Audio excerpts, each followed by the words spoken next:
Good afternoon and welcome in, everyone, to Round of 16 Saturday here at the 2024 NCAA Tennis Tournament. Alex Gruskin here. You see, we are ready to get our action underway. It starts off with the top seeds in the men's draw. The Ohio State Buckeyes, 32-1 overall on the season. They'll take on your number 16 seed, the Mississippi State Bulldogs. As you see, Mississippi State huddling on court number 1. Let's show you where things currently stand in the draws. Obviously, some fantastic action yesterday. You see on the men's side advancing Virginia, Wake Forest, and Texas. The Hoos dropping a doubles point 4-1 winners over South Carolina. Wake Forest ultimately a 4-1 win over Stanford. And Texas, they look the part of national championship frontrunner, 4-love victory over Texas A&M. On the women's side, obviously, the big result of the day, number 13 Texas A&M goes to Chapel Hill. They knock out the reigning champs, 4-1 victory over UNC. You had comfortable wins for Pepperdine, Stanford out west, Georgia, 4-2 winners over Cal as well. So that's where things stand. Now we get ready to get our action rocking and rolling. You hear PA announcing the lineups for each of these teams. That gives me time to show you our schedule here on, we'll call it the Alex Gruskin feed. Sorry to be self-serving. I've got the top-seeded Buckeyes, then I've got 5th-seeded Virginia women hosting Vanderbilt. Of course, we'll end our broadcast in Fort Worth. A little bit of a Spider-Man meme match, right? TCU taking on Duke. A lot of strength doubles, top 3 there. That's our feed, of course, on the Chris Halioris feed, starting up at 1. Tennessee, Florida State, the 7-10 men's matchup. Then he'll have the top-seeded Oklahoma State Cowgirls against 16th-seeded Tennessee. Though, truth be told, depending on how things play out for me, I may end up stealing the ending of that match for my feed. Of course, starting at 1 o'clock, Peri Sheinin feed, along with super producer Daniel Westuff. They've got Michigan, Miami, Kentucky, Harvard. So a lot of good tennis spread out across our Cracked Racquets YouTube channel today. Appreciate all of you tuning in already. Hopefully, you'll continue to tune in throughout the course of this afternoon as, again, Super Regional Saturday kicks off. Here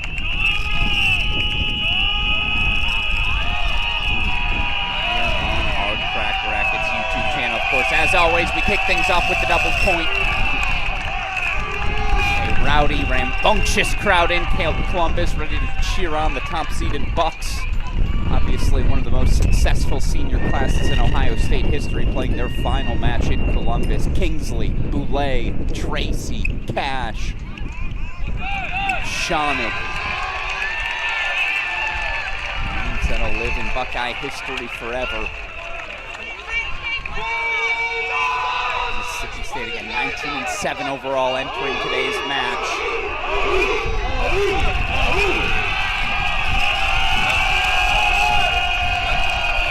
Buckeyes 60-19 in individual double sets this season. Mississippi State 41-23. Folks, let's rock and roll. Let's play some super regional tennis.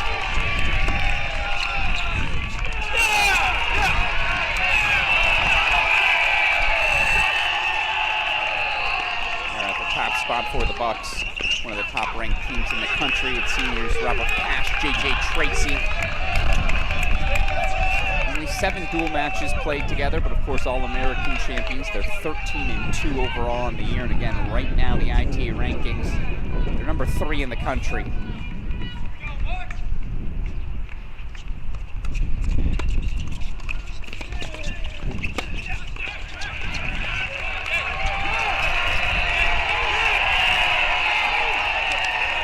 They got a test today. They're taking on the number 11 team in the country, Peter Jovanovic, Benito Sanchez Martinez. Jovanovic, sophomore out of Montenegro. Sanchez Martinez, sophomore out of Germany. Turning not only 11 in the country, 14-5 overall in dual match play.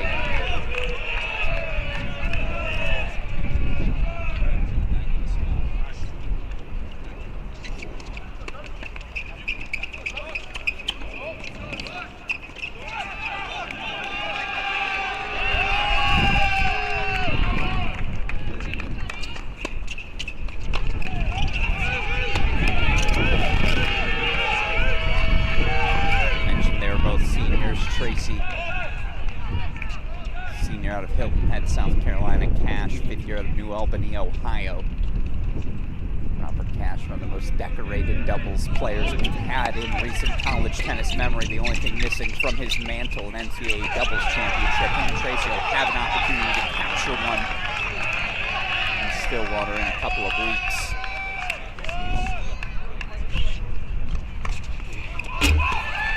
But that'll work.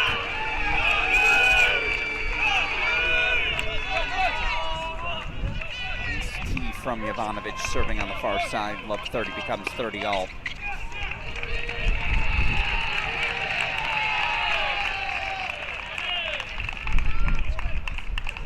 As always, start of the day, I want to hear your predictions. Who you got advancing today in our broadcast? Your reactions to everything we've seen so far.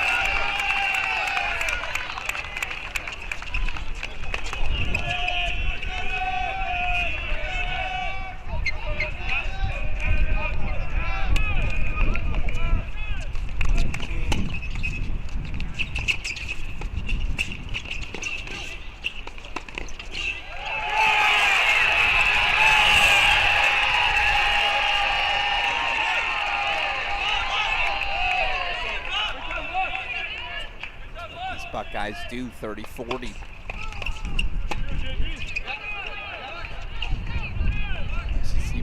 points. Bulldogs on 3.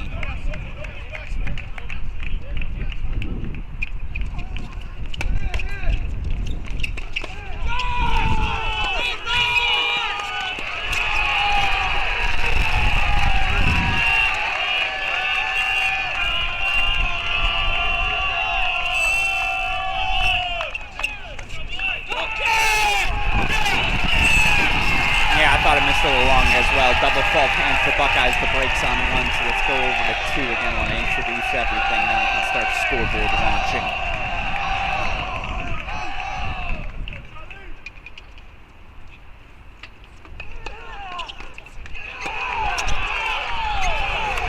Opening hold on 2 for Mississippi State. Carlos Hernandez, the senior from Spain, partnered with Dusan Milanovic, junior out of Bosnia.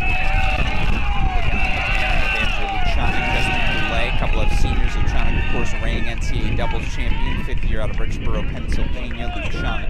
Boulay, 5th year out of Ontario, Canada. 1 love here on 1 as they're on the changeover. Or on 2 as they're on the changeover. We'll head over to 3. The early break lead for Mississippi State. Nemanja Melcevic, Michael Navansky, Melcevic, senior out of Bosnia.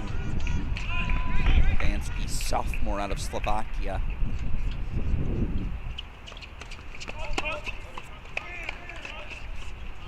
Duo 7-1 at the 3 position for Mississippi State this season.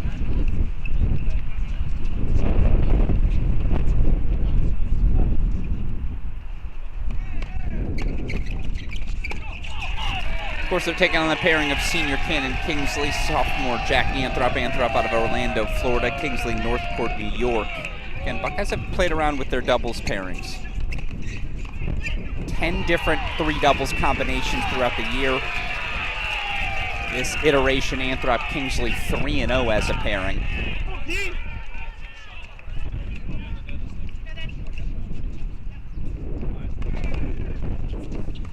By the way, Hernandez, Milanovic, 13-8 for Mississippi State. Add 2, Lucianic, Boulay.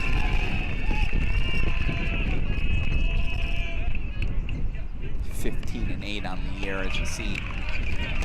Buckeyes will look right back here at 3.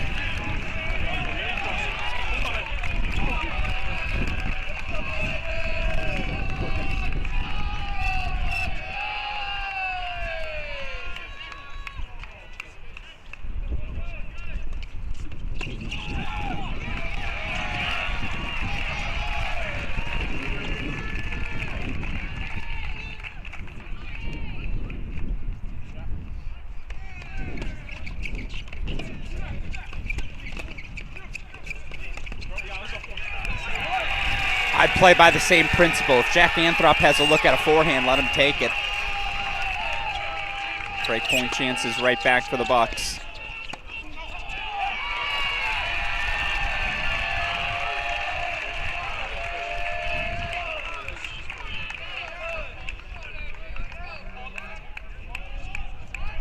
Let's go full screen for it.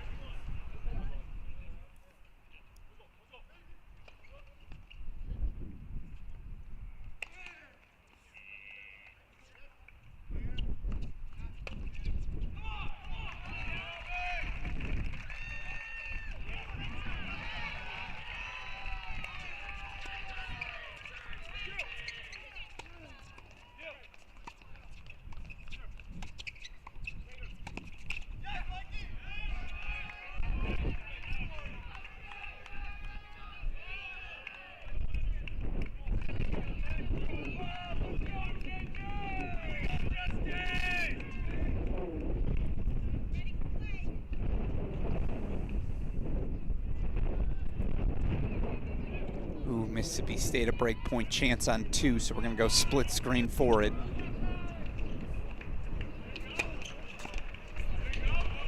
Excuse me, now the break point chance after the double fault.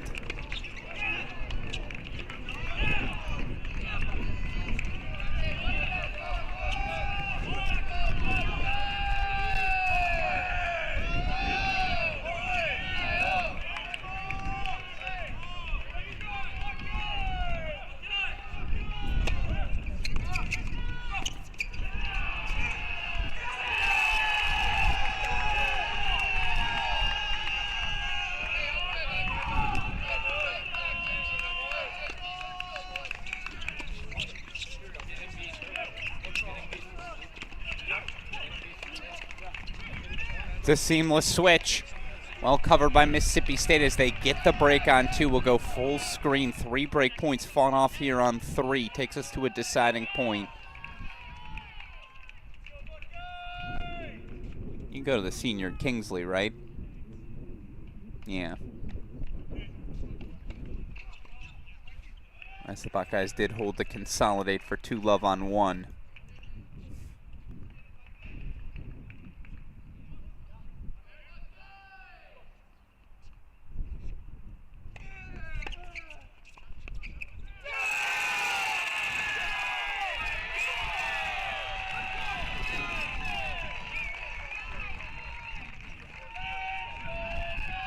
It's a super regional. Jack Anthrop, Cannon Kingsley gesturing the Columbus crowd to get on their feet as they break back for 1-all. So let's go over to 2. Mississippi State duo. Carlos Hernandez, Dusan Milanovic. 2 love, 30 love here.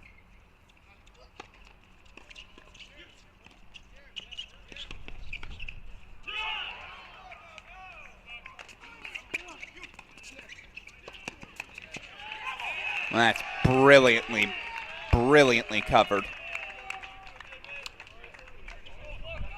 Mississippi State not backing down, taking the net early. Strong fundamentals, exactly what you expect to see. Getting 2 up, serving and volleying. Can't let the Buckeyes dictate from the net. They're too good on their front foot.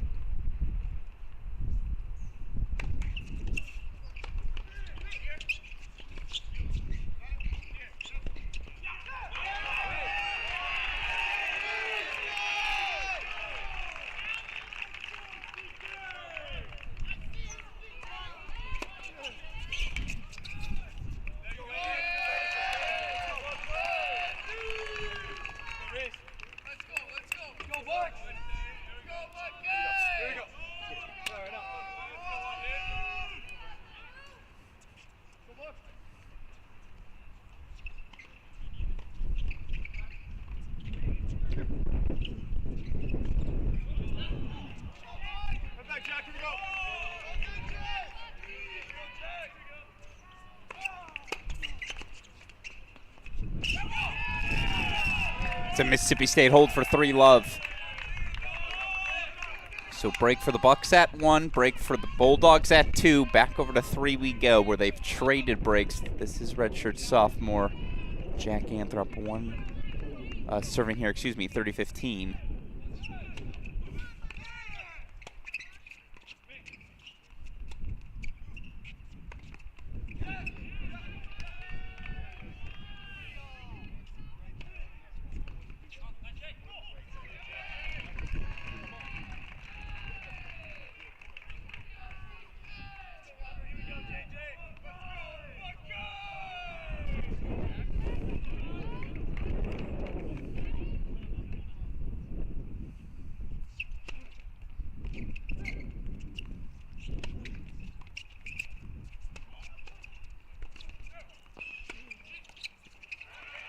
A little bit of a miss hit.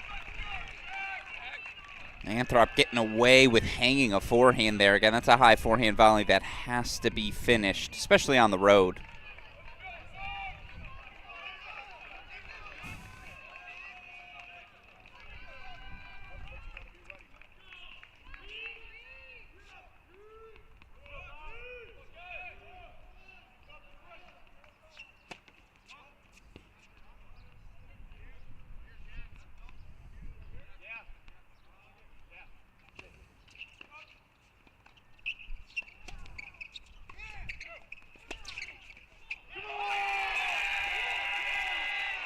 Just catches the line, does Jack Anthrop. So to Buckeye hold our first of the match on court number 3. 2-1 lead Ohio State, starting to, I mean, again, it's so early, but it's 1 set, no add doubles. You have 35 minutes on the clock.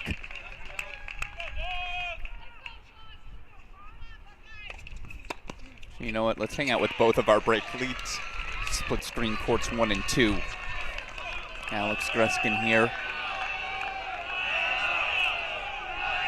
Again, this Buckeye team 32-1. They won the national indoors despite dropping 3 doubles points in 4 matches. Had a rough streak there in February. I think they dropped, was it 5 doubles points in 6 matches? Something crazy like that.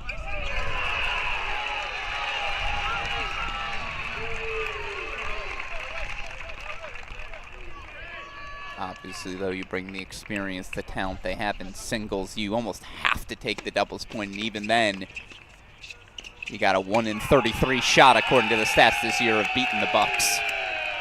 Only Texas and Austin, early March, able to knock off these Buckeyes. Undefeated otherwise, another perfect record, 15-0 at home.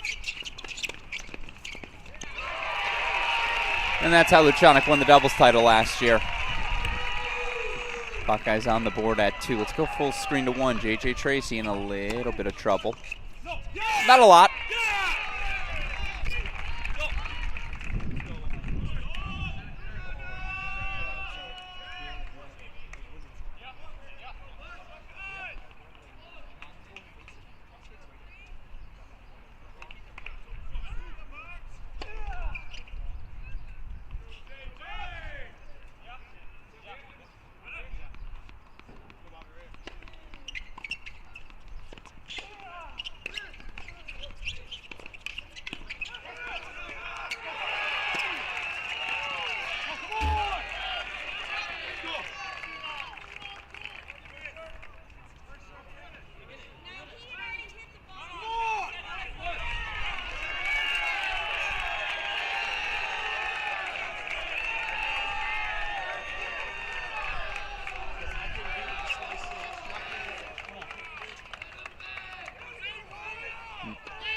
Not much to add.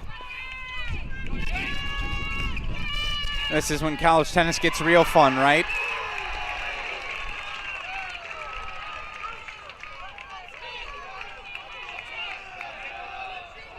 So Buckeye would hold 4-3-1, and tough to say again, right? Should there have been a let, shouldn't there? That ball kind of came over right as he was making contact.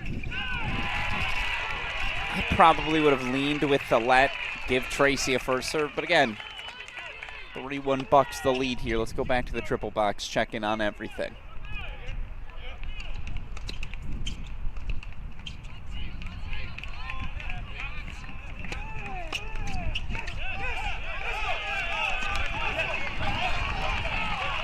Now, if you're Mississippi State, can't let it get away from you. You're just not beating Cash and Tracy from a double breakdown. You see associate head coach Justin Kronagi, heck of a player himself back in the day for the Bucks. A few words of encouragement, a body language that says, keep the energy up, fellas.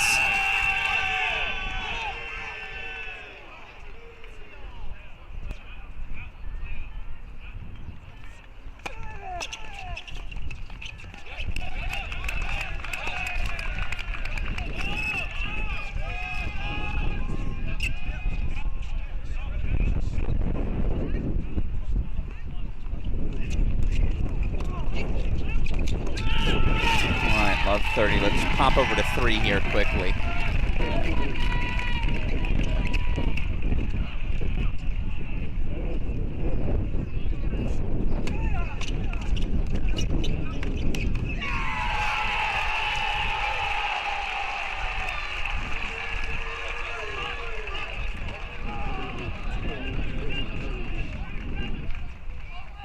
Was there an overrule? What was the call there? That one confused me. Was the serve called out and overruled? It's clearly not the cleanest volley hit at the net. Either way, game point chances, Mississippi State as the Buckeyes looking to pull away on one. Swing and a miss from Mississippi State.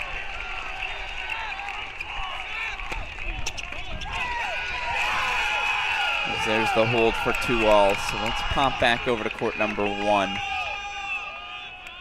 Cash and Tracy, 3 in the country, taking on the number 11 Mississippi State team. Peter Yabanovich, Benito Sanchez Martinez.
Oh, that's ridiculous. That might just be the set on one. Double break Buckeyes. 4-1 Cash Tracy lead.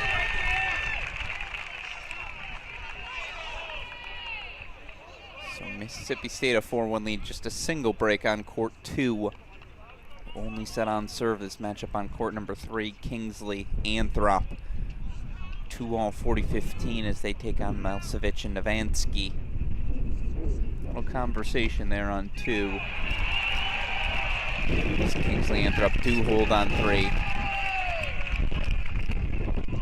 I apologize. I missed what the conversation's about.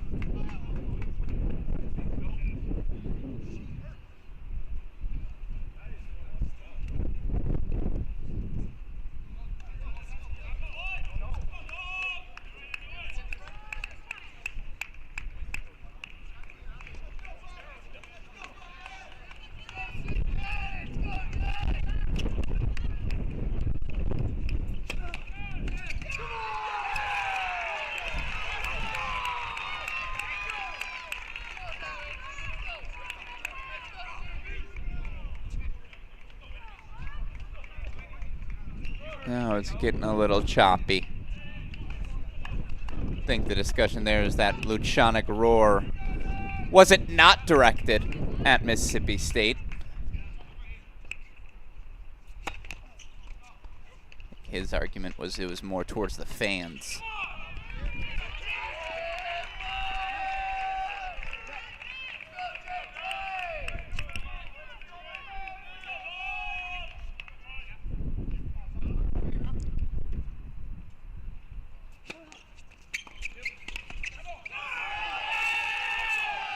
I think we got to go to the double box. We'll show you the 4-1s.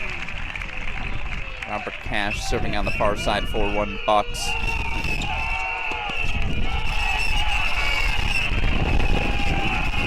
A little windy in Columbus here today as well.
Yeah, matchup's turning into Olive Garden. Just all-you-can-eat breadsticks.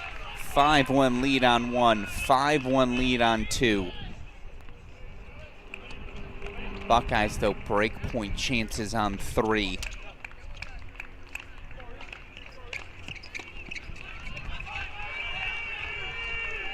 Gotta find some first serves here, dare I say. Probably need 3 in a row. Mississippi State will serve for the set on 2.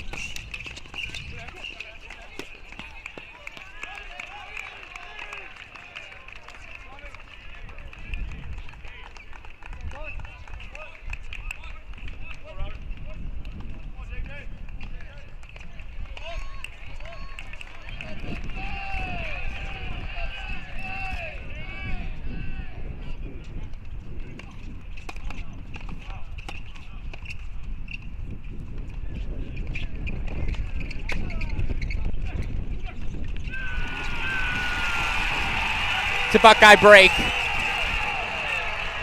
And the roaring fist pump from Jack Anthrop. So Buckeyes 4-2 lead on 3 will go full screen to court 2. Mississippi State serving for the set. Carlos Hernandez, Dusan Milanovic. Some ups and downs this season, but they've really found their footing as a pairing. Duo 13-8 overall on the season. Won their last 7 matches together as well.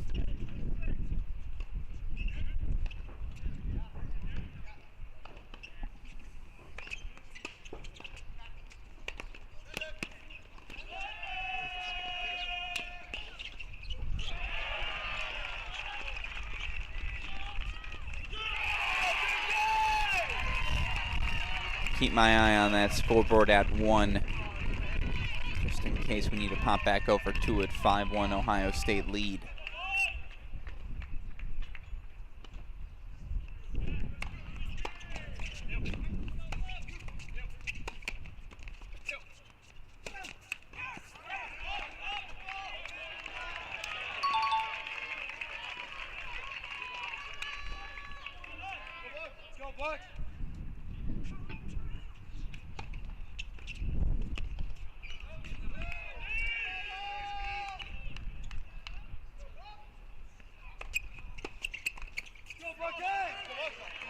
That was an optical illusion. Couldn't tell if the return hit the net, the volley hit the net. Looks like it was the volley still. 2 more match points here for the Bulldogs.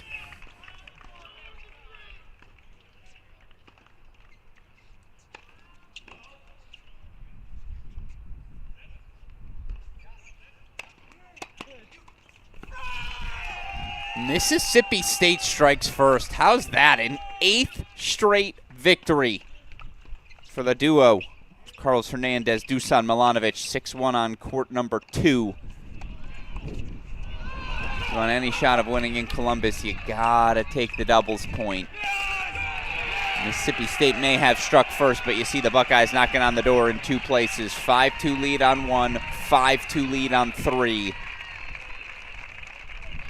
Showed you our broadcast schedule earlier, again, as I have the opportunity here. One more time, let's show you where things stand in the draw. On the women's side, I can't emphasize enough how good that match under the lights was. The Texas A&M Aggies played national championship winning tennis in upsetting the reigning NCAA women's champs UNC 4-1 last night in Chapel Hill. A dramatic doubles point clinched by Kupris Stoyana. Number 7 team in the country over number 6, Crawley and Tangillig. It drama stayed from there. You had 4 3-set matches. Stoyana fighting off 3-set points before clinching at the number 1 spot.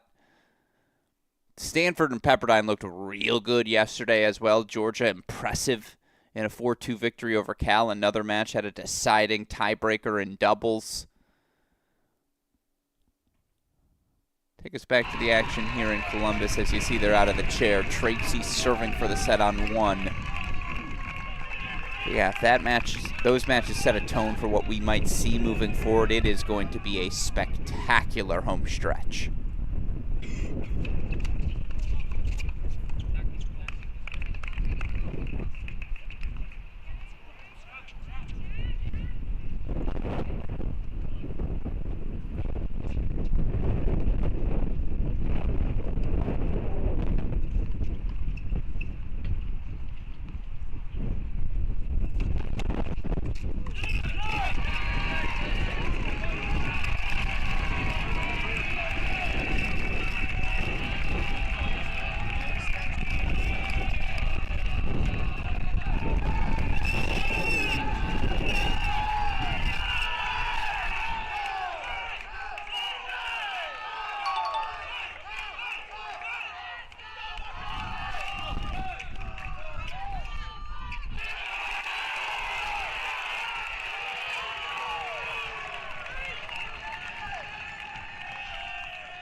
Buckeyes. Oh, I thought we had a match point there. I apologize. So then we'll go back to the split screen.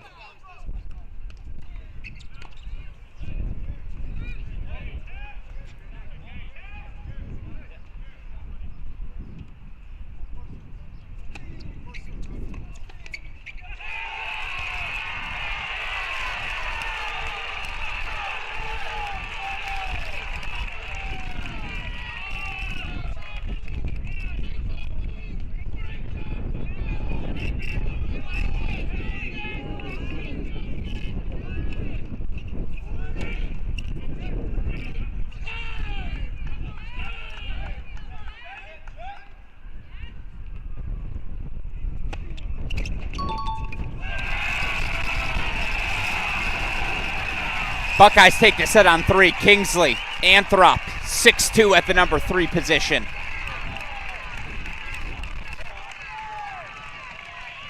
And now it's on J.J. Tracy's racket.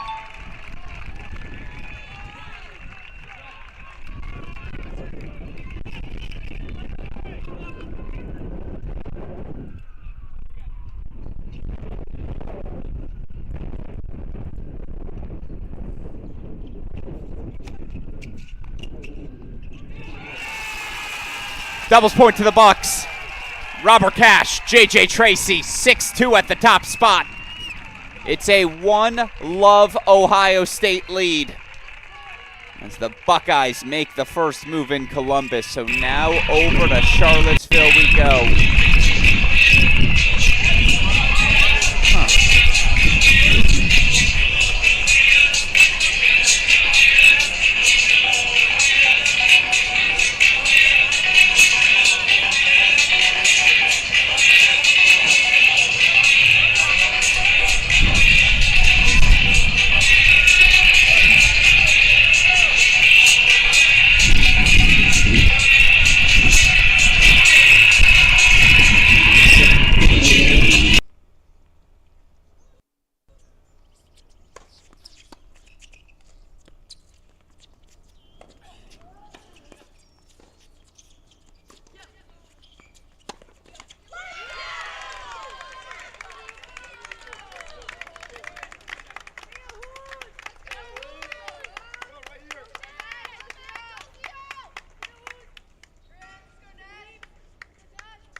And now you see the action rocking and rolling here in Charlottesville. Fifth-seeded Virginia has had such a good season. Their only losses to regular season undefeated ACC champions UNC and to number 3 overall seed in the NCAA tournament, Michigan. 24-4 overall, your 5th overall seeds. They take on a Vanderbilt team that's seen a little bit of everything this year. 14-10 overall, 11 4-3 matches, including their thrilling 4-3 round 2 victory in Columbus over Ohio State. I feel like there's no world where Vanderbilt takes this match without taking the doubles point again in Charlottesville. Who's haven't lost a match this season.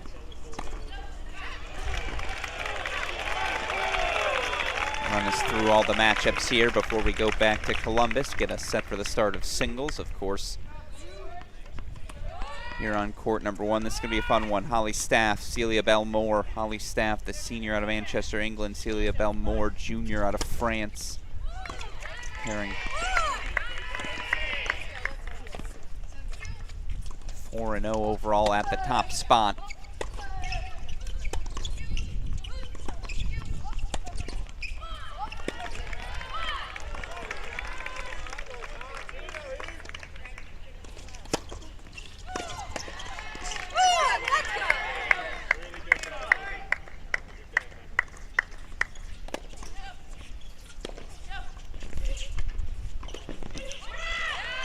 course, for the Who's, it's the number 8 team in the country, Melody Collard, Elaine Chervinsky.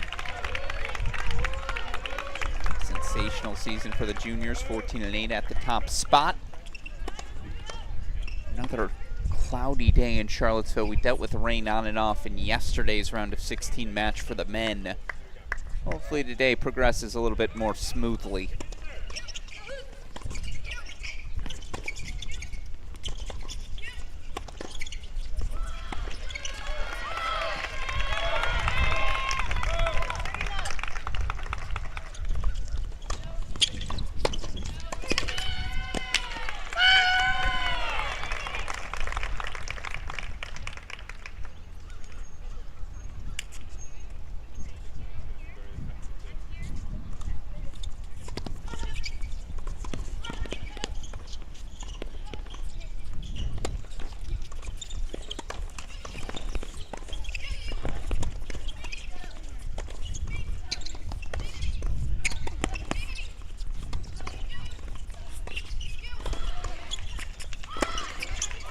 Chervinsky's found the line twice. That's what she does so well, that line drive tennis off both wings.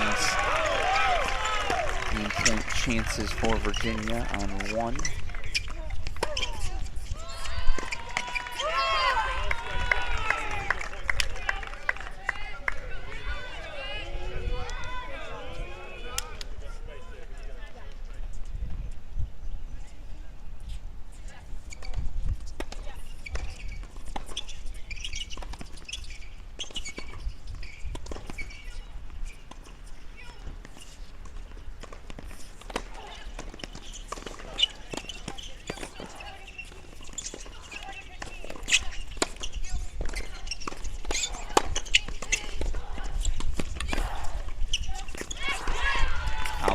Swinging so freely. Has had her best season of her career in her final year on the job. Team leader in singles victories, 16 of them.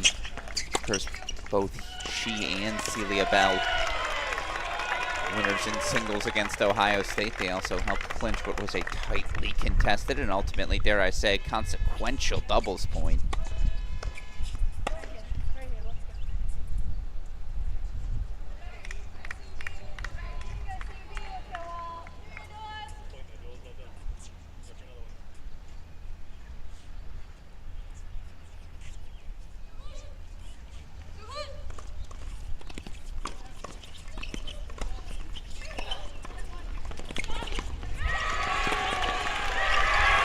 It's a hold for Collard and Chervinsky. 1-all on court number 1 over to 2 we go.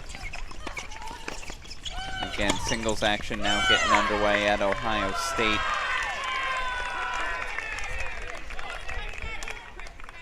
So we'll bring that back into our lives, keep that to the side. Number 1 overall seed are the Buckeyes in the men's tournament. A lot of you tuning in want to keep an eye on that action always, so we'll get back to it. In the meantime, let's finish our introductions here at number 2 against senior Natasha Subash, fifth year out of Fairfax, Virginia, with her fellow senior Kiva Shea out of Teaneck, New Jersey. And number 40, Subash Shea, 18-4 overall on the year.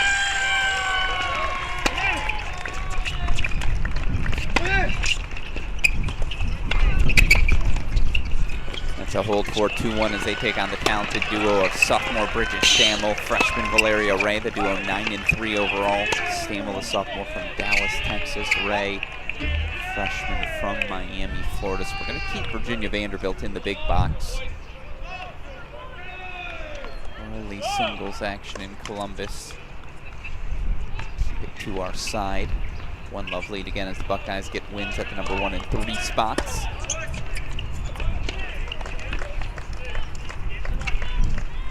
2-1 hold here for Virginia as well. Here's the pairing of senior Sarah Ziodato with sophomore Maggie Navarro. Navarro, sophomore out of Charleston, South Carolina. Ziodato, senior out of Trieste, Italy. Pairing of Navarro, Ziodato, 6-2 overall in the year. They're taking on duo Vanessa Lee, senior partner with junior Amy Stevens.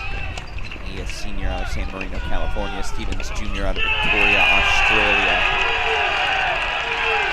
relatively new combination. Just 2 and 2 overall in the year is Vanderbilt at this number 3 spot. So those are all of your doubles pairings. Again, we're going to keep them in the big screen. Let's go back over to 2.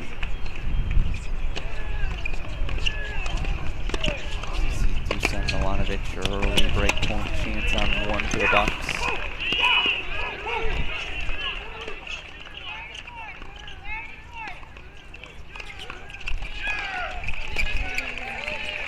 Excuse me, for the Bulldogs.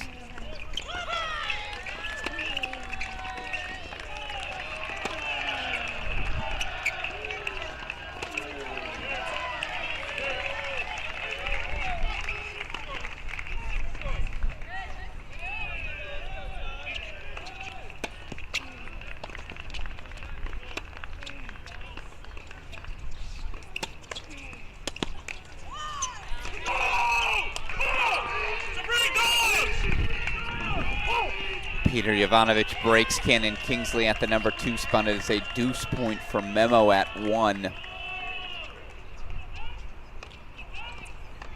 Just a sophomore from Montenegro. Kingsley again, senior from New York.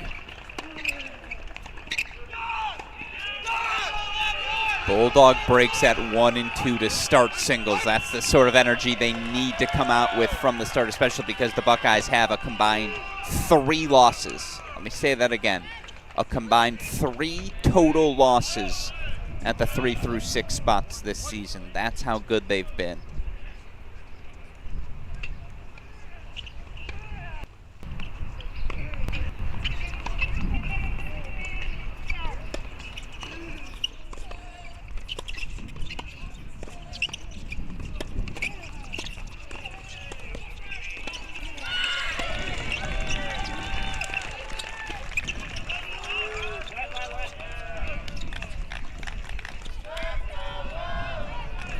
I don't know about that let.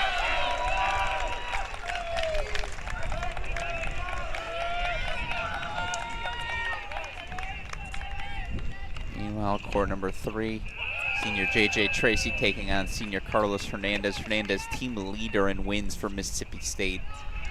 And yet the thought of beating J.J. Tracy in his final match at Columbus, good luck. Meanwhile, court number 4, Jack Anthrop, the redshirt sophomore, taking on Benito Sanchez Martinez. Sanchez Martinez, sophomore out of Germany. Anthrop, sophomore out of Orlando, Florida.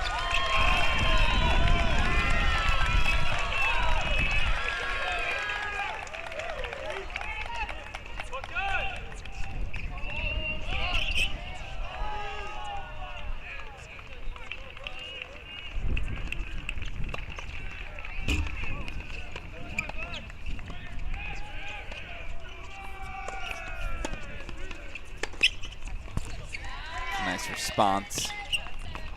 Freshman Valeria Ray serving on the far side.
Throp is able to break for 2 love.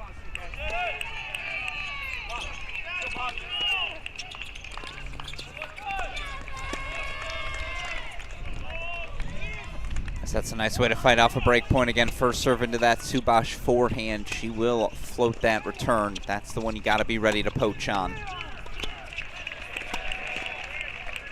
deciding point coming up.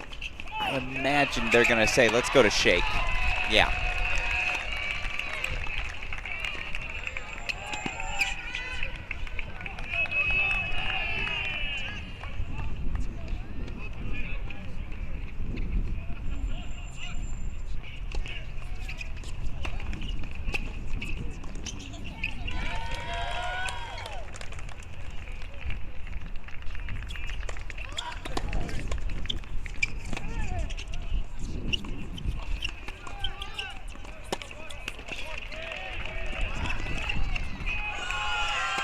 Vanderbilt hold 4-2 also on serve on courts 1 and 2. No longer the case on 3.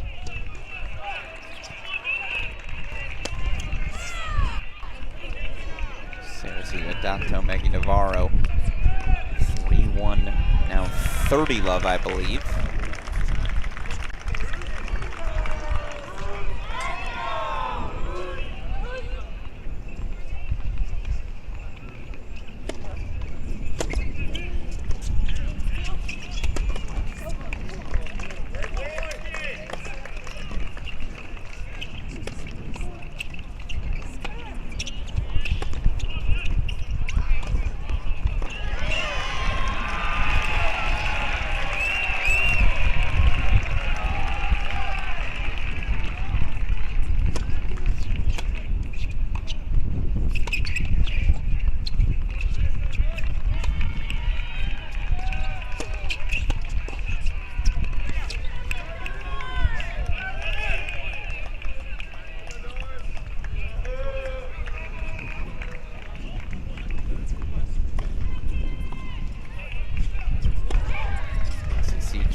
Each up breaks.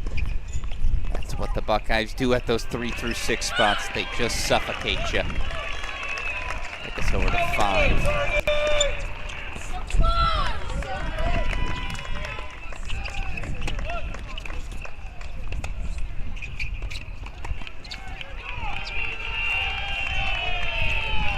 Anthrop gives the break right back, so they're back on serve on 4.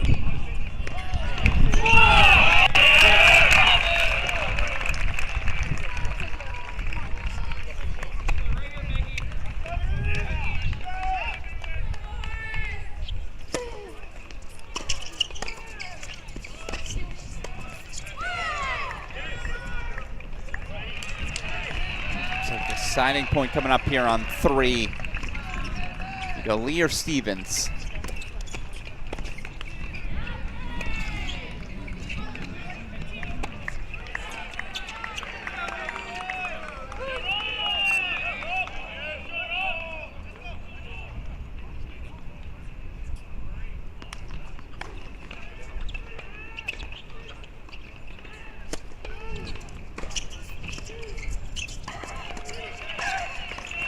Love the aggression. I love it. Unfortunately, the forehand volley sails, so Virginia does hold break lead consolidated for 4-1. Over to court number 1 we go.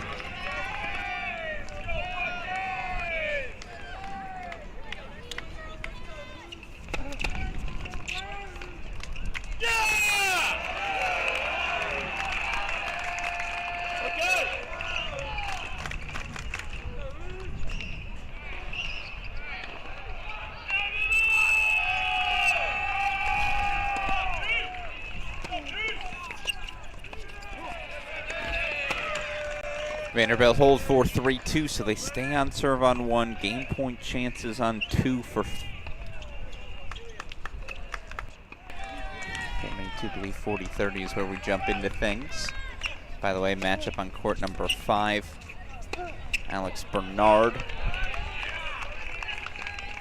taking on Dusan Milanovic. Bernard, the sophomore from Bonita Springs, undefeated on the year, 24-0. Junior Dusan Milanovic out of Bosnia, 13-10 overall in the year. So again, advantage Bucks.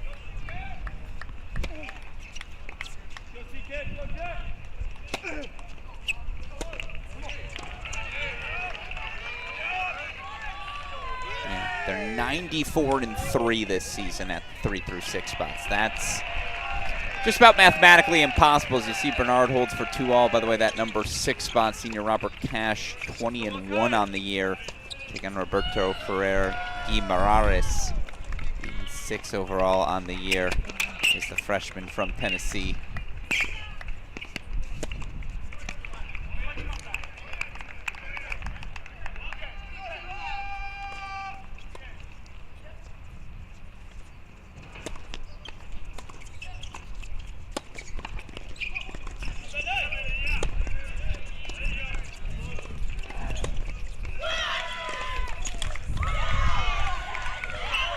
Vanderbilt breaks for 3, 2-on-2. So it's a break lead for Virginia on 3. Break lead on 2 for Vandy. 1 the only set currently on serve. Let's go back over to 3. 4-1 Virginia lead.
Serve on 3.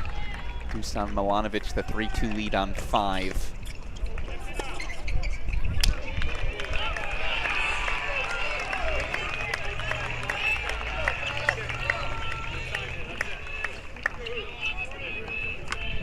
No break leads right now for the Buckeyes. Oh no, Justin Boulay actually knocking on the door. On that far side, Sarah Ziodato serving for the set here for Virginia.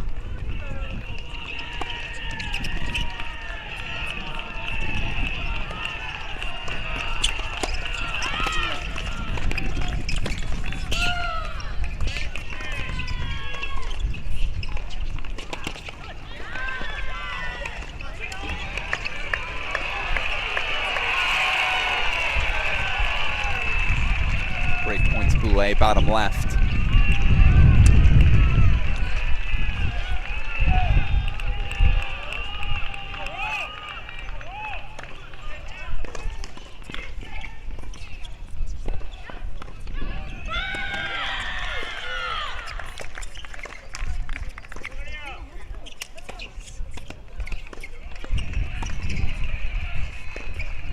Vanderbilt breaking on 1 for 4-2. Interesting. Saw the Virginia men drop a doubles point yesterday, responded so well in singles.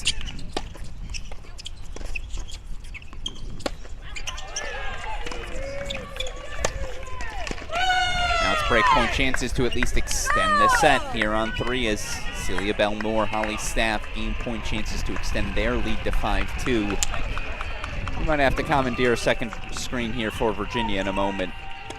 A couple of these sets reach crunch time. Justin Bouet does break for 3-1 at 1. So the Buckeyes do get a break lead.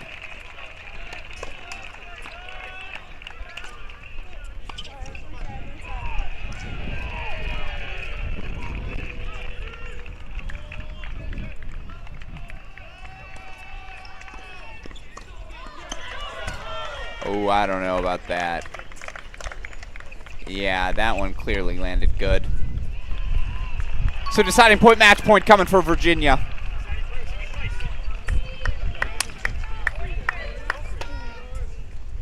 Stammel and Ray game point chances to consolidate their break lead at 2.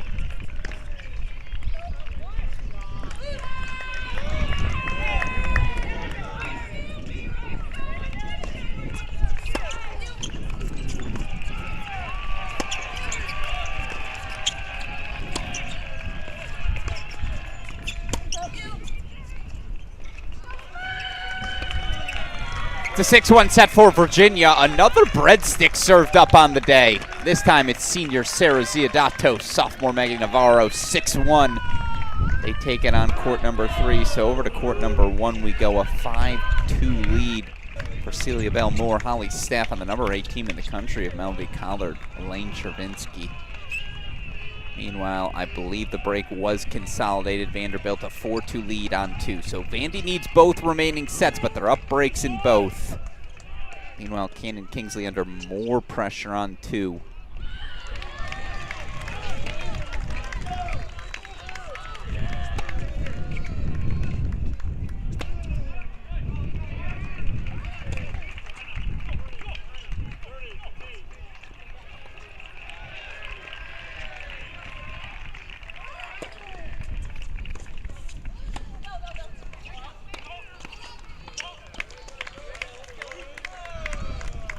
Call confirmed by the chair.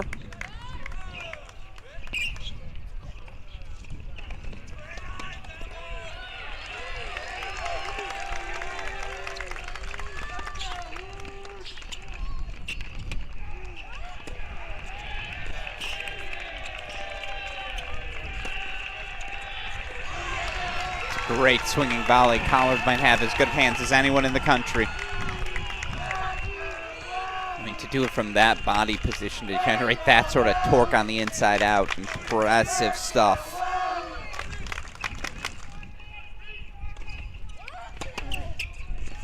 You see Jovanovic double break 4-1 Mississippi State lead at 2. They need something fast to find any sort of momentum if they're going to knock off the Buckeyes in Columbus.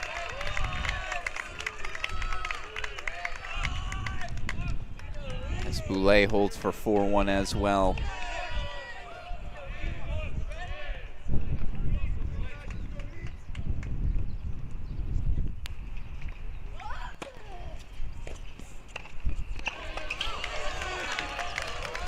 It's a Virginia hold for 3-5 still. Vanderbilt's going to serve for the set, and I imagine it'll be CB Moore. Celia Bell currently finds herself all the way up at number 13 in the ITA singles rankings.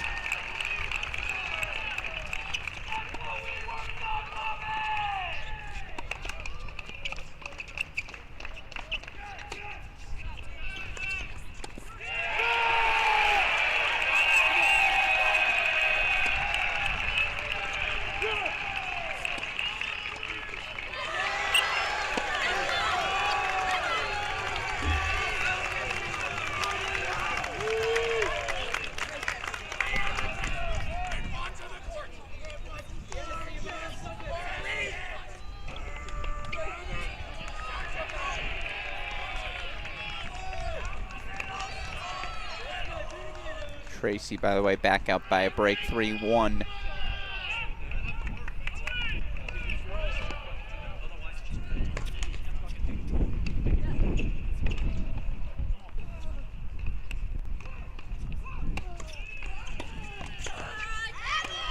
That's what you can do when you've got that CB Moore serve to work off of.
Bit of a look. Again, right now, Valeria Ray, the freshman for Vanderbilt, serving 4-3, 15-all at the number 2 doubles spot. This is the spot for us to watch, though. Celia Bell Moore serving 5-3, 30-all.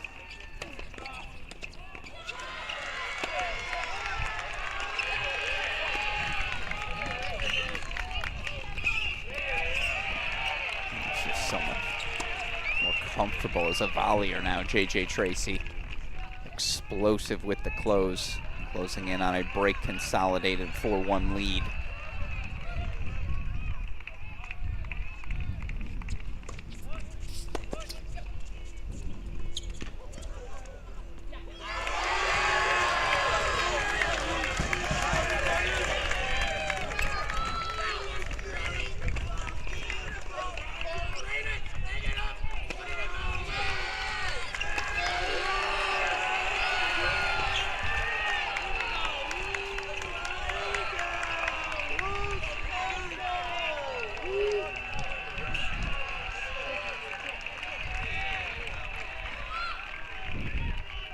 Tracy holds for 4-1, 5-1 Jovanovic.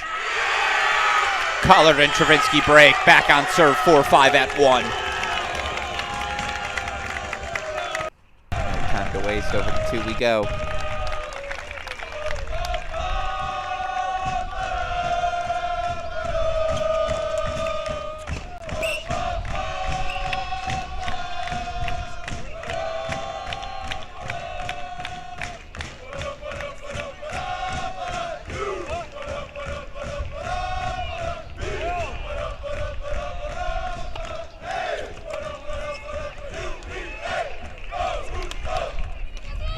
You gotta love the energy. Even if you're not a Who's fan, just that passion, again, that energy, enthusiasm, it's what makes this level contagious.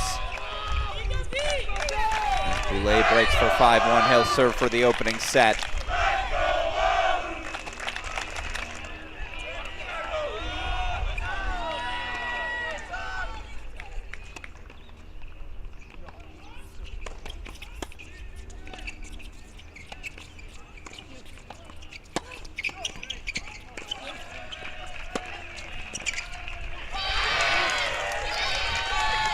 Who's break back for 4-all.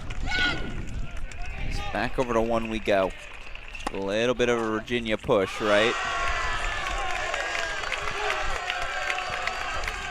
Set already secured by Ziadato Navarro on court 3.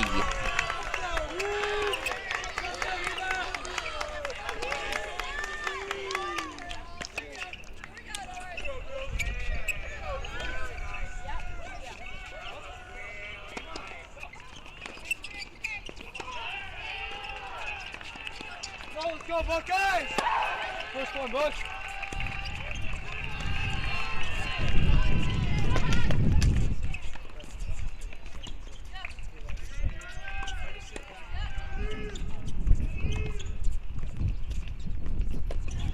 That's just great tennis. Travinsky and Collard with the momentum. Fantastic wheels from Holly Staff to extend that rally. As, by the way, Justin Boulay 2 points away from the opening set. Jovanovic will serve for the opening set on the other side of that changeover. Buckeyes now up breaks on 4 different courts. 1, 3, 4, and 6.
Not 6 to a 5-2 Robert Cash lead on court number 6.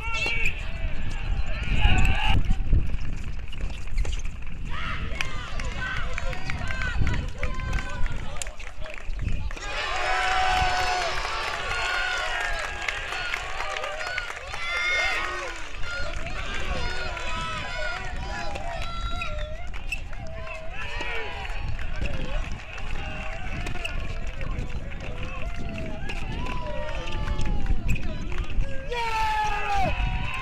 6-1 first set for Ohio State at 1. Justin Boulay delivering the first set of the afternoon in Columbus in singles.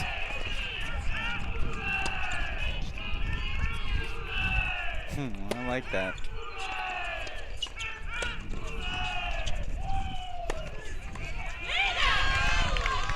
Hip Hip Boulay is funny, just objectively.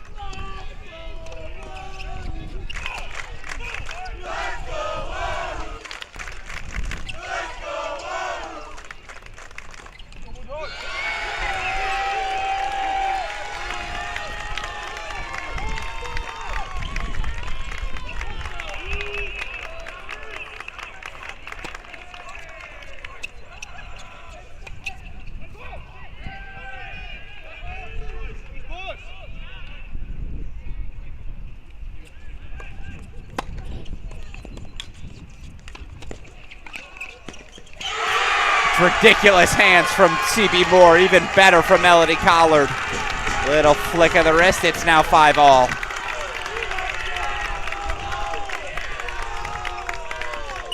(5-4) Virginia lead on court number 2 at the change of ends. We'll get over to that court as soon as we see them out of the chair.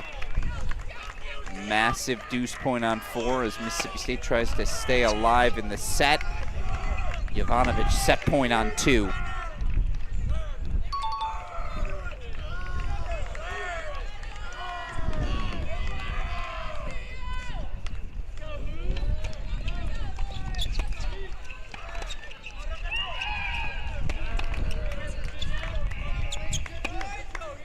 They're out of the chair, so over to 2 we go.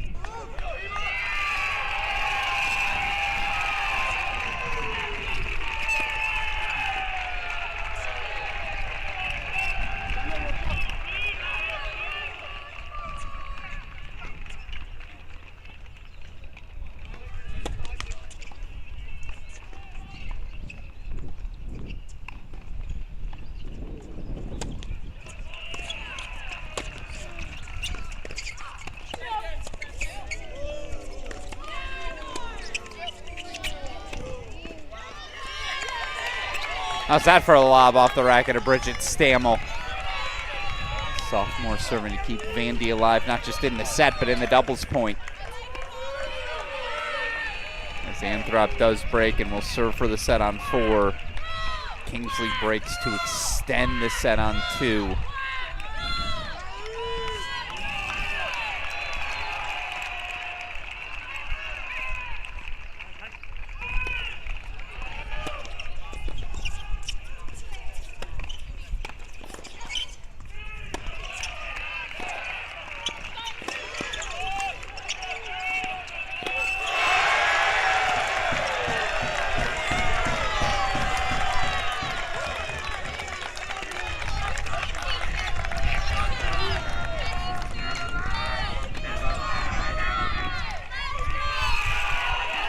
Robert Cash has set points on 6. Jack Anthrop 2 points away on 4.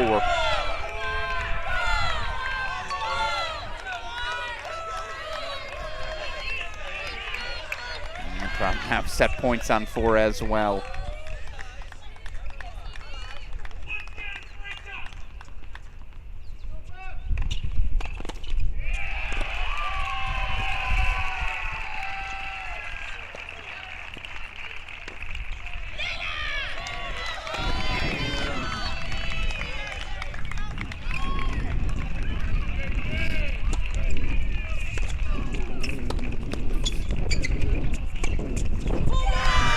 Defense from Bridget Stammel's been elite this game. She's everywhere. Game point chances for 5-all get us to the business end. You see a bunch of first sets wrapping up in Columbus.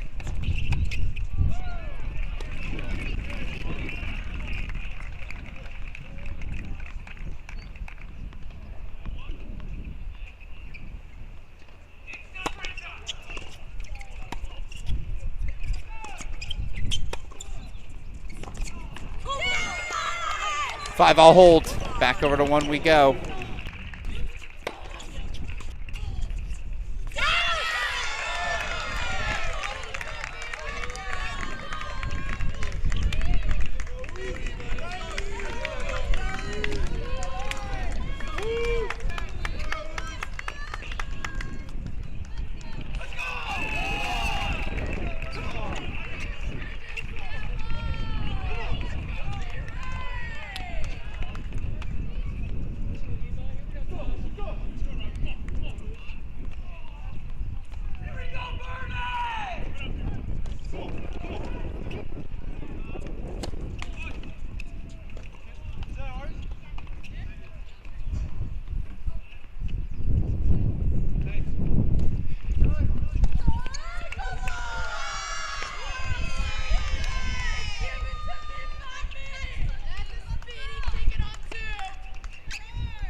Clock thickens.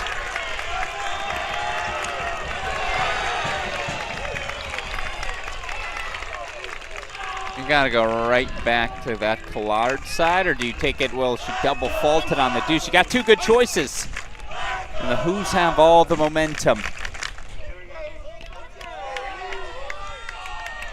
From 3-5 down, a chance at a 3rd straight game and a chance to serve for the doubles point. Oh, Travinsky goes bold. Instead, it's a Holly Staff hold for 6-5. Back over to court 2 we go.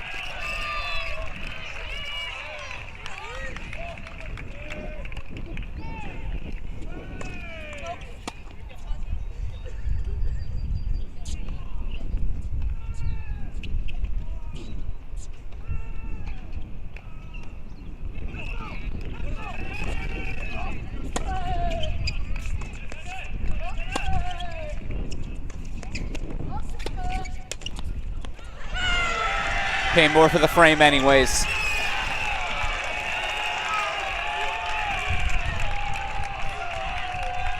as Robert Cash makes it 3 first sets for the Buckeyes. Courts 1, 4, 6.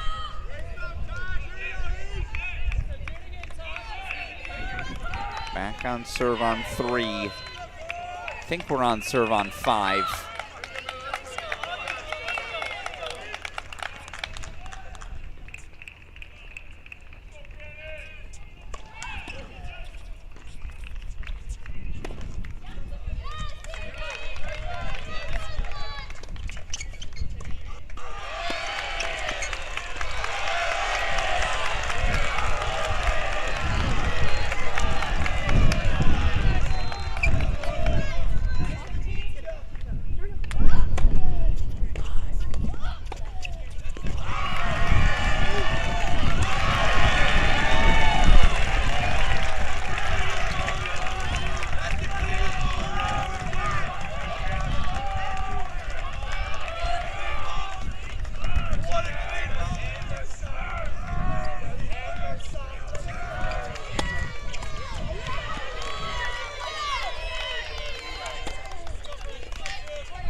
Point break point chance coming up on 2.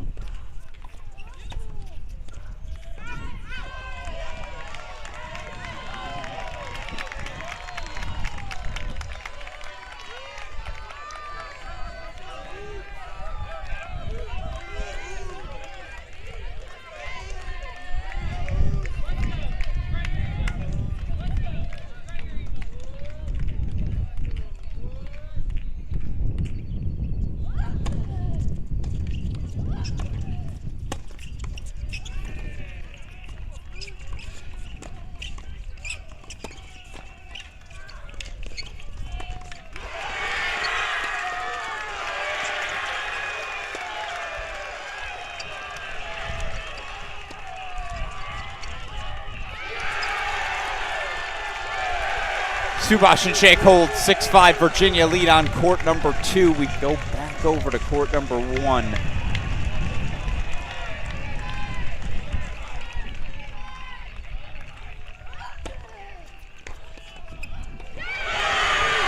Let's go to a breaker. First to 7, win by 2. Virginia needs just one of the 2 sets remaining on court after being down breaks at both. Right back getting this crowd involved again. Top of the hour, TCU Duke to get underway.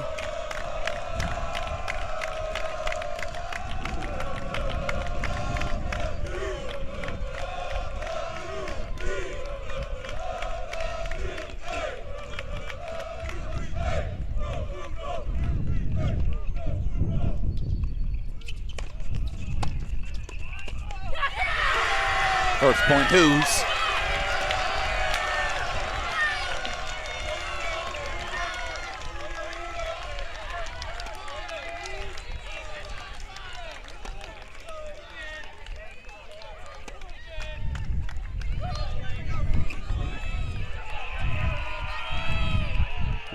Mississippi State gets a must-have first set at 2, 6-4. Peter Jovanovic sneaks it out over Kingsley.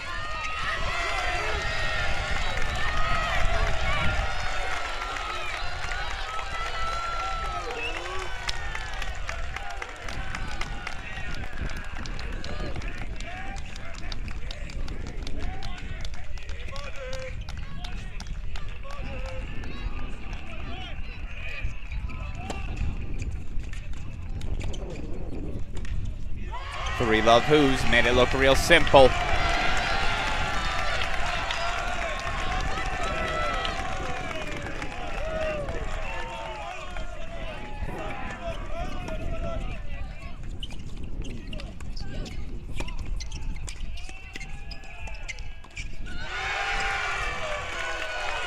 Shake finds the line. Virginia's 2 points away at 2, so let's actually put that in our big screen. 3-Love who's leading the breaker, but Subhash Shake 2 points away.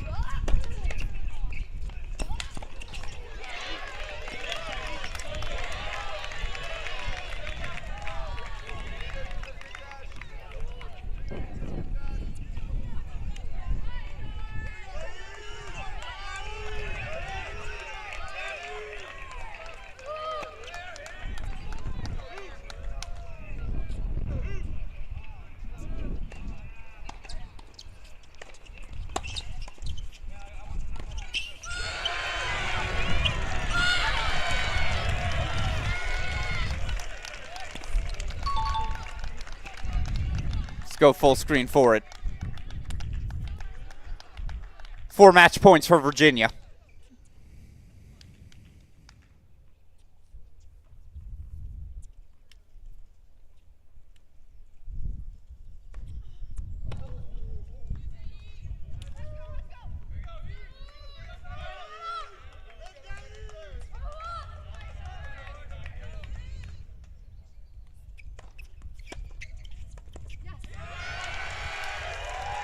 Wahoos take the doubles point. From a 4-2 deficit, Natasha Subhash, Hiba Shake, win number 20 on the season. Clinching the doubles point, a 7-5 victory on court number 2. So the Who's 1-love lead in Charlottesville. Back over to Columbus we go. Buckeyes with first sets on courts 1, 4, and 6. Mississippi State a first set on 2. Of course, the Buckeyes took the doubles point. Looking well on their way towards another NCAA quarterfinal. Of course, this team made the semifinals last season, brought back 5 of 6 starters from the singles lineup, but of course able to easily insert Robert Cash into that singles lineup where he's 20-1 now on the year.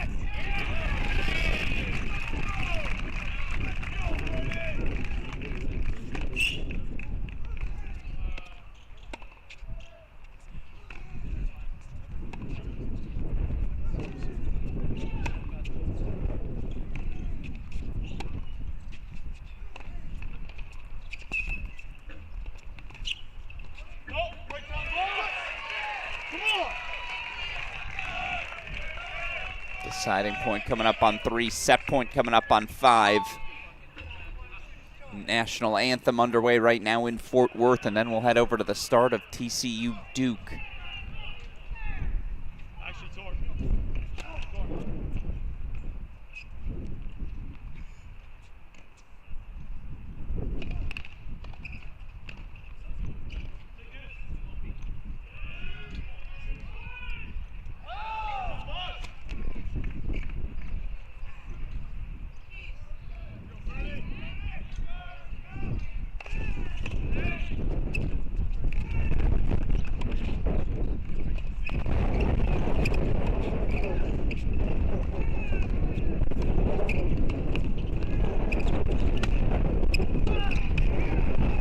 Winds swirl a little bit, aren't they, in Columbus?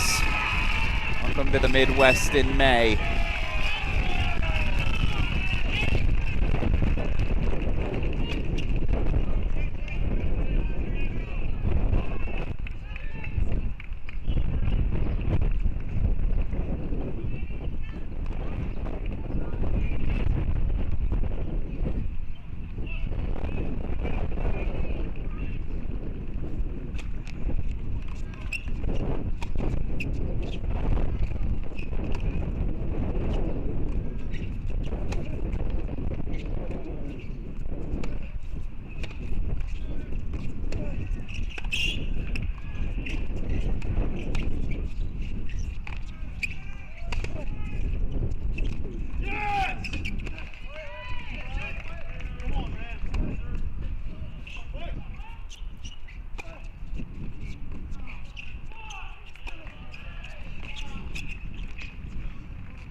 First set, Bernie.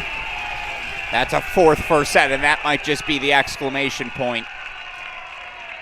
He's undefeated, 24-0 on the year. The sophomore takes another first set, 7-5. So And TCU about to get underway. Obviously, we'll get back out to Charlottesville for the start of singles as well. Looks like teams are headed to court there. Robert Cash already up a set and a break, as is Justin Boulay.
And you see we're ready to rock and roll in Fort Worth.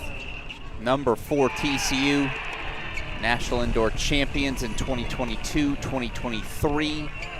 National Indoor finalists this year, knocked out 4-3 by Ohio State. Taking on 13th seeded Duke. Of course, this is the number 1 doubles team in the country. Pedro Rodinas, Garrett Johns. Senior sophomore combination, been exceptional all season long. They'll take on the senior junior combo, Jake Fernley, the backwards hat, Pedro Vevez, the junior along his side. Again, as soon as we got singles action in Charlottesville underway, we'll go 3-wide once again. I see players getting ready to walk out on court. It is Super Regional Saturday. We are ready to rock and roll in Fort Worth.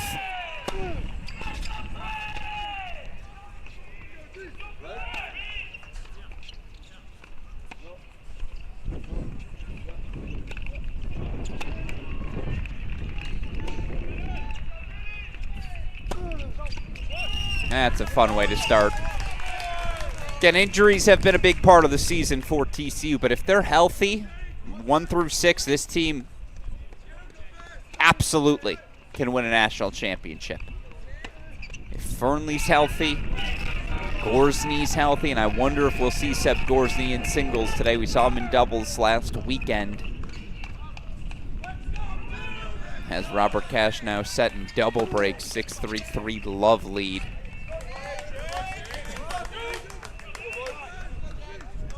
Boy, do these Buckeyes know how to front run. Boulay, 6-1-3 love as well.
Fernley holds 4-1 love, so that's your action on number 1. Let's head over to court number 2. And again, we got 3 broadcasts wide. We got matches everywhere.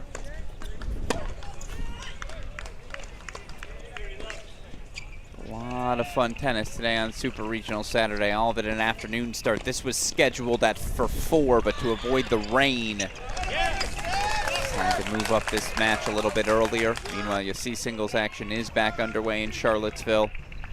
We'll get you to the right court here. I apologize for that.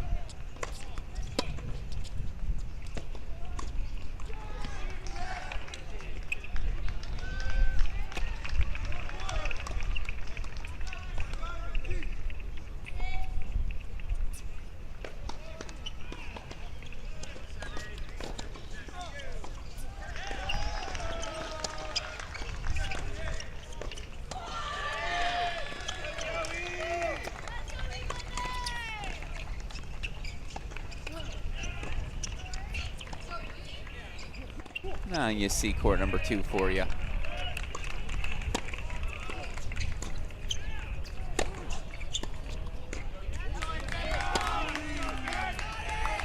Duke, as always, rolling with the pairing of Michael Heller, Andrew Zhang.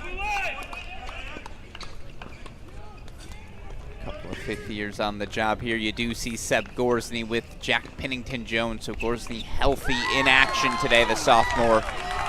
Was out from about mid-February all the way till last weekend. We still haven't seen him in singles since that injury, but look, him and Pedro Vivez were top 10 in doubles. Gorsny went out with injury. Good to see him back here healthy. Just makes this college tennis postseason far more interesting. This is Zhang serving on the near side. Love 1 for Duke.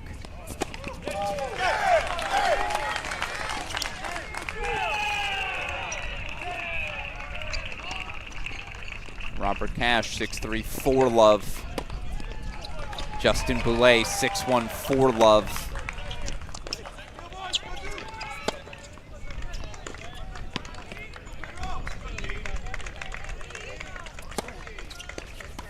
Well, that's cleanly picked off.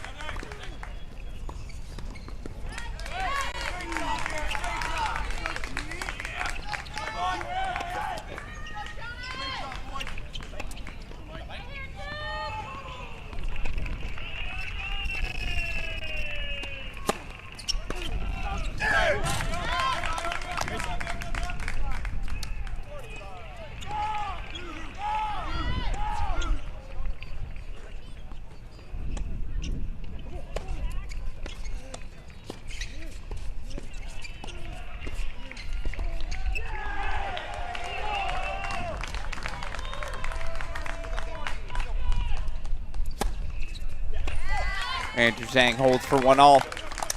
So that's your matchup on 2. Again, we should have scoreboards for you still getting it active at TCU.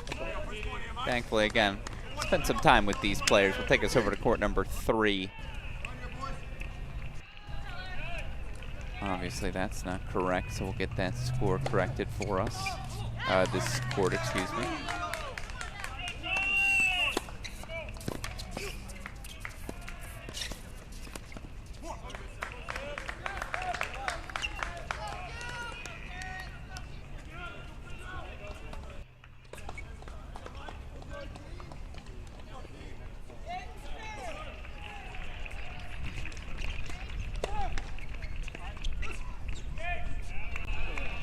Here on court number 3, duo freshman Duncan Chan, junior Louis Maxted. And on the pairing of senior Ferris Khan. Truitt.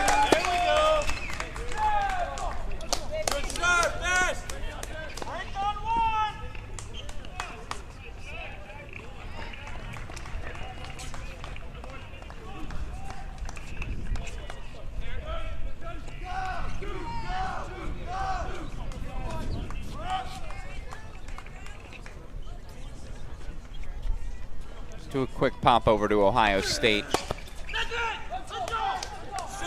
Set point chance here for J.J. Tracy. This would be a 5th first set.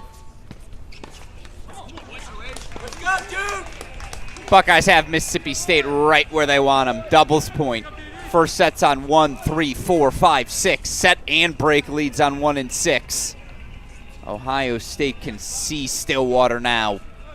Buckeyes closing in again just about everywhere. Let's go over to 1, Justin Boulay, a 6-1 5-love lead.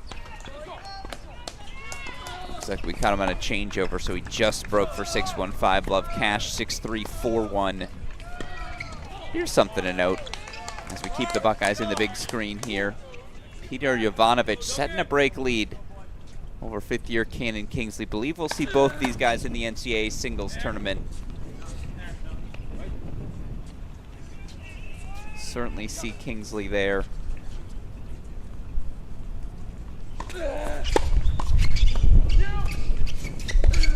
Jovanovic right on the bubble.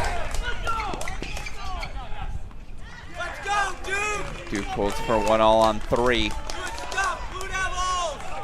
I hang out at 2. I don't see the health of Sebastian Gorsny, his form.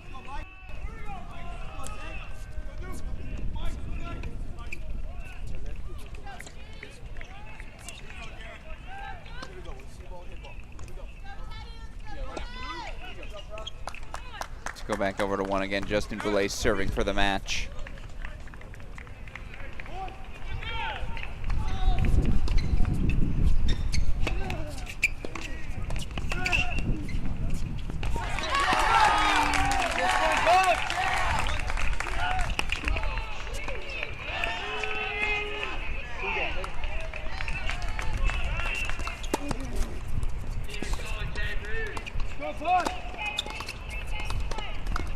Gorskin looked pretty good backing up on that overhead to me.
Gotta end the career in Columbus on an ace, right?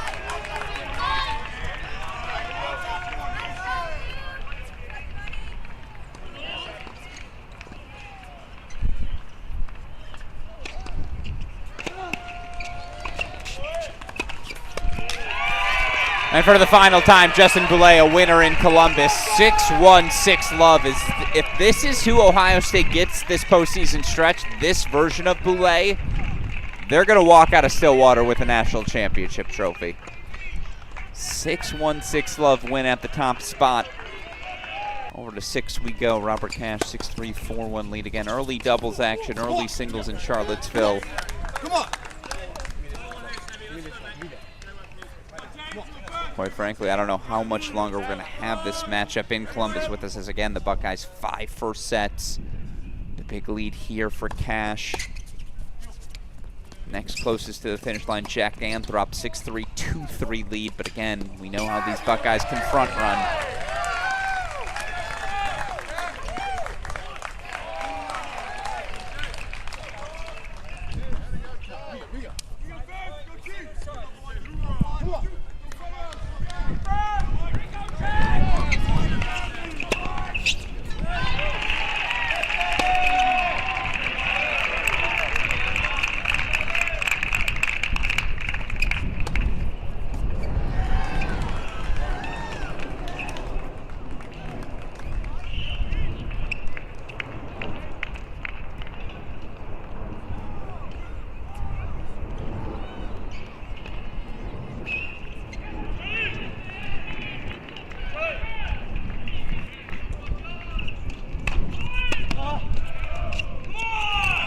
Cash holds for 5-1. Senior now a game away from victory number 21 on the season, by the way, for Justin Boulay, now 18-7 overall on the year.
Tough test for the Mississippi State freshman today to deal with the aggression of a Robert Cash. You're just not used to seeing it. Looking to take that big forehand cut, get in whenever possible.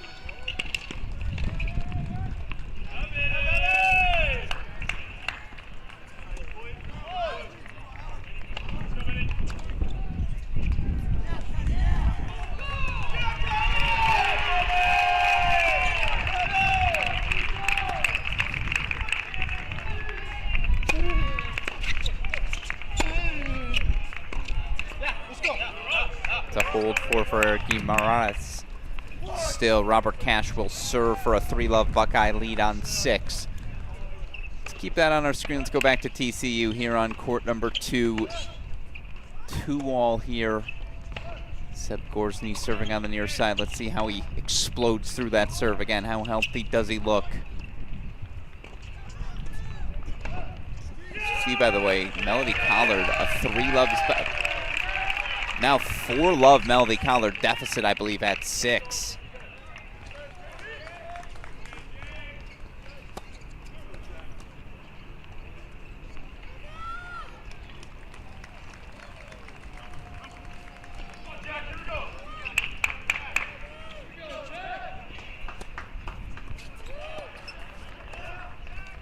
That looks pretty healthy to me. Seb Gorsny in rhythm.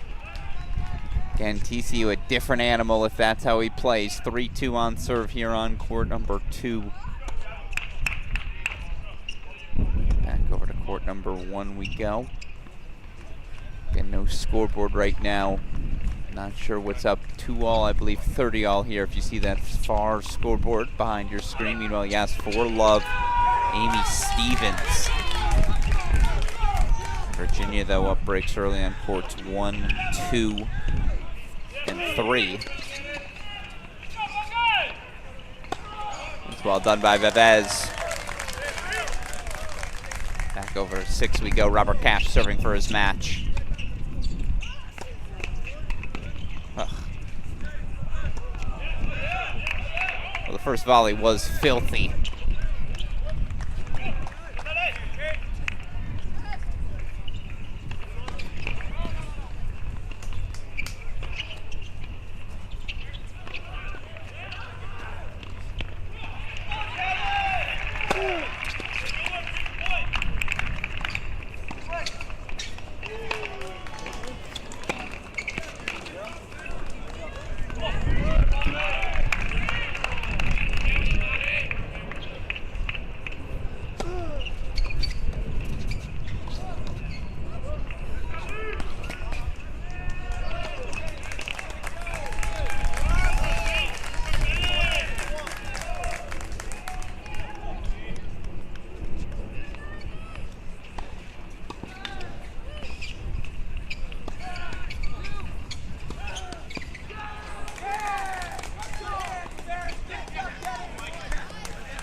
Match point, Robert Cash.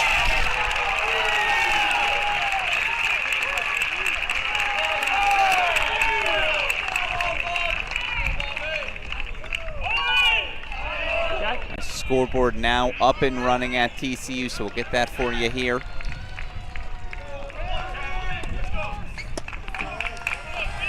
Actually, gotta head back over to court number 1.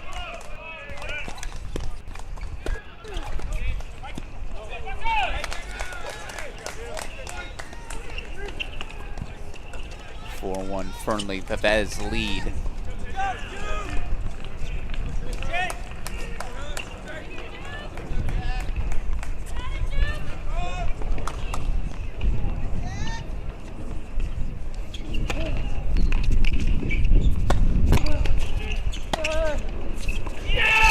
Three-love Bucks.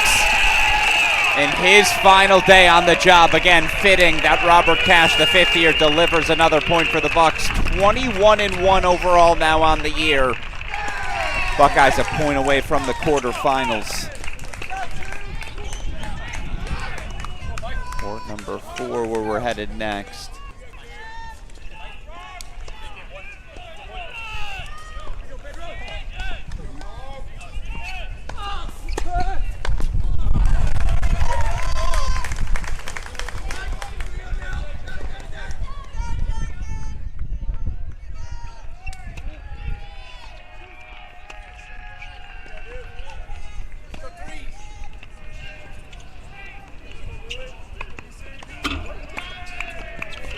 The one closest to the finish line for the Bucks, but again, they won 5 first sets, so they got options. In fact, Alex Bernard 7-5, 3-all.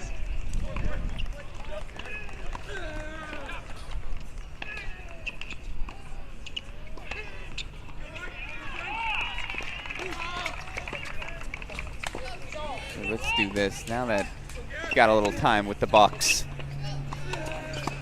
4-2 here, Fernley Vivez serving. 3-all on 2, 3-2 TCU leads on serve on 3.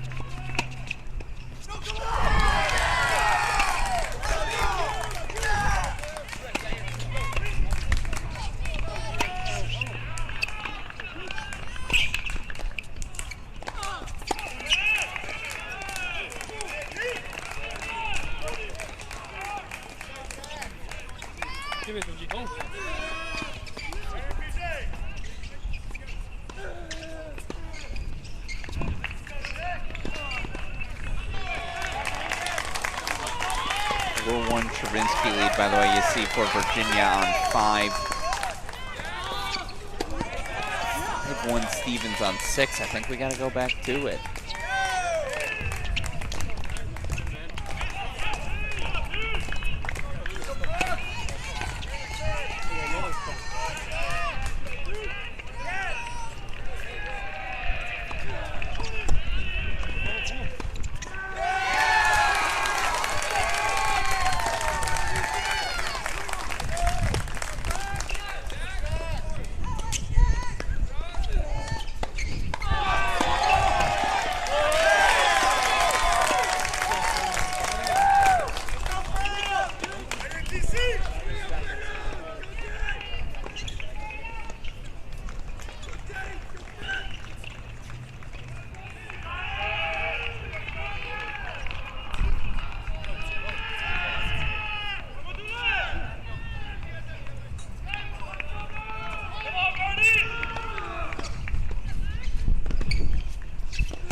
What an angle for Pedro Vivez to find.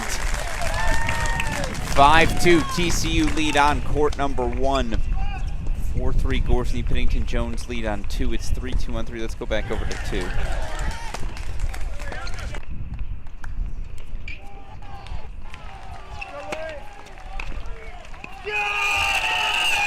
From 15-40 down, Anthrop holds for 4-all, and you just, moments like that, again, so frequently followed by a break of serve. Can Benito Sanchez Martinez maintain his composure? Tell you what, Hernandez is up 3-love in the second. Jovanovic 6-4, 5-2. Milanovic up 4-3 in the second. Mississippi State's showing some fight. They're not rolling over.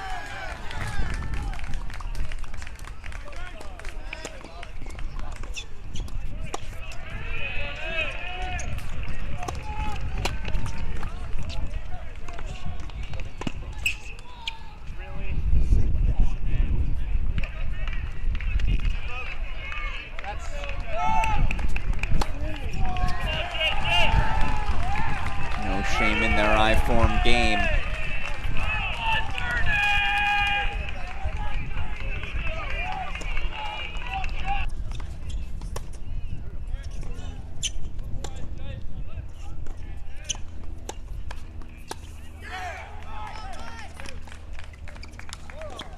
Duke holds for 4-all. Back over to 1 we go. 2-5. Number 1 team in the country. Johns Rodinas trail.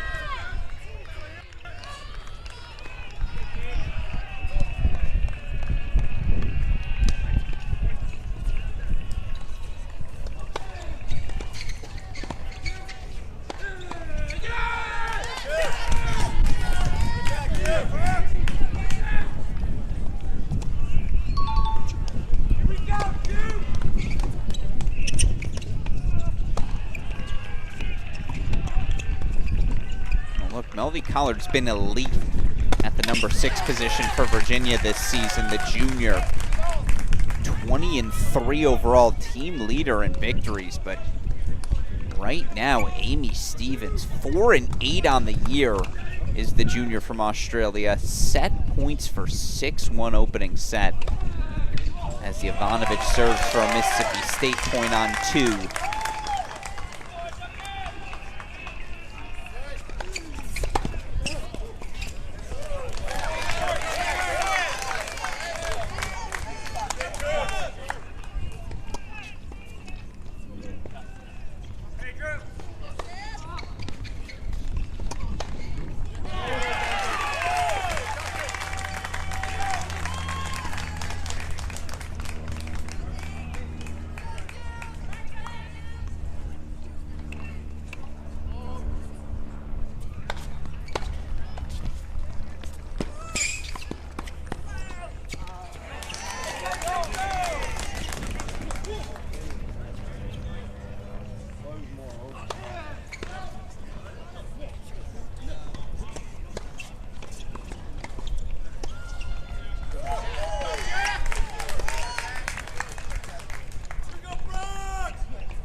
Set point fought off.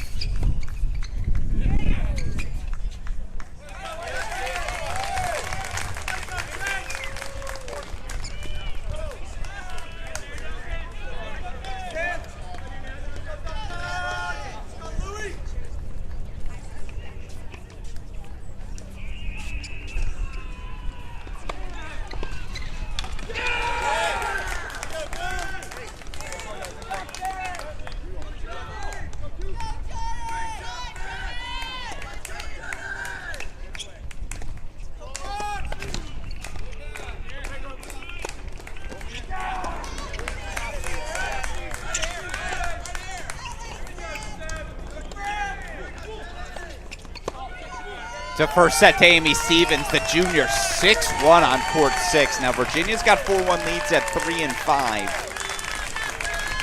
But interesting, as you see a 6-2 set on court number 1. I apologize, I missed it. Fernley, Vivez.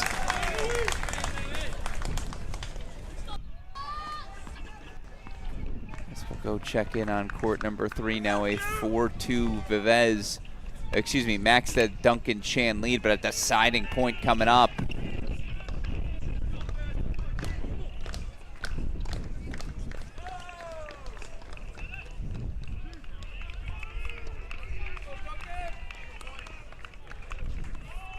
You know what trumps that? Match point. Peter Jovanovic has it.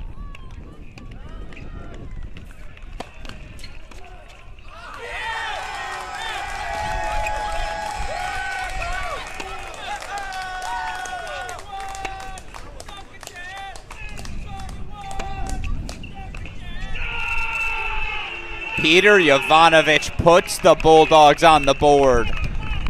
I'm telling you what, of course you'd rather be Ohio State. They're up 3-1. They're at home where they very rarely lose. But just a quick flash through of our 3 remaining matches because they're kind of interesting. Court number 3 right now. Yes, J.J. Tracy's up a set, but Charles Hernandez.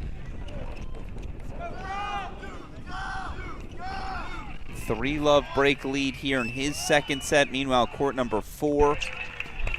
Jack Anthrop 6-3, but 4-5 in his, although that was real nice. And we'll get back to that in a moment. And then court number 5, Alex Bernard, 7-5, serving 4-5 in his second set. So there is a little bit of a window here. We'll hold with Bernie as we go back over to court number 2 at TCU. Andrew Zhang serving to keep the Blue Devils alive. Again, a 5-2 TCU lead on 3. We'll get back to that in a moment. It is really tough to see a world where Duke comes in here, takes this match without the doubles point. Just given, again, strength on strength, a lot of similarities between these teams.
All right, Zing and Heller do their job. They hold for 5 all. The question is court number 3.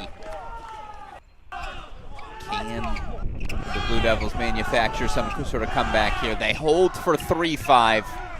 But now it's on the rackets of Louis Chan. There we go. Louis Maxted Duncan Chan.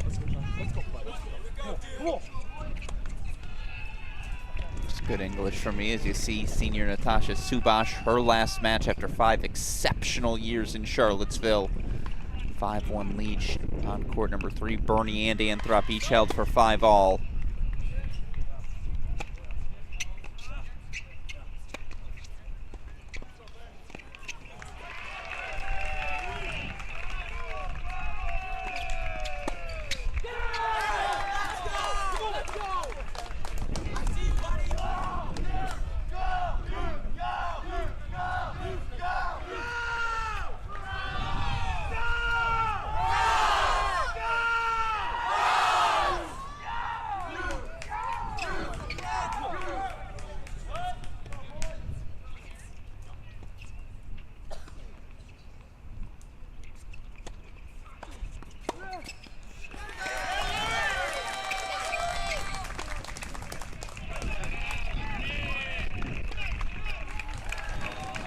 Uh-oh. Alex Bernard, love 30. It's always Bernie, right? 24-0 is the Ohio State sophomore.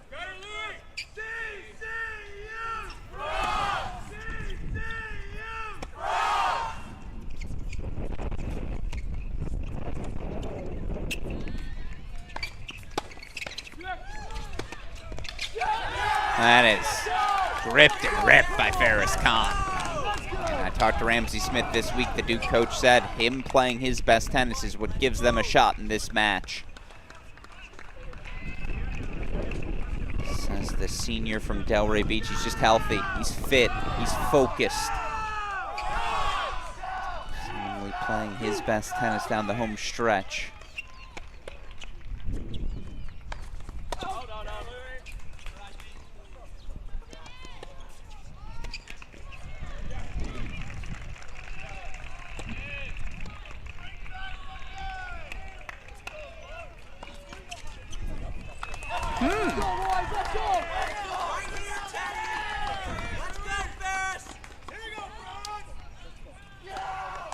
As Bernie has breakpoint chances for 6-5, Duke 3 breakpoint chances to get back on serve here on 3.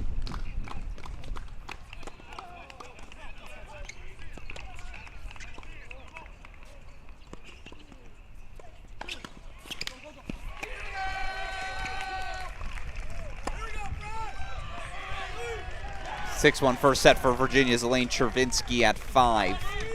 Annabelle Shu a 5-2 lead at 2. Subash 5-1 at 3.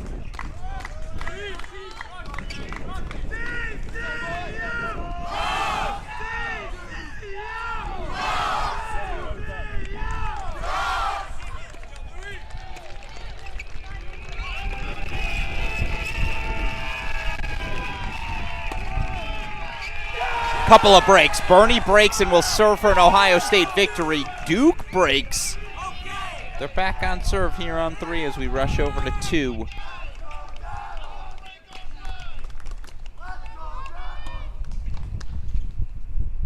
6-5 TCU lead.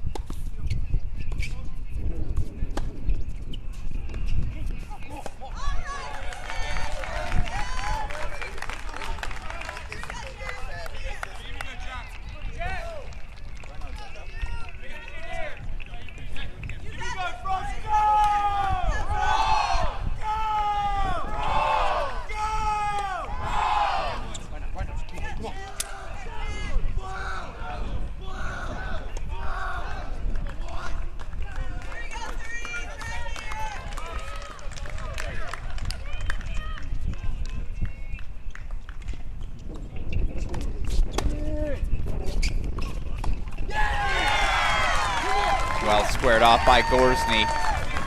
Don't know if that's the guy you ever want to challenge pushing forward. TCU 2 points away. Meanwhile, Alex Bernard again about to serve for the Ohio State Buckeye victory. All due respect to Virginia, we're going to throw to a double box.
Just long off the racket of Milanovic. Meanwhile, a great poach there from Andrew Zhang, particularly off a second serve. Senior says, you know what, if this is going to be one of my final matches, maybe my last with the Duke D on his chest, why not go down swinging?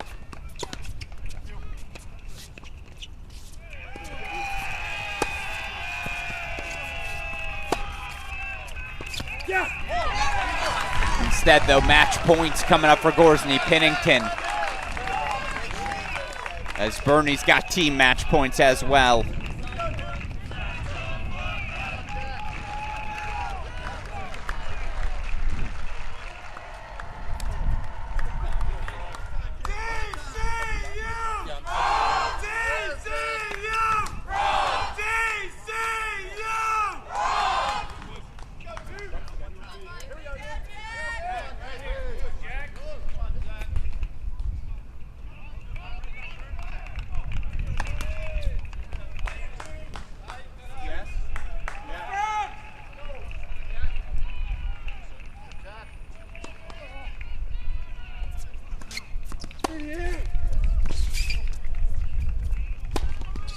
That's why they call him Captain Jack.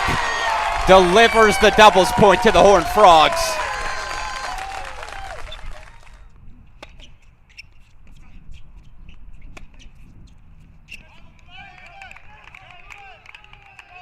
Shot missing long off the racket of Bernard, so we'll stay full screen for it. 1-love TCU lead. Virginia up 1-love. They're closing in on, I think, 5 first sets. Already have 1 in the bag.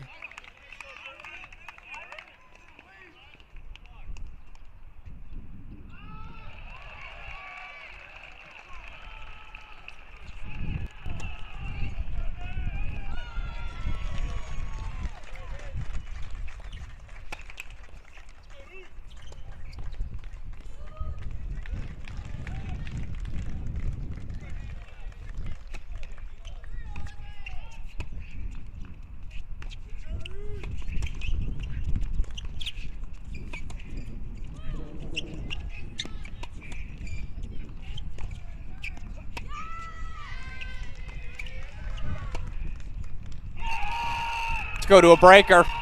Mississippi State stays alive. 3 match points fought off by Dusan Milanovic as Jack Anthrop's a point away from a breaker as well. So we're still on match point watch, for lack of a better term here.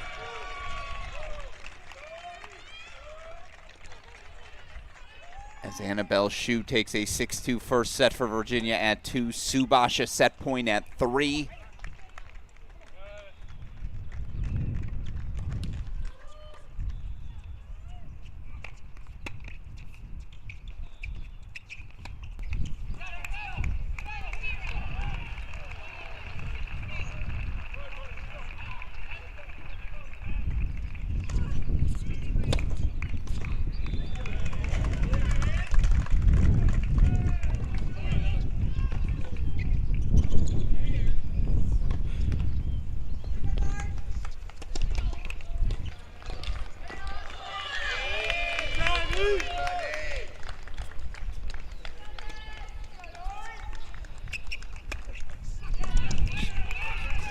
A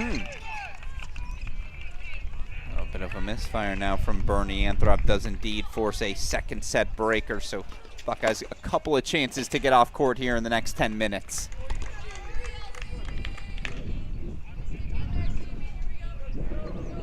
Bashake set points for Virginia at 1. Subash broken by freshman Valerio Reyes serving for the opening set. Still a 5-3 lead though, right?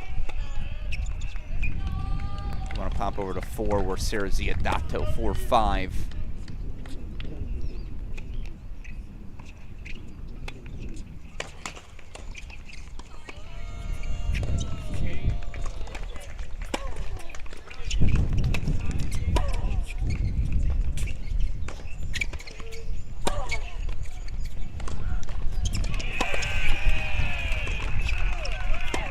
Bashake 6-4 first set for Virginia, so now they've got a path 1, 2, 5. Yeah, it's a first set for Vanderbilt at 6, but Virginia closing in on the first set on 3 as well.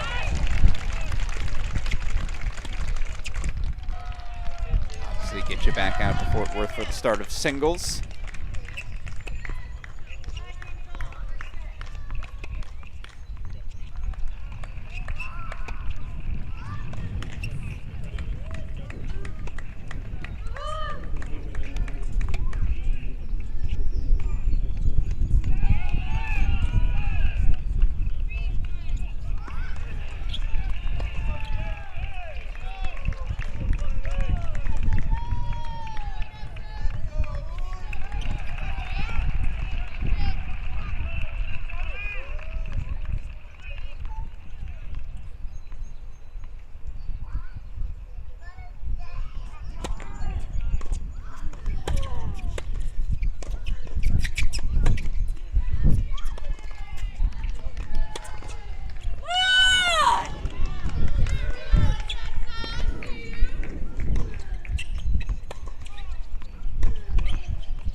all due respect to Dusan Milanovic and the effort he's putting forward here on 5. We got to go over to 4.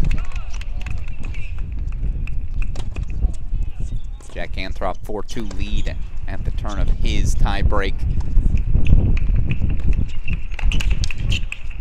It's always the Florida boys for these Buckeyes. Anthrop, Bernie. You see, by the way, Ziodato now a 6-5 lead. She was 5-2 down in that set at 4. Virginia putting a punctuation mark. Anthrop a little late as he was making the effort, but yeah, I thought that ball did miss wide. So the Buckeyes now 2 points away. Obviously, again, singles action getting started at TCU. We'll get back out there.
It's the 3rd straight quarterfinals for the Bucks.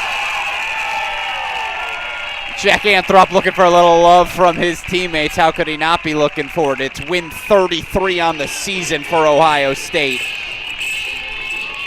And once again, the Buckeyes through to the quarterfinals under head coach Ty Tucker. This team had one goal coming into the season. Not to get to the final site, to leave it with the national championship trophy. That hope stays alive. Ohio State. Dare I say, definitive. Not dominant, but definitive. In a 4-1 victory over Mississippi State. Heck of a season for Matt Roberts and the Bulldogs. They'll end their year, again, very respectable 19-8 overall on the season still. The Buckeyes through to the quarterfinals. A date with either Columbia or Arizona awaits, and for what it's worth, right now Arizona trailing by a doubles point. 1-love to Columbia. That match in New York, not on any of our streams. Right now available on our streams. Florida State went to Knoxville. They took the doubles point. They've got a 1-love lead on Tennessee. Chris Halioris on the call there. On the Peri Sheinin feed, Michigan 1-love lead on Miami. I know he's also got the Kentucky-Harvard match. He, meaning Daniel Westoff, our producer, producing that. Not sure what your score is there. Meanwhile, again, let's dive into the action. 6-3 set here on court number 2. That means Virginia. First sets on courts 1, 2, 3, 4, and 5. We're going to occupy our big screen.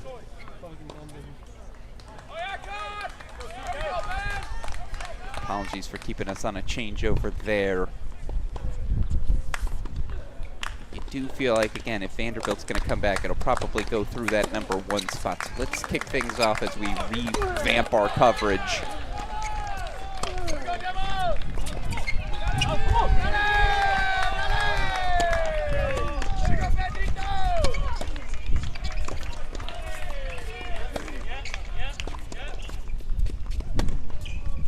Here, number 13 in the country. CB Moore earned the definitive 3-set victory in the 4-3 clinch over Ohio State. Moore 13 in the country. Taking on Ahiba Sheikh, currently number 24 is the senior for Virginia. Ooh. Yeah, that's the shot making Moore's capable of. Again, can go through the records now and reset things here. Ahiba Sheikh 14-6, her best year and her final year on the job. CB Moore 14-4 for the 14-10 Commodores. Second on the team in victories.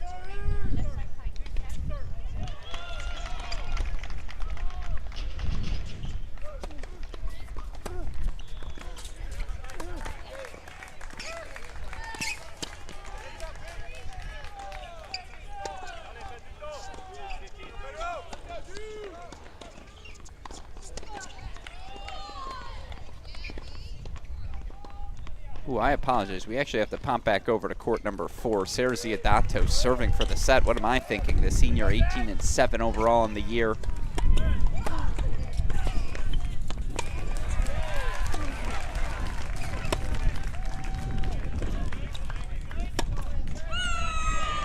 It's down 5-2 in this set, but Anessa breaks back, so we're going to a break, or our final first set. So, excuse me, 4 first sets for Virginia, not 5. Senior Anessa Lee out of San Marino, California, 8-7 overall in the year. And senior Ziadato out of Trieste, Italy, 18-7 overall in the year, second on the team in wins.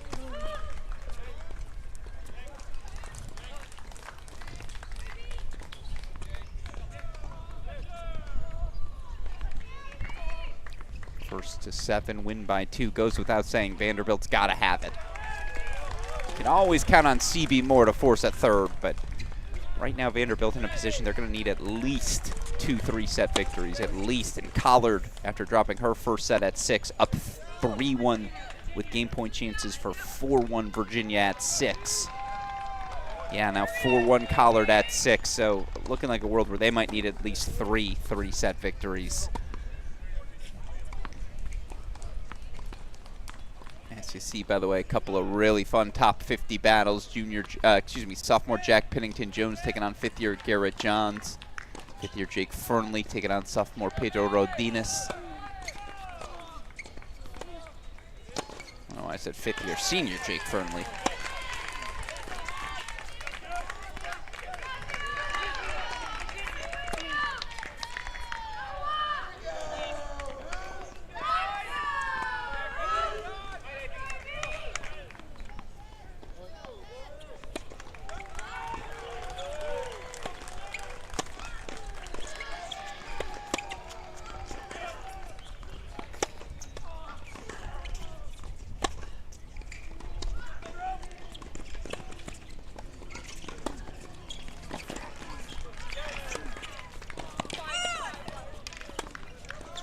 Call confirmed by the chair.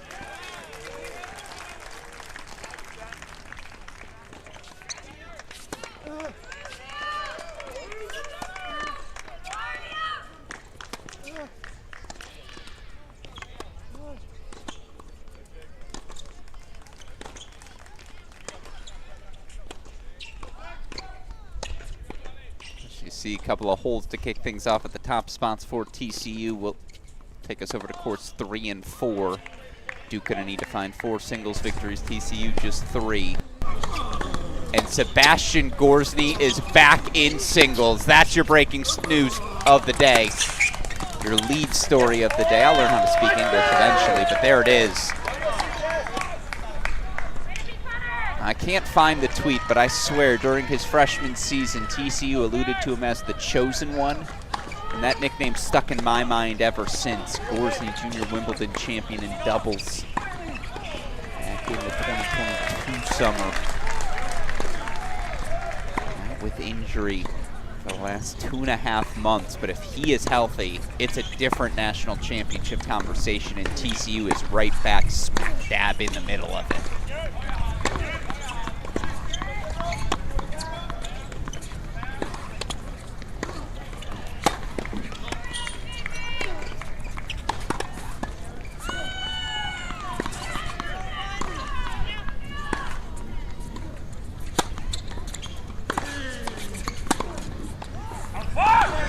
By the way, court number 3, a fun one. I think a must-have, obviously, for Duke. They're going to come back today. Senior Andrew Zhang, I think his best year on the job. 14-6 overall in dual match play. He's taking on junior Pedro Vivez. Vivez 10-9 overall. By the way, Gorsny, the sophomore, taking on junior Connor Krug. Krug 9-15, but he's won his last 2. Gorsny 7-4. Again, it's been a while. If there's any spot you feel like Duke, a swing match they can attack, Gorsny in his first back on the job. Coach Roditi not going to play him unless he was ready, but dare I say that has to be had by Duke today.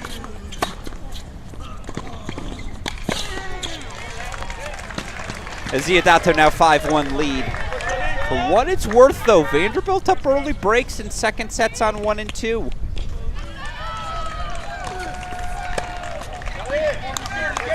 As we learned in Columbus when Vanderbilt took a doubles point but dropped 4 first sets, they weren't going to roll over then. They won't roll over today. 5-1 on the turn. Let's go lock in on Gorsny for a moment, yeah? Here we go, Aya! Here we go, Devils!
Scoreboards look good for us. Let's go finish our introductions at TCU, show you 5 and 6.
That's a 5th first set. 5 first sets for the Hoosiers. Now we got all of our cameras set over at TCU. Again, Melody Collard racing her way towards forcing a third team, continuing to expand their path.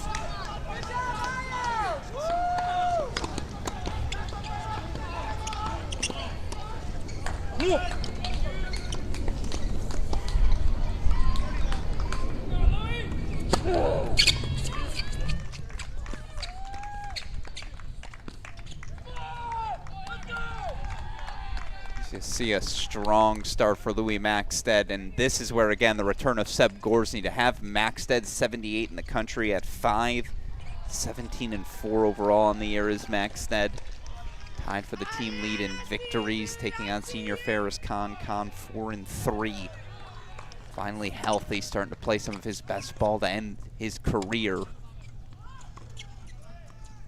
Matchup on 6th freshman Alex Visser. 11 and 11 overall in the year. He'll take on senior Tomas Jirasek. Jirasek 12 and 7 overall in the year.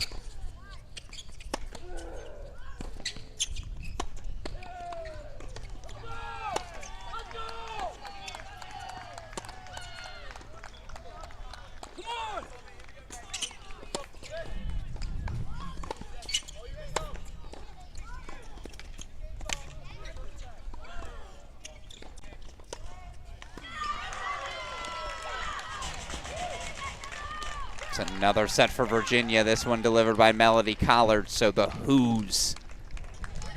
Pathways everywhere.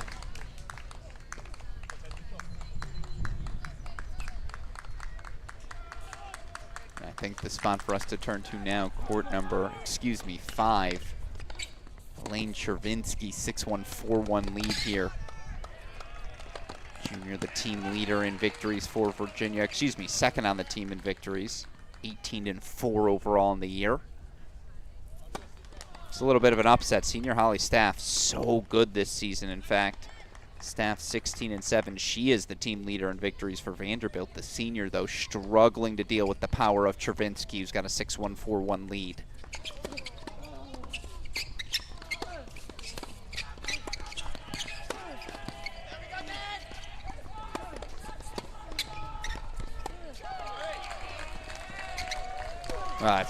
Now you see why. Even when you do try to put some pressure on Chervinsky, when she's making passes like that, you're just in trouble.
You see Louis Max at the 4-1 lead on court number 5. That's really the only lopsided lead right now in any of our starts. Do a quick line switch here. We'll go to 3 and 6.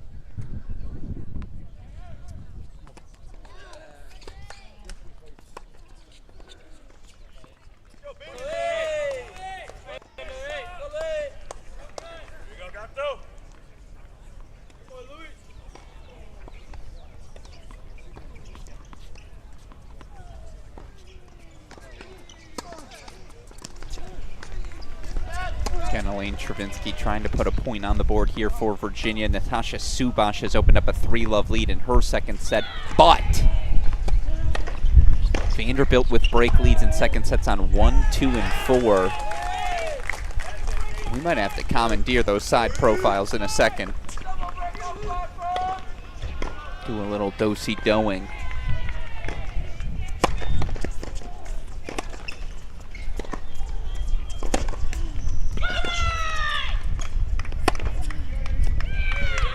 All right, staff holds for 2-5 still. Travinsky's going to serve for her match on the other end of this changeover, so we'll keep that on our screen. 4-2 Andrew Zhang lead here on court number 3. Duke, 5th year up a break. All right, I'm intrigued. Again, after that, we're going to put TCU in the big screen. We'll move Virginia over to the side as Vanderbilt's starting to make some pushes. Collard's the one for me that's interesting. She's already up a break in the 3rd, and everything is trending her way. 3, 5, and 6. It's my projected forecast right now if you're a Virginia fan at home. How do the Who's get to Stillwater? I think through courts 3, 5, and 6.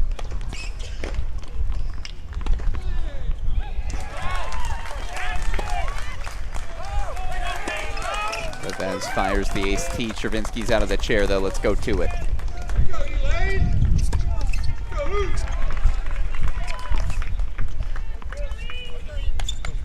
Junior Elaine Travinsky, 18 and 4 overall in the year, trying to deliver point.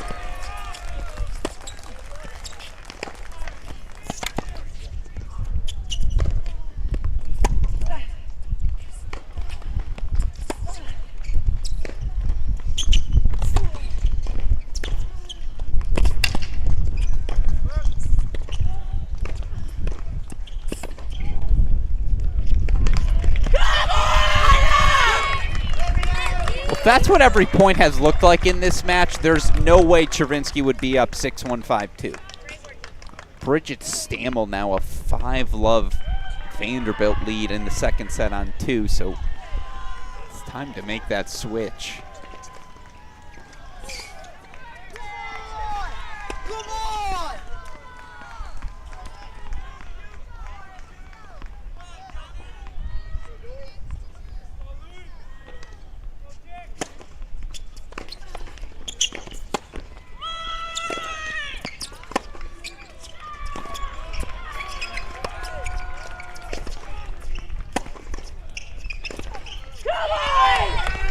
That makes more sense to me, the weight of that Travinsky forehand, just giving that staff forehand all sorts of issues.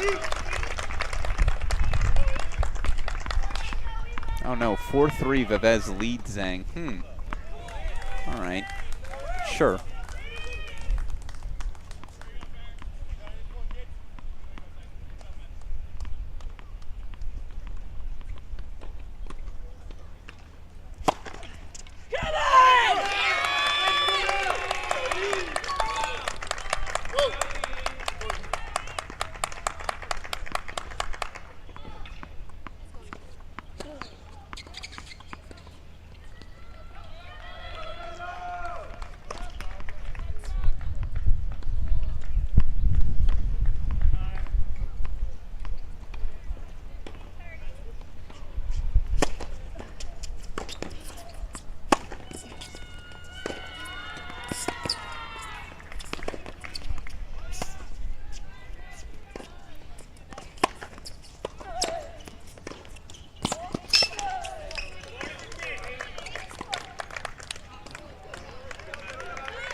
That might be a 6-1 first set for TCU's Louis Max then on court number 5.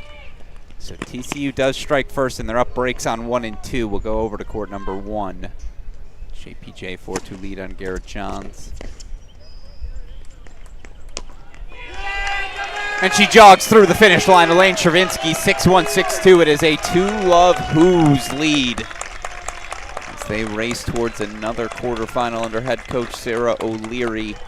All right, let's go TCU Duke in the big screen for a little bit here. As again, now we play a little bit of a waiting game at Virginia.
Set point for Bridget Stammel on 2. We're going to put that in the big screen.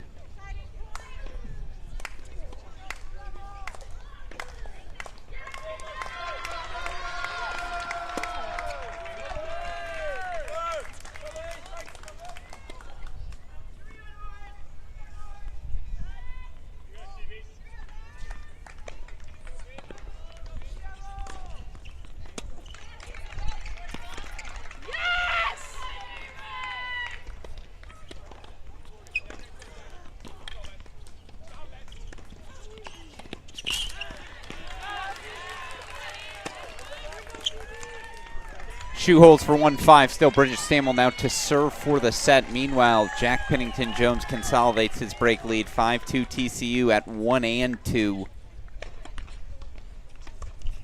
Over to 2 we go. Jake Fernley on the far side serving for the opening set. 5-2 he leads sophomore Pedro Rodines.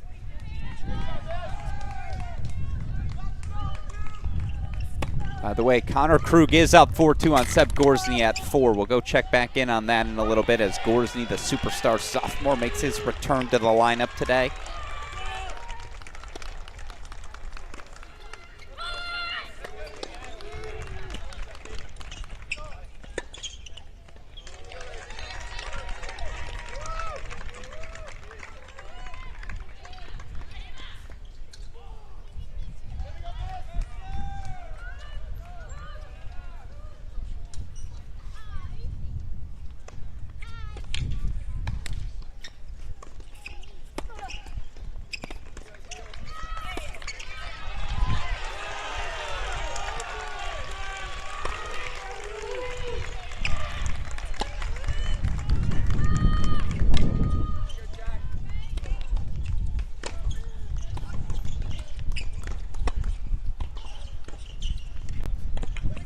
Tasha Subash now 6-3, 5-love lead. Collard double break, 3-love at 6. So yeah, 3, 5, and 6 looking like the path. Jake Fernley closes in on an opening set. Virginia racing towards the finish line.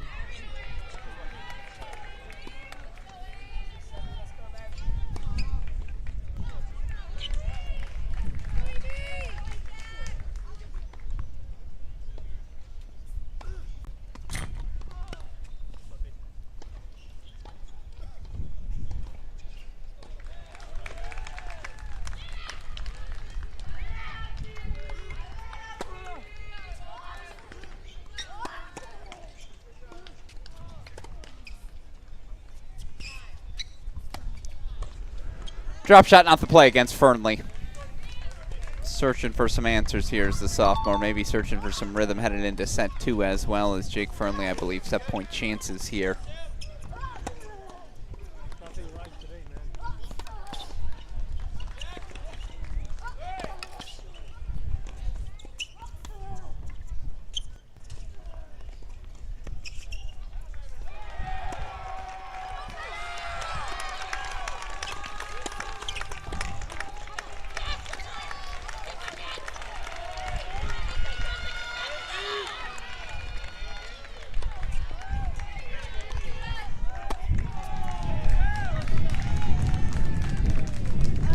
It's an opening set for Jake Fernley, 6-2 on court number 2. So first sets on 2 and 5 go the way of the Horned Frogs.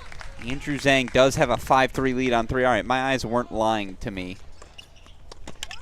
Let's go back over, or let's go check in on the aforementioned court number 3. As we do that, Subash back to the big screen.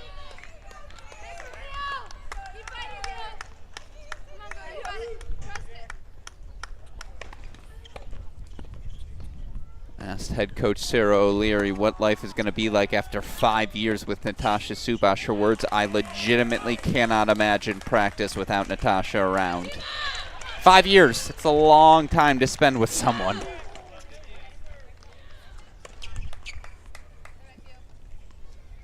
Bastion of consistency throughout her time.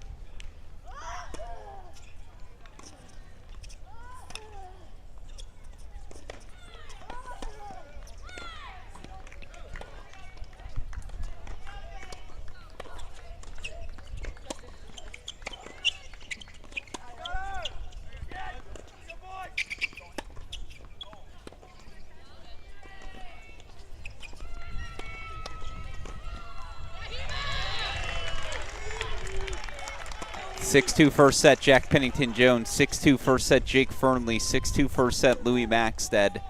All right, we caught him on a changeover on 3, that's why. 4-3, Duke leads at 6. 4-2, they lead at 4, and then again, Zhang, 5-4 lead on court number 3. All right.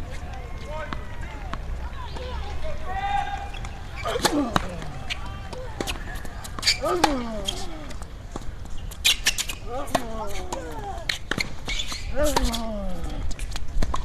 it! Let's go, CK! Looking good, buddy! Let's go! We're good, let's go right now. Here we go, dude! Here we go, Brock! Here we go!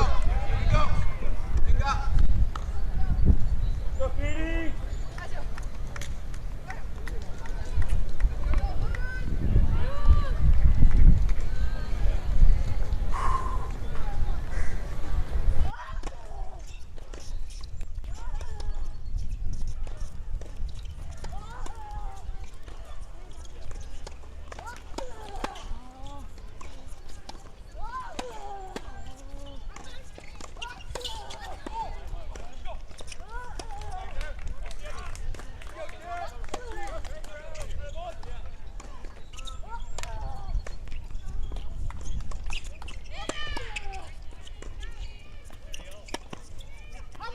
How about that to set up match point? Natasha Subash, the backhand down the line, beauty.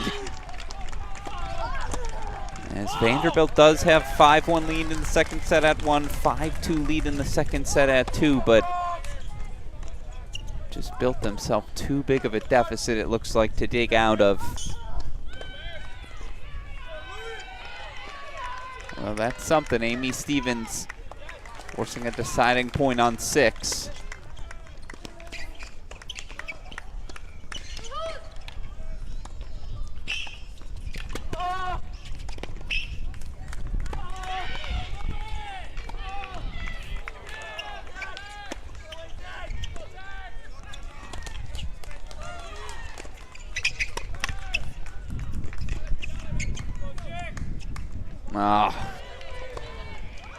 Would have been a fun way to end her career in Charlottesville. Match point fought off by freshman Valeria Ray. One more to come here.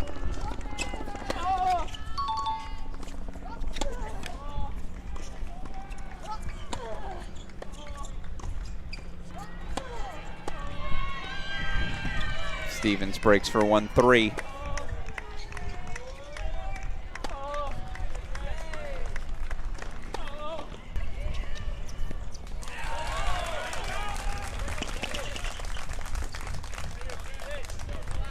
CB Moore takes the second set, 6-1 at 1.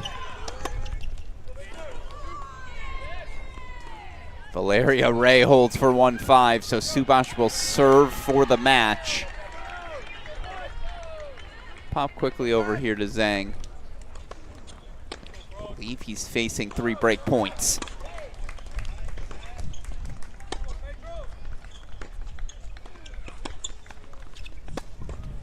Let's go, Zhang.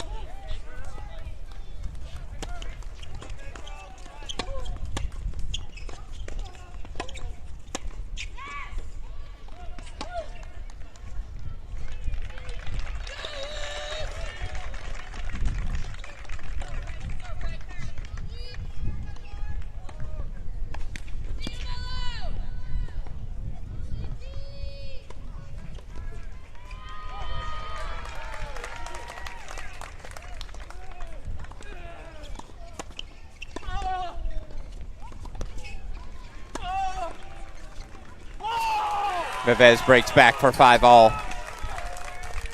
So now let's go over to court number 4.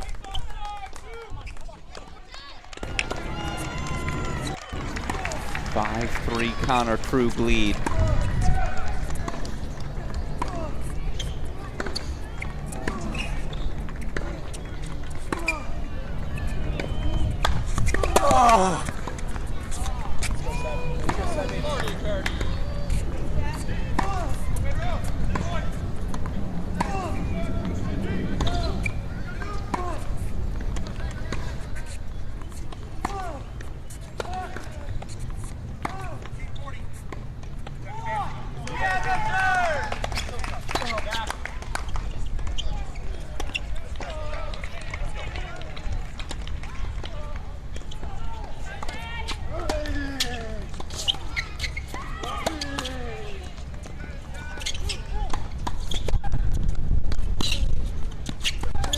That's why you hold your ground.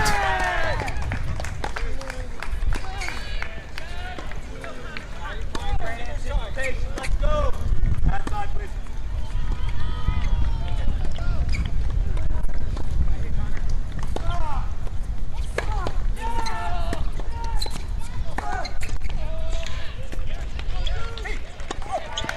Okay, go, sir. Come on.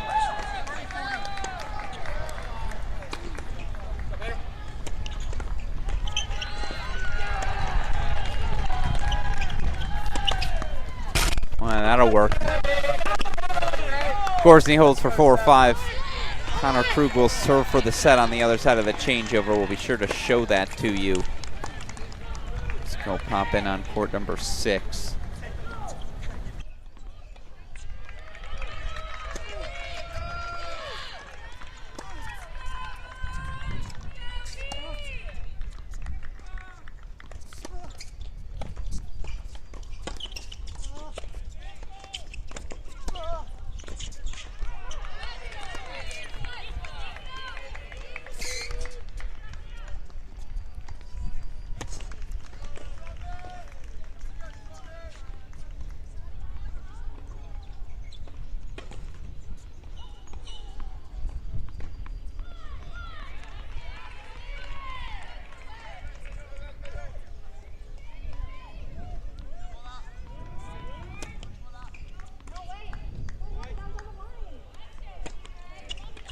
Subash doesn't love the call.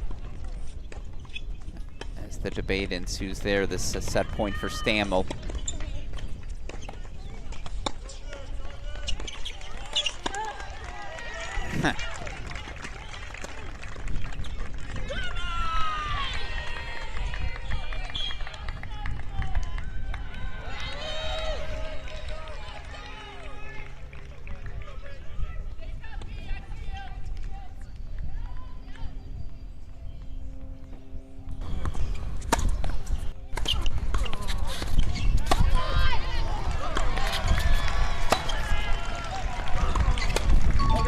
Match point number 3 for Subash.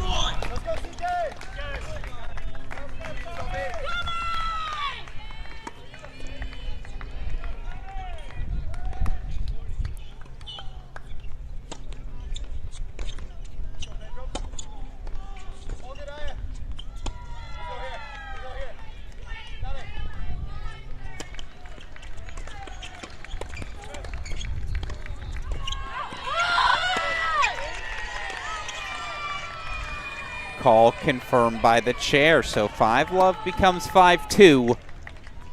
Valeria Ray stays alive as Bridget Stamel does force a third set. Again, Virginia 3-1 up on 6. Actually, let's race over to it.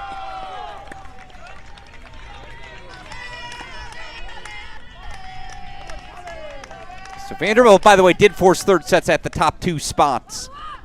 They're going to need 4 3-set wins if they're going to escape here in Charlottesville. A 4-1 lead for Collard as she gets the break right back.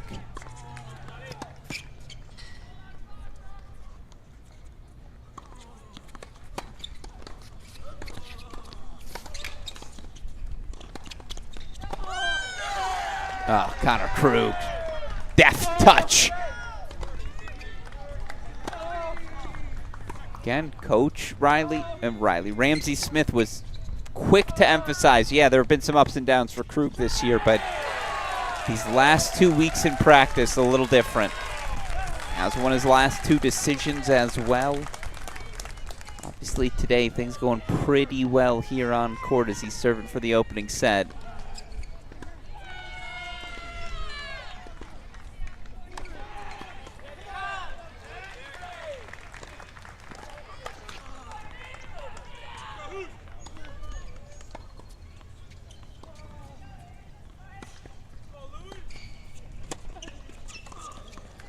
Fernley 6-2 up on Rodinas.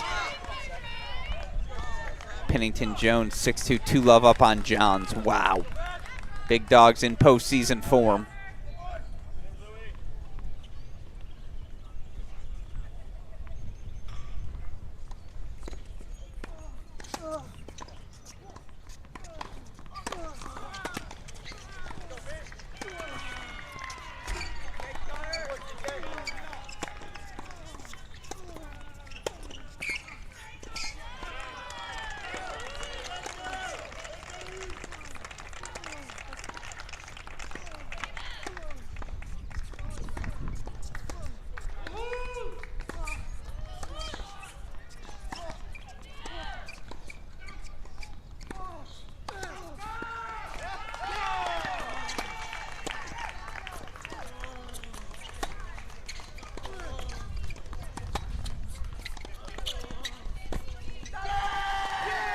Caught a misfooted. It's an opening set to Connor Krug.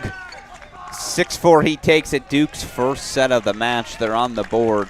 So 2 first sets remaining. Blue Devils need them both.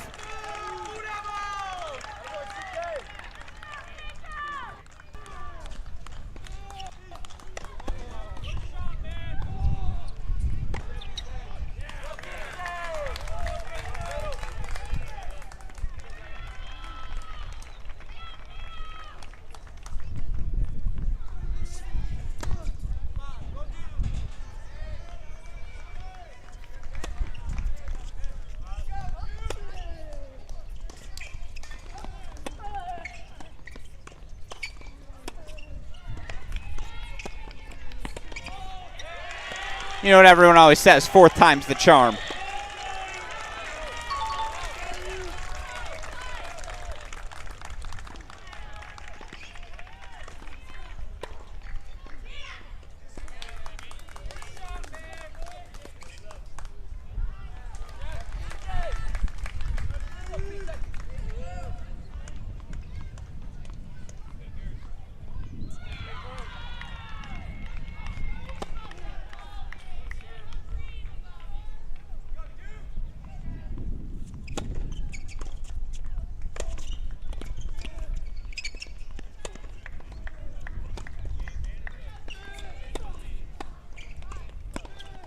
Yeah, missed it wide.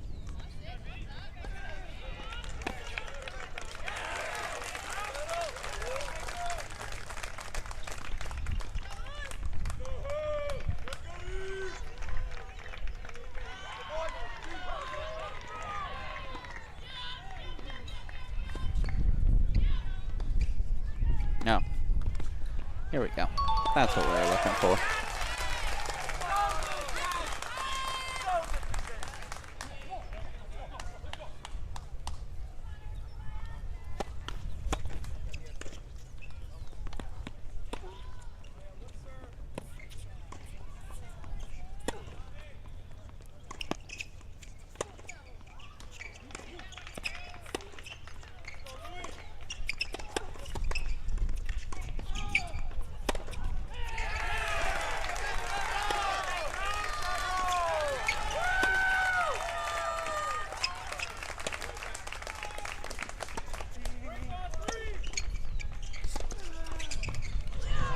Another match point fought off. Meanwhile, a devastating development for Duke. From 5-3 down, Pedro Vivez. It's the final 4 games of the set on 3. So courts 1, 2, 3, and 5 all going the way of TCU. Gonna throw us back. Let's go over to Fernley on 2.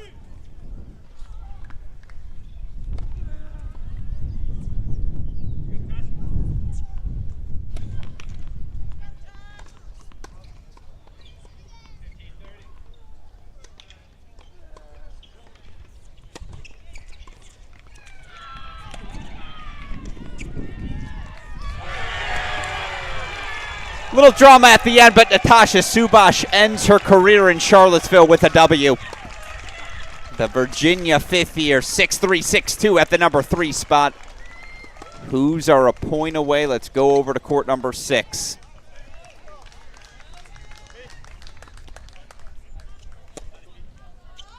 Was 3-love, but breaks in the last 4 games to make it now 2-4. Amy Stevens serving on the near side. Celia Bell Moore up a 2-love early break lead in the 3rd set on 1, but a lot of work obviously for Vanderbilt to go. They got to find 4 3-set victories.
Fernley 4-love in the 2nd set on 2. Jeez.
Really well executed by Collard, and again showing off the hands, the touch, the variety. Do a bunch of different things. As again, can Pedro Rodriguez do anything to just stay on court? Pennington Jones 6'2", 3-love on 1. Louis Maxted 6'2", 3-1 on 5. I mean, it's one-way traffic. TCU is flexing their, hey, we want to win a national championship muscles. Man, is it impressive.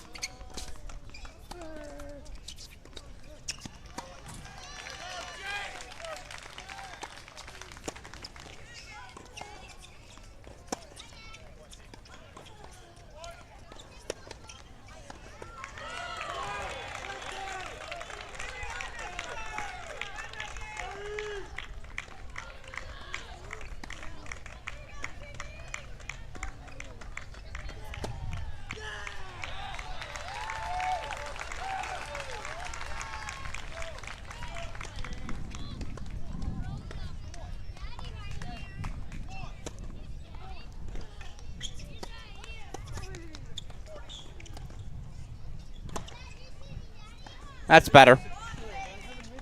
That's exactly the rhythm the junior Stevens needs to find.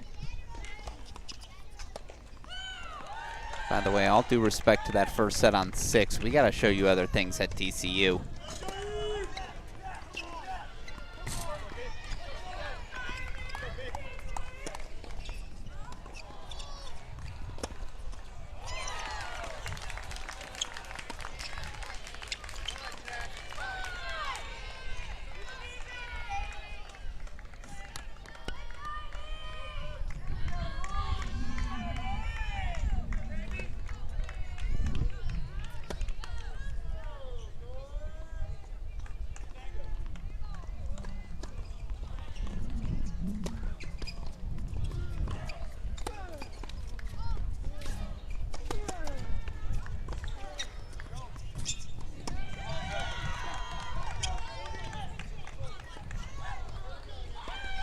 All right, Amy Stevens pulling out all the stunts.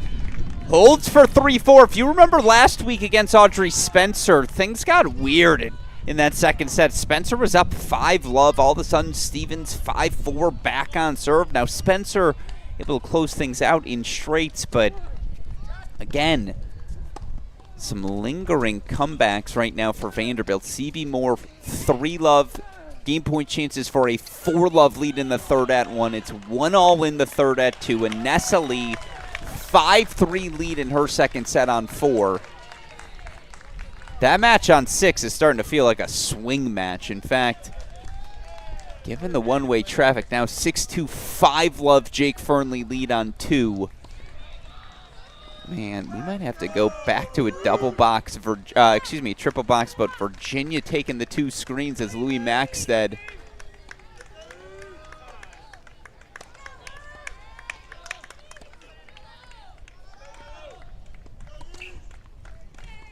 (6-2, 3-1 lead). Looks like there's an injury timeout here for Ferris Khan.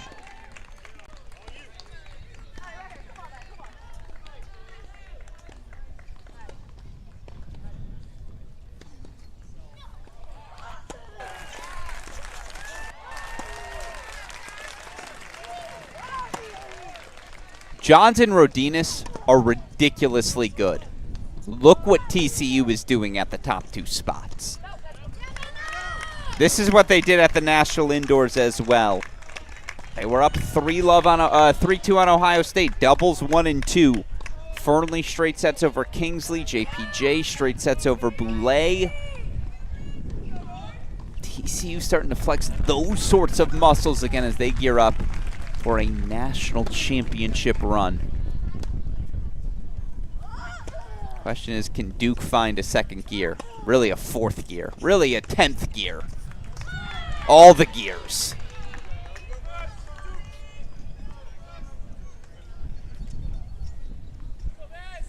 Tell you what, Fernley serving for his match will put him in the big screen.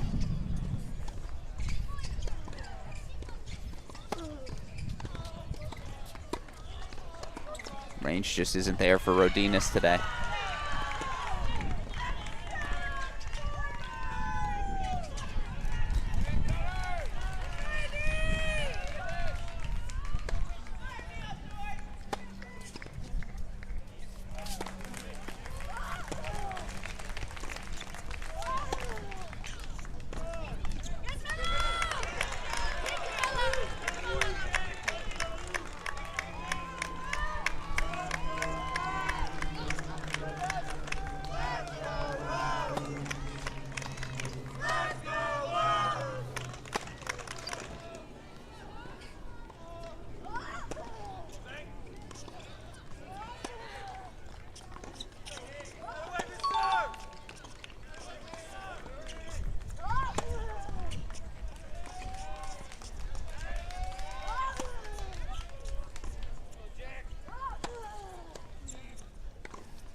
All right, that's something at least. Drop shot, slap forehands. Rodinas just wants to empty the clip right before he's take out all the shots.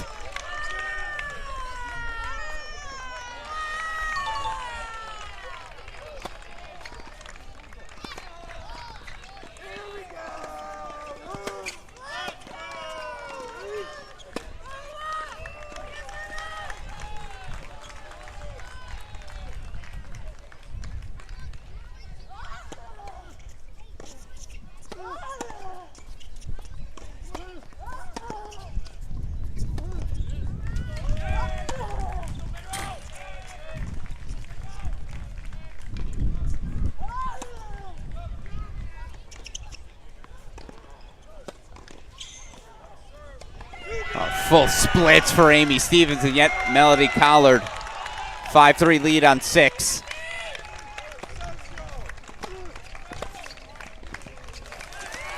And it's a serve and volley to finish. Jake Fernley finishes his career in Fort Worth with another W. It is all TCU. 2 Love Horned Frogs. They're going to finish top 10 for a 10th consecutive season. And another quarterfinal is a call-in as well. Meanwhile, Garrett John's game point chances, but it is 6-2-5 love here for JPJ. Let's go see if that injury timeout's done for court number 5 for Ferris Khan of Duke.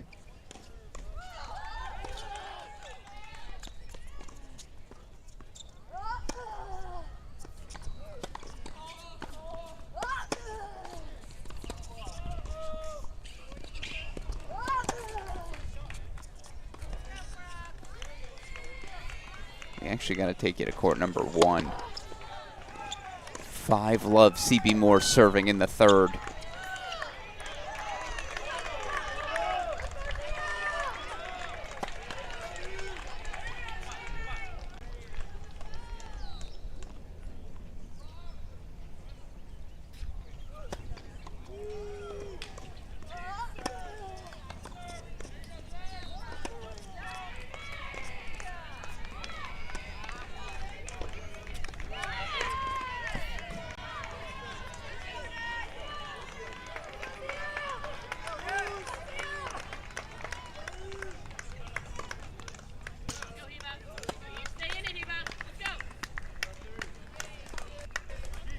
Garrett Johns does hold.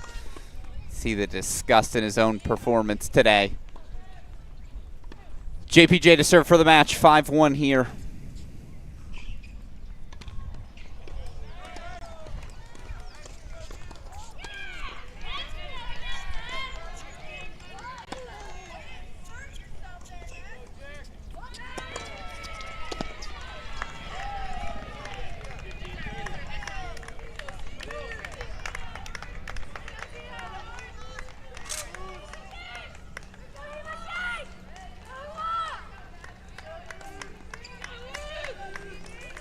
By the way, Anessa Lee did force a 3rd set on 4.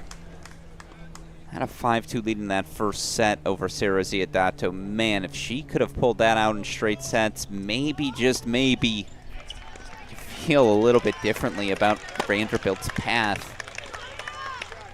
Amy Stevens showing some serious fight at 6. Was down 3 love in that 3rd set. Looking to hold to at least ask the question of Collard. You know, what's the discussion here?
Too good from JPJ, sets up match points.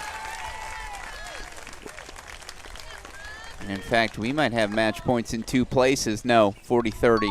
In fact, Stevens held for 4-5 still. Collard's going to serve for the match on the other side.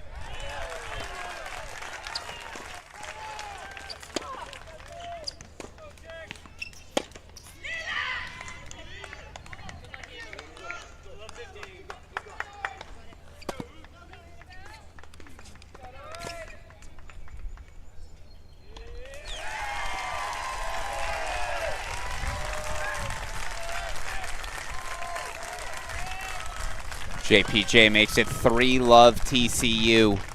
That is a dominant performance from the sophomore. 6-2, 6-1. He knocks off fifth year Garrett John. So over to court number 4 we go. Louis Maxted. Excuse me, court 4. That was by instinct. Gorsny's back. Over to court 5 we go. Louis Maxted, is it 6-2, 4-1 or 5-1? This might be a team match point, actually.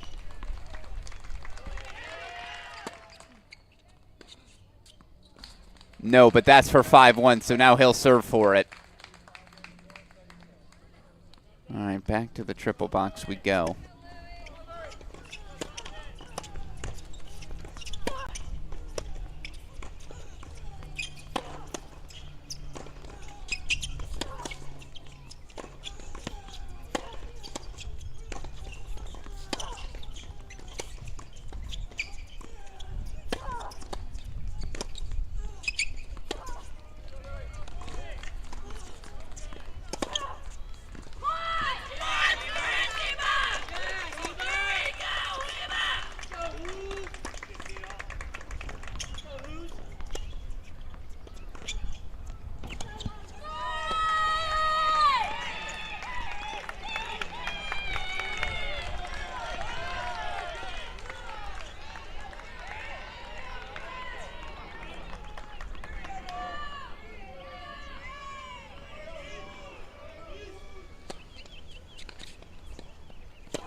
I think Louis missed that one.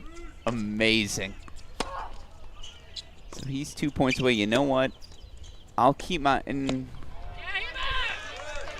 point chances for Shake. I'll keep my eye on the scoreboard. Let's go to a split screen here.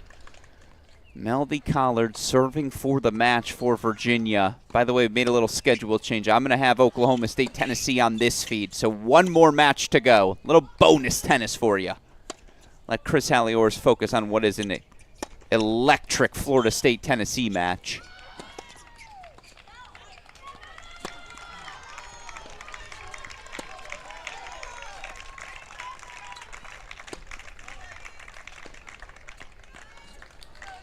Match points, Maxted.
Well, what an effort from Collard. What a performance from TCU. They won that match in under 2 hours. Even in the new no-ad era, that does not happen very frequently. Meanwhile, we'll take you to a split screen here. Celia Bell Moore, match points on 1. Collard Stevens, 30 all on 6.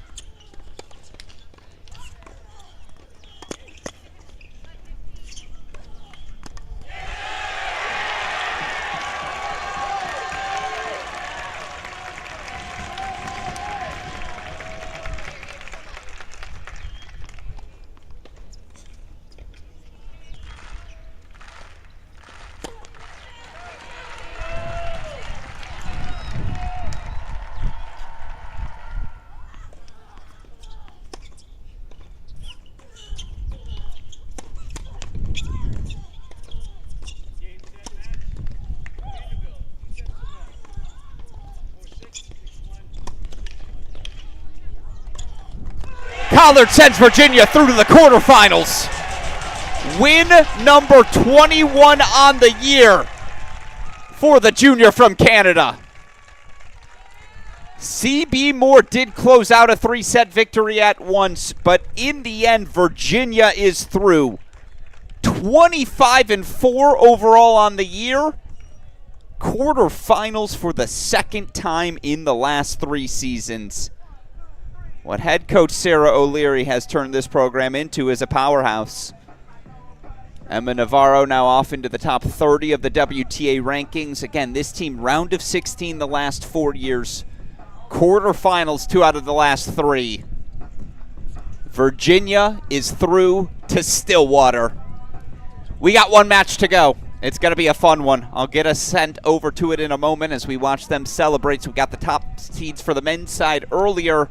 Now we get the top seed for the women. Oklahoma State taking on Tennessee in a match Cracked Racquets analyst John Parsons called sneaky fascinating.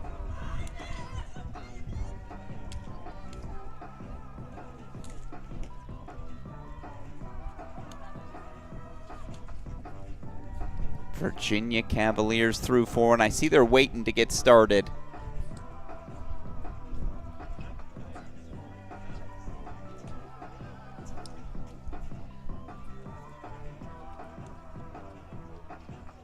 But now I'm able to get us over to it. We got action in Stillwater.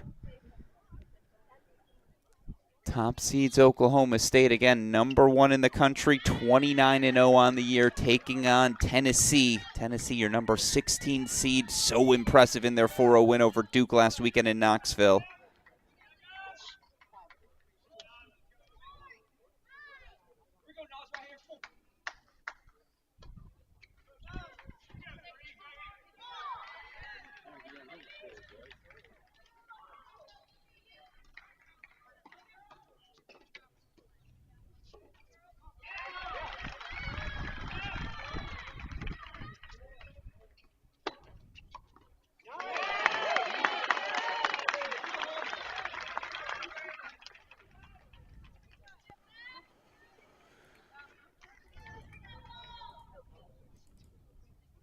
Again, by the way, Tennessee fans tuning in, fantastic round of 16 match for the Tennessee men taking on Florida State. Florida State leads 3-2, but Angel Diaz forced a 3rd set at 4. He's up 2-love there.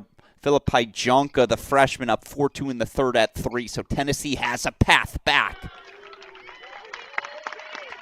We'll let Chris Halioris and his feed focus on all of the men's action. We're going to focus on the Tennessee women here today. Again, I'm going to get our cameras set in a moment.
early deciding point. Here on court number 1, Anastasia Komar, Obi Kajuru. Redshirt sophomore junior combination, top 15 in the country. This week find themselves all the way up to number 3. Taking on the pairing of number 11, Sofia Cabeza, Celsa Tomase.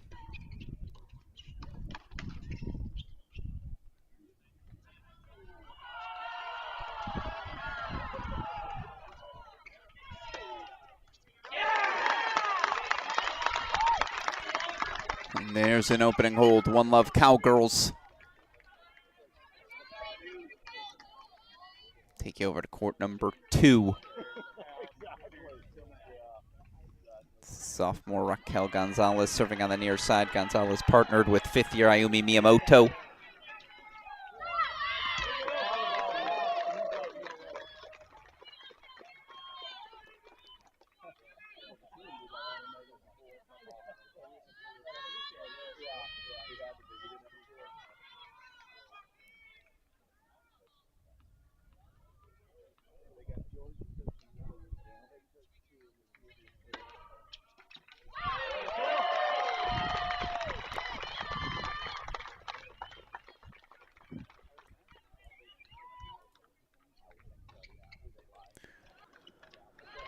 Look overall on the scene. By the way, Kajuru Komar 18-4 overall in the year.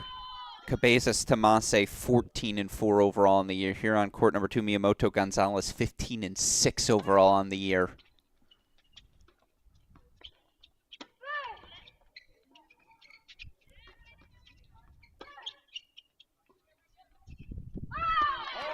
It's an opening hold for Gonzalez. They're taking on the pairing of Alana Wolfberg, Esther Adeshina. A little bit of a homecoming, right? For Alana Wolfberg, spent the start of her career at Oklahoma State. Wolfberg, the 5th year out of Orlando, Florida.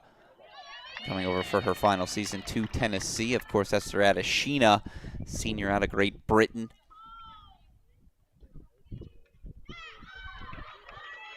Duos 15-6 overall in dual match play. Both these teams have been exceptional in doubles all season long as we take you over to our final court introduction, court number 3.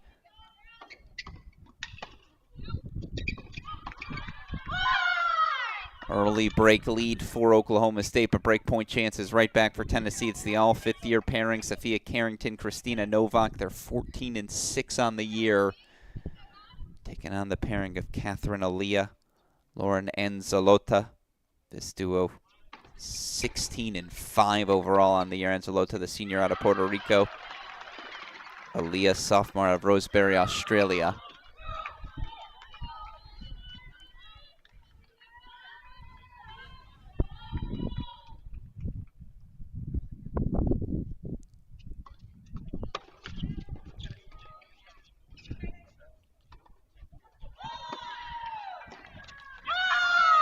Tennessee breaks right back. So on serve everywhere. Pop back over to 1.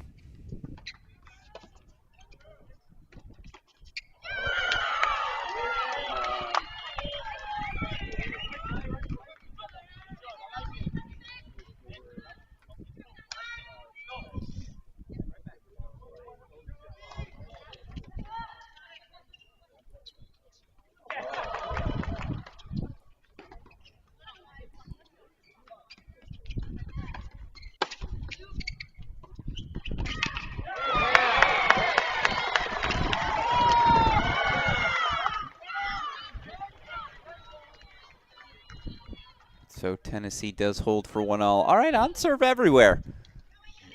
Let's hang out in a triple box for a moment. Number 1 overall seed Oklahoma State. They're pursuing perfection. We haven't had a perfect season in Division I college tennis since 2013. Virginia men undefeated then. Last women's team to do it, Stanford, back in the 2006 season.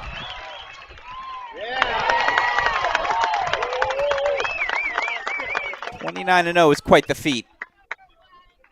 Of course, the last time we had a team chasing perfection, 2021. UNC undefeated all the way through their semifinal 4-3 loss to Pepperdine. Of course, this year's UNC Tar Heels knocked out dramatically last night in Chapel Hill, 4-1 by A&M.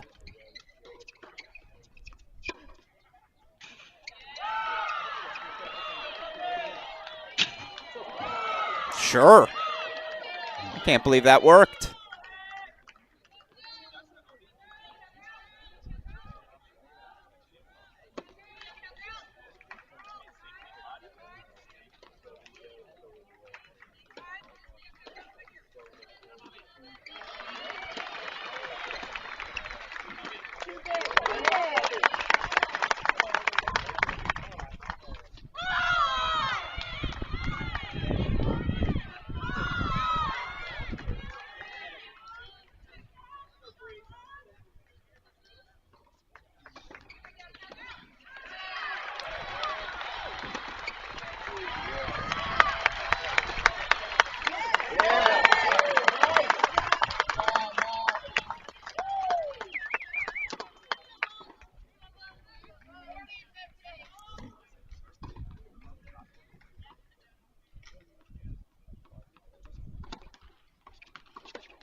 It is a Tennessee. Oh, no. Yeah, hold on 3. Tennessee hold on 3. It's an Oklahoma State hold on 1, so over to 2 we go. That's why we live in the triple box to know where to head next. Right now, we head over here to court number 2. We can turn up the court volume, can't we?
Game point chances for Miyamoto and Gonzalez up an early break here on 2.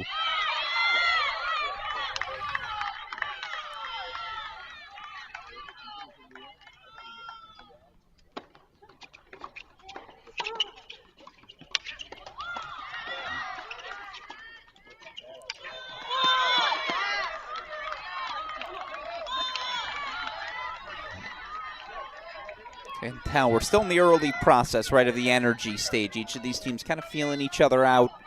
What are the tactics we need to turn to? You can watch all the film you want. It's different once you roll the balls out and you're actually playing, right?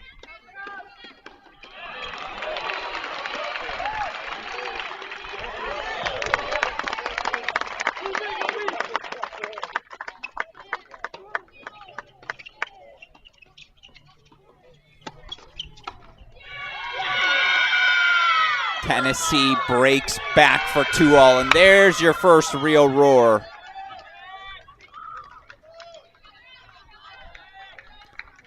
So 2-all on 2. Pop over to 3, Aaliyah and Zalota. Break point chances for 3 straight games.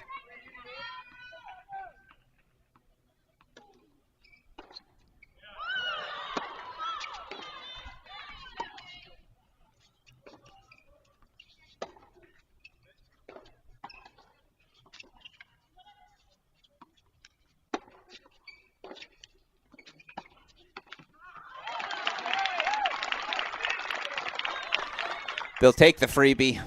Kind of need it right now.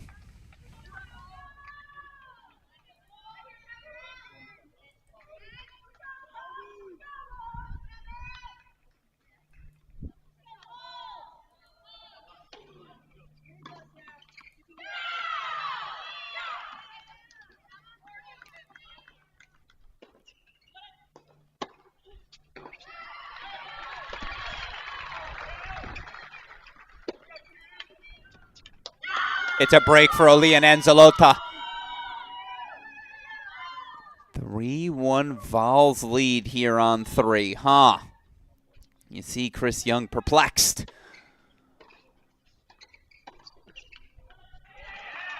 It's a Tennessee hold on court, 1 for 2 all. Vols, oh no, it's not, that one missed wide. Still, Vols matching the energy early. Take us back to the triple box.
A deciding point coming up on court number 2. 30-all point coming up here on 3, but let's pop over to 2 for it.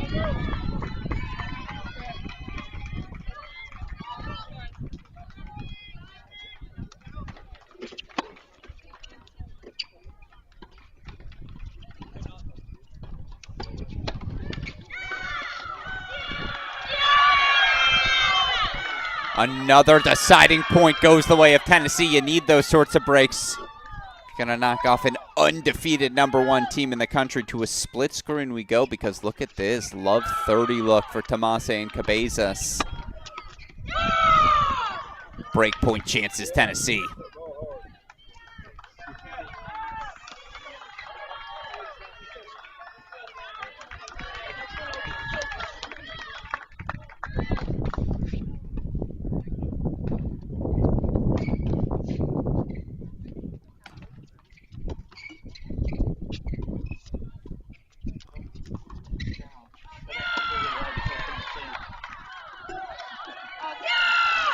Tennessee breaks.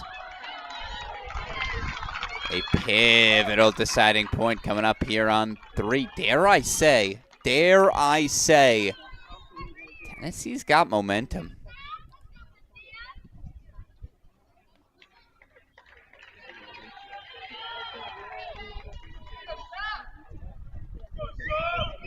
Coming out with the sort of energy you'd expect.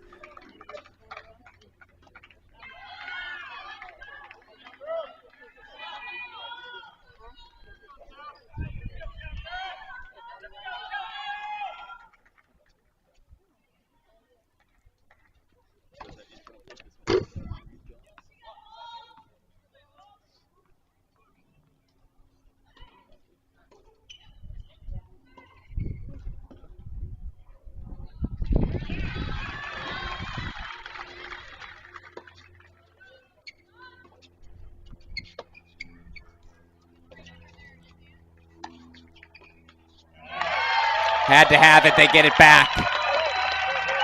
Back on serve we go here on court number 3.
Miyamoto and Gonzalez steady things. A hold 4-3-0. Meanwhile, Komar Kajuru inching right back. We'll go back to the triple box for it. Nice serve there from Elza Tomase. Meanwhile, here's something from around the college tennis universe you should know. Columbia men, 4-3. They survive in New York, knocking out 9th-seeded Arizona. Wow.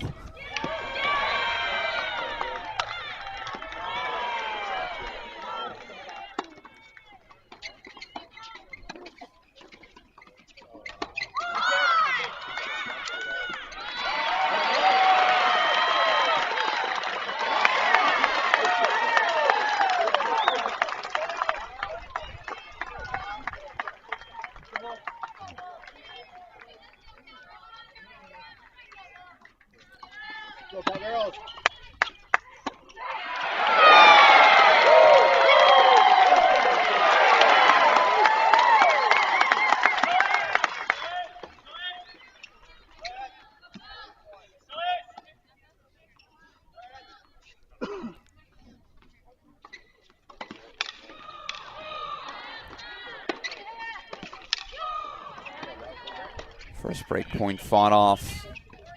Have to like the level if you're Tennessee here. I've watched Oklahoma State just blitz so many teams from the start. Not the case here. Tennessee's ready for the fight.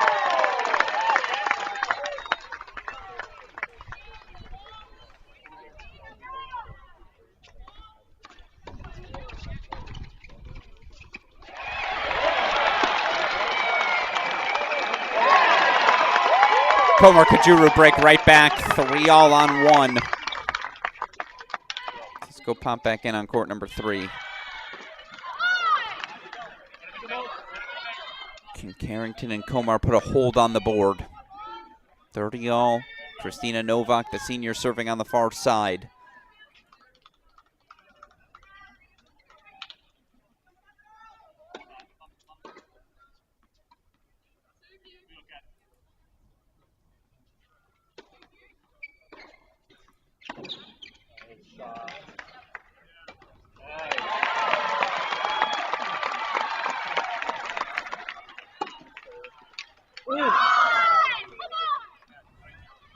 Love the roar.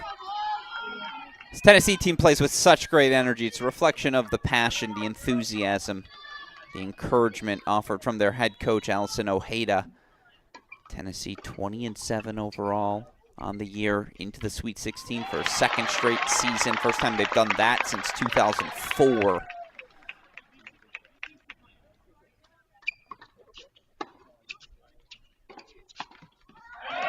It's the right poach.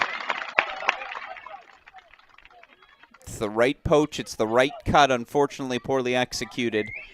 Well, actually, not even poorly executed. Just couldn't get the volley over the net, Kudalia. So another massive deciding point here early.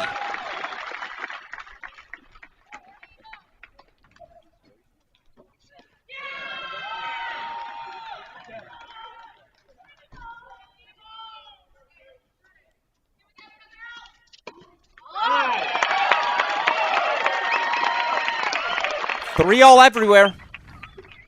3-all everywhere. So we reset triple box. Show you courts 1, 2, and 3.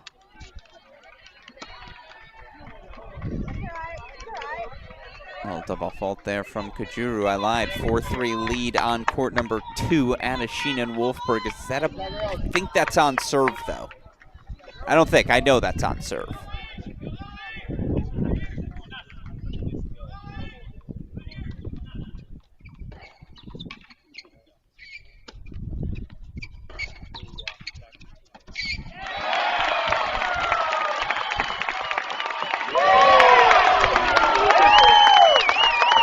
It's a 4-3 hold for Komar and Kajuru. Top 15 battle there at that top spot.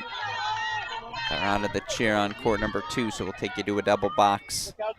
On serve 4-3 on 2, on serve 3-all on 3. On serve 4-3 on 1.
Wolfsburg at Sheinin, 4-3 love, 30 lead. I think that's the biggest credit, again, you can give Tennessee through these first 30 minutes of doubles, the steadiness. Not afraid of the moment.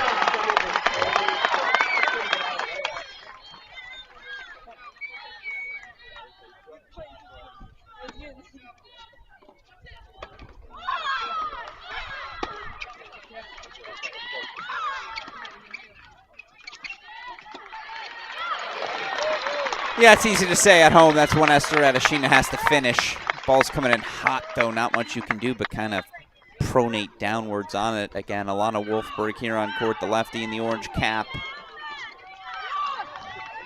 A lot of orange here on court, I suppose. White skirts the difference for Tennessee.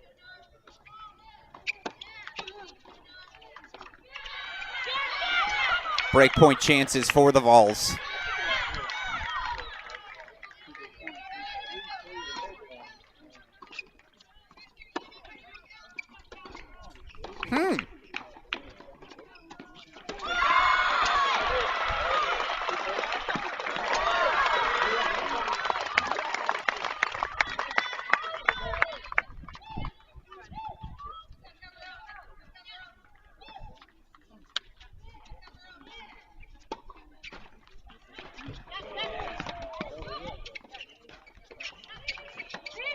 Yeah, that missed long for sure. It's a break for 5-3. So they're going to serve for the set. Let's pop over to 1.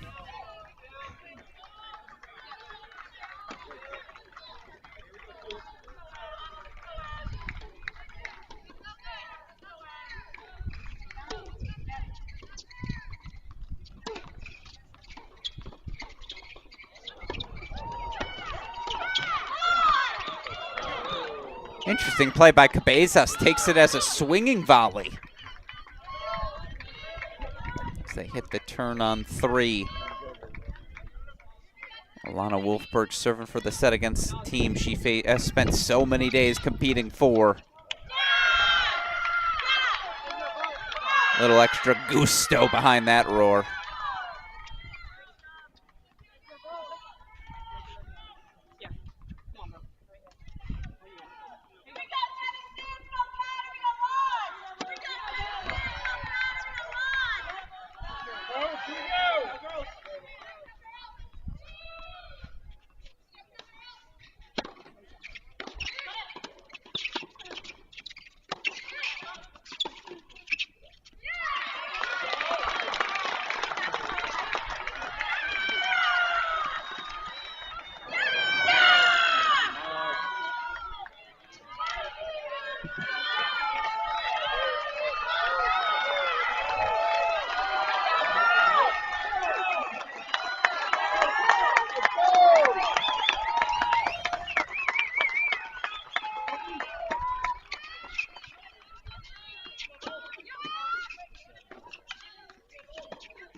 Deciding point coming on 1, match point coming on 2. 3 of them for Wolfberg and Adeshina.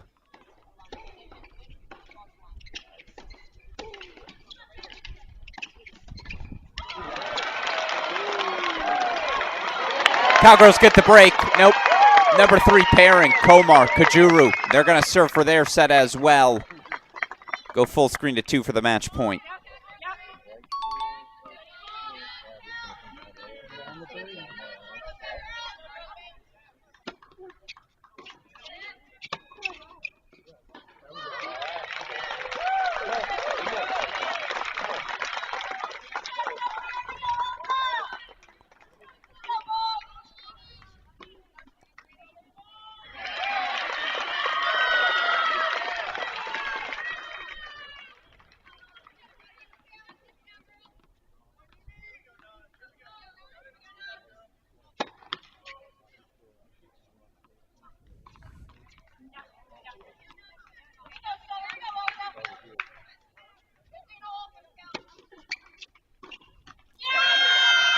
First set belongs to the Vols. Esther Adeshina, Alana Wolfberg. 6-3, they take it on court number 2.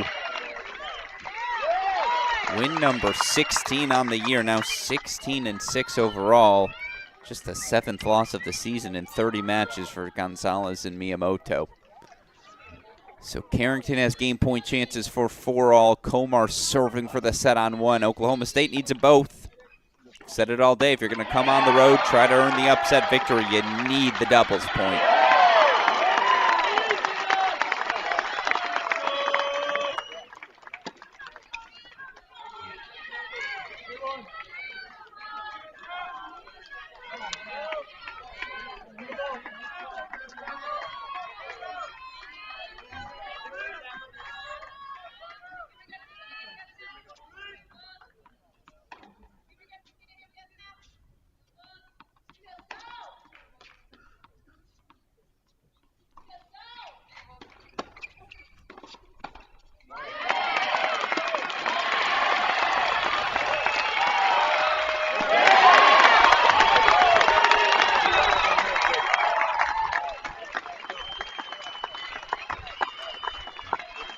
Cowgirls hold for 4-all on 3. We'll get back to it in a second. Here's a match point for Comar and Kajuru.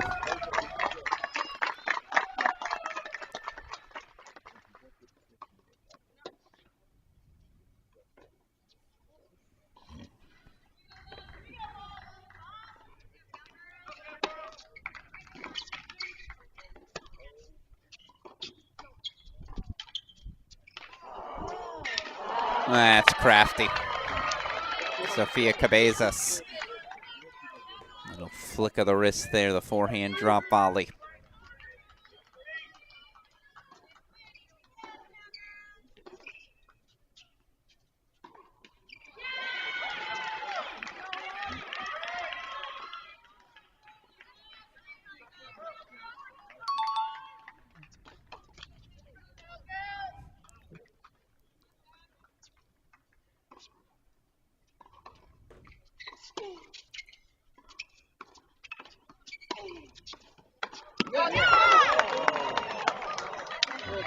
All right.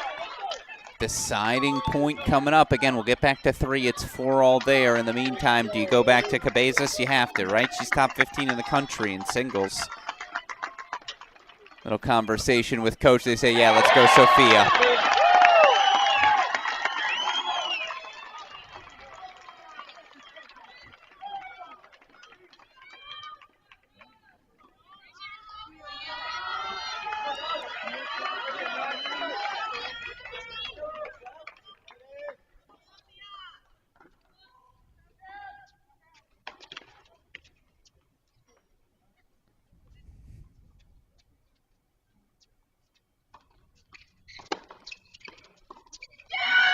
Tennessee breaks back on 1. They only need one of the 2 remaining sets as we head back over to 3.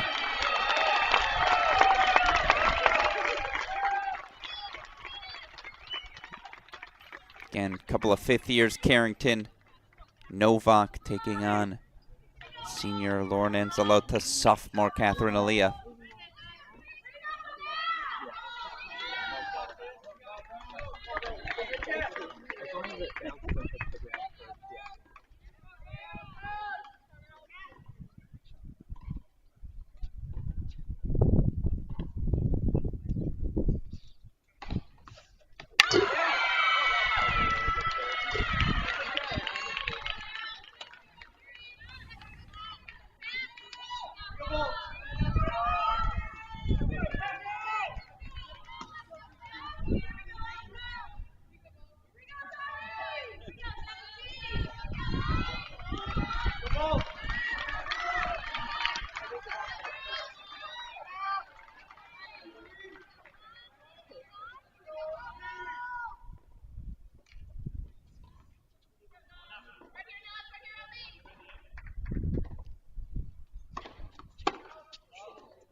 Breakpoint chances for Carrington and Komar as we go back to the split screen.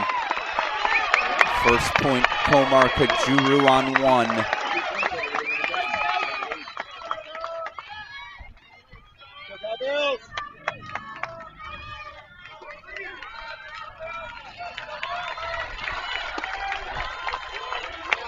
Double fault off the racket of Elsa Tomase, so 2 points away now on court number 1.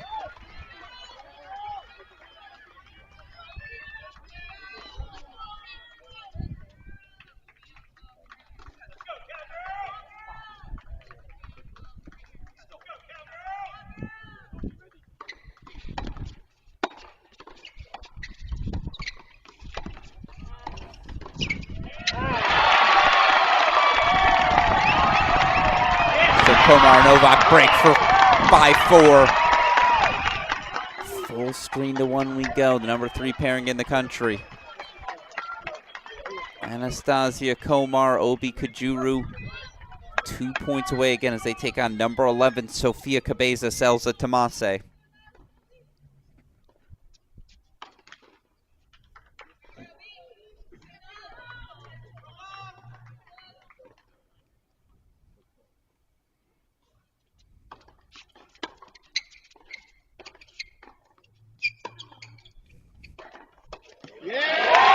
Match points, Cowgirls.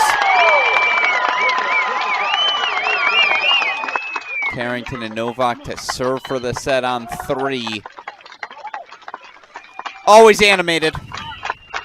Oklahoma State Associate Head Coach Jaime Sanchez Cañamares. Few words of wisdom as he looks to get his number 1 doubles team off the court.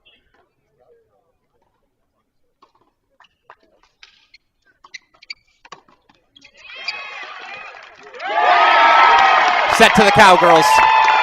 Win number 19 on the season for Komar and Kajuru. 6-4 win over number 11, Tomase Cabezas. So it comes down to court number 3. And look, Tennessee threw more than a few punches to start in doubles. Played them even through the first 35 minutes. The problem is that even's not good enough. And you just wonder if any team has a level that exceeds these Oklahoma State Cowgirls.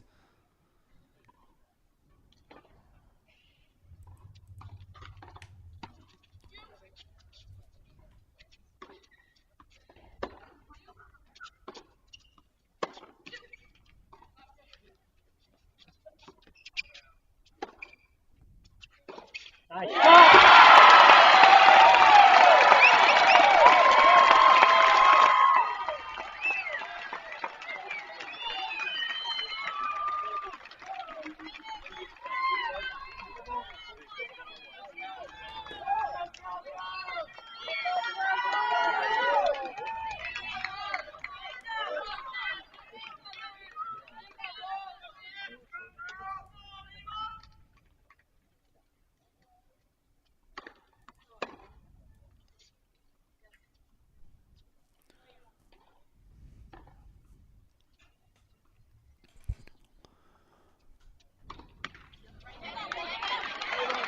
They'll take the freebie again. Aaliyah there on the deuce side.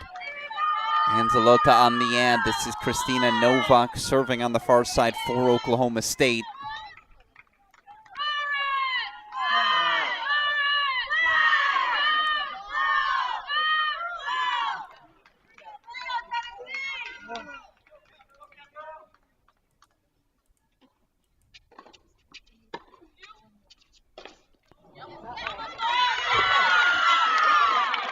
All right.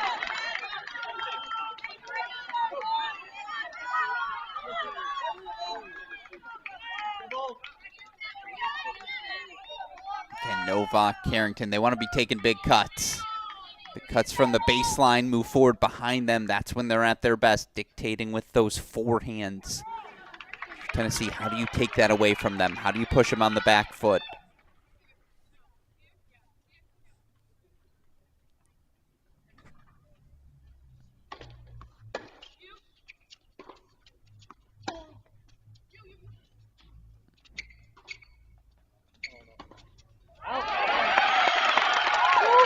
Win for the body shot. Sophia Carrington submitting her audition for The Matrix Part 5. Bends herself out of the way. Match points, Cowgirls.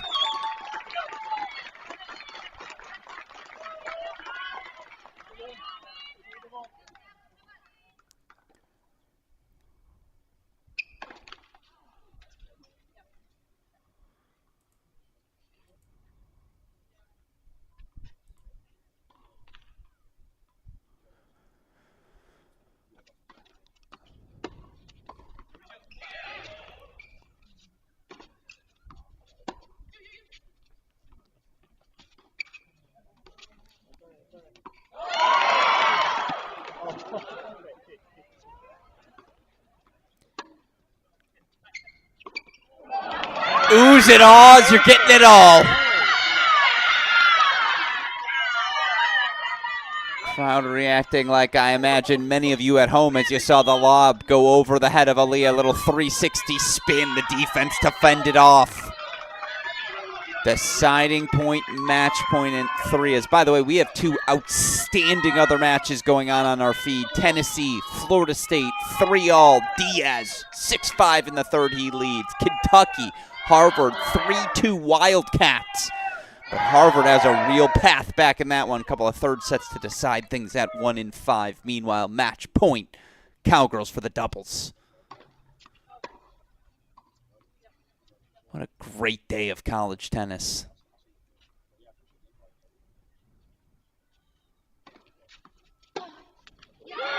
Doubles point to the Cowgirls. Carrington, Komar from 3-1 down. 5 of the last 6 games, Oklahoma State takes the doubles point. And with it, they've got a 1-love lead heading into our 6 singles matches. Of course, we'll have all those 6 singles matches for you. Right now, we'll show you what the final site looks like for the moment. Advancing on the women's side of things, we can fill in 2 more spots. It'll be Virginia versus A&M, Stanford versus Georgia, Pepperdine versus Michigan. And who's going to take on UCLA? Well, it will be Oklahoma State. Will it be Tennessee? Only 1 upset so far on the women's side of things. That's where your draw stands right now with, again, 1 match to go on the men's side. Again, some things to now subsequently fill out. Virginia going to take on Wake Forest. Again, Tennessee, 3-all with Florida State. 6-5 Angel Diaz, the Tennessee senior, leads in the 3rd set. And Yusuf Rayani holds. So it'll be a 3rd set breaker to decide that 7-10 matchup. That's available on the Chris Halioris stream on our Cracked Racquets broadcast. Left side of the draw, it'll be Ohio State versus Columbia. As Ohio State 4-1 winners over Mississippi State, Columbia 4-3. They escape at home against Arizona. Meanwhile, bottom left of your draw, TCU 4-0 over Duke in under 2 hours. They were elite today. They'll take on the winner of that aforementioned Kentucky-Harvard match. Right now, Kentucky up 3-2. But again, 3rd set on 5 to decide things between Morali and Lauda. Taha Badi actually a 4-3, 40 love in the 3rd on 1. So looks like Kentucky might pull out another escape. That's just been the story of their 2024 season. Still a few more spots to fill out, of course, as you see right now on our screen. Teams meeting. Then they're going to head out to court. We'll have 6 singles matches for you. Tennessee's going to need 4. Oklahoma State just 3 as they try to extend their perfect season. Who's going to win this Battle of the Orange? That's what we'll find out. All of us in the college tennis universe going to be spending a lot of our time either literally or virtually in Stillwater over the next 2 weeks. Might as well get you warmed up for that with our final round of 16 match. Again, Cowgirls 1-love lead over Tennessee. We'll be back for the start of singles. You're watching our Cracked Racquets coverage of the 2024 NCAA Tennis Tournament.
Yeah,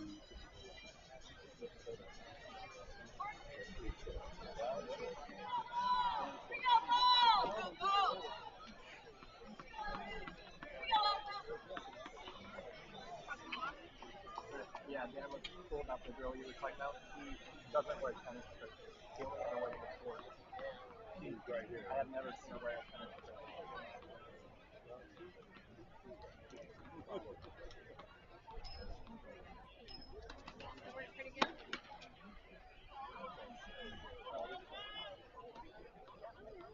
Go Cowgirls! Go Cowgirls! It's a fan that plugs in your phone.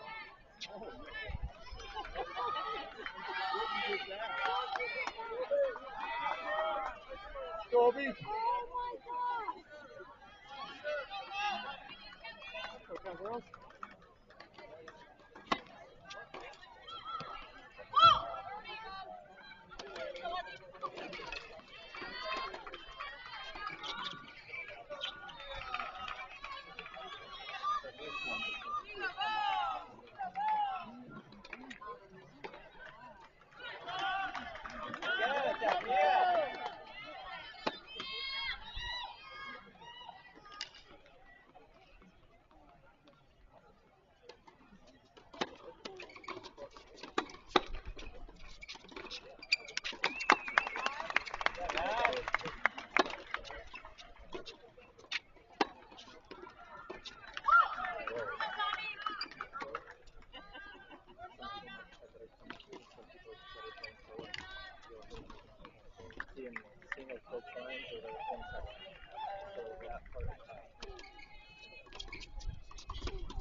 Feels like the perfect place for me to jump in. Welcome back in, everyone, to our Cracked Racquets coverage of the final super regional match of the round of 16. Alex Gruskin here. Deciding point coming on. Animated conversation between sophomore Lucia Peri, fifth-year Alana Wolfberg. Wolfberg obviously making her return to Oklahoma State. Transferred to Tennessee for her final season. Deciding point coming up. We're going to run you through the intros on all 6 courts, then we can start scoreboard watching.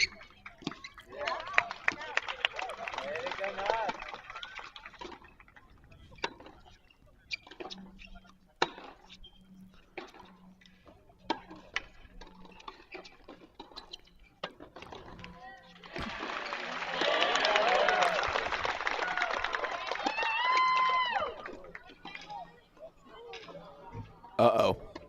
Oh, no. Oh, no, no, no, no, no, no, no, no, no.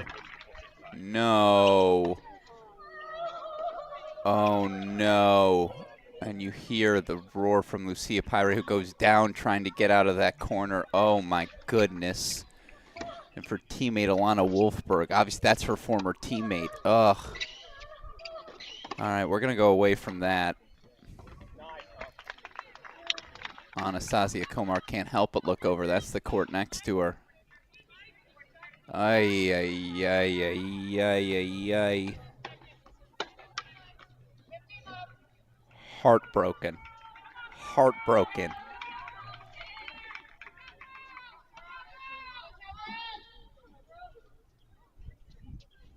Ay, ay, ay. You can hear the an uncomfortable moment for all of us. Head coach Chris Young works his way over as well. All we can do is focus on the action on our screen. You can see they've sort of paused play on court number 1.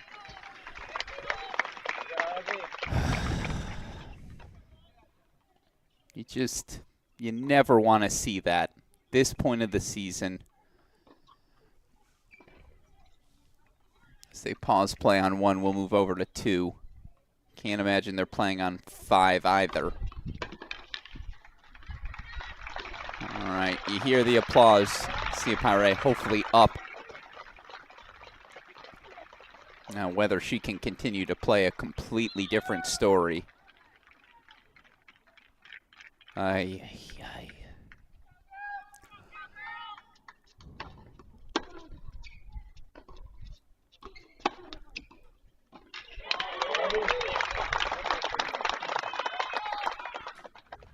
Here on court number 2, Obi Kajuru.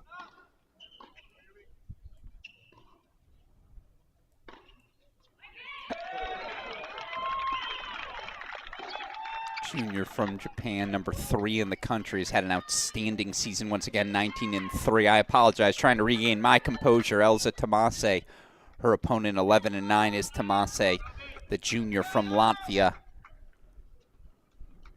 Unranked.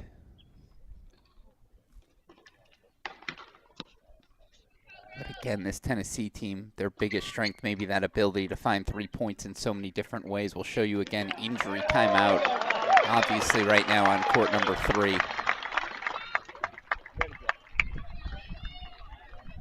As Komar holding a break for 2-1 on 1, back over to 2 we go.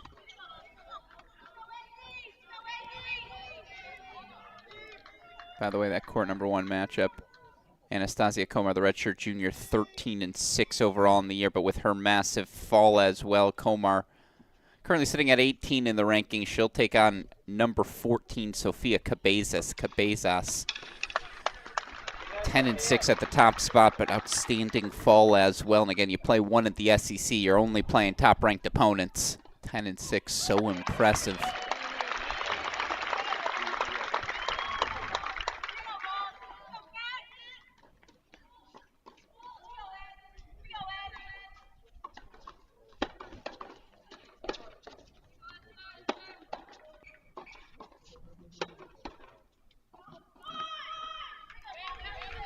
Tomase holds for 2-1. Apologies for the double Carrington vision, trying to get us over to court number 5 as we continue our intros. Obviously, again, right now we're all thinking about that injury to the knee of Lucia Peri, the sophomore, digging into the corner on that deciding point at One Love, goes down in tremendous pain.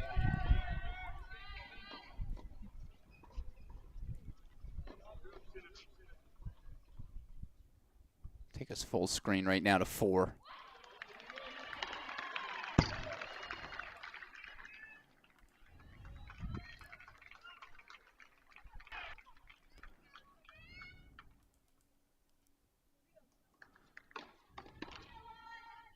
Here's 5th-year Sophia Carrington. Carrington currently 72 in the country. That's on the back of her 14-4 season. 3-love quick lead for Carrington here. She takes on Tennessee's Catherine Aaliyah, the sophomore, 16-6 overall in the year. Leads the team in dual match singles victories.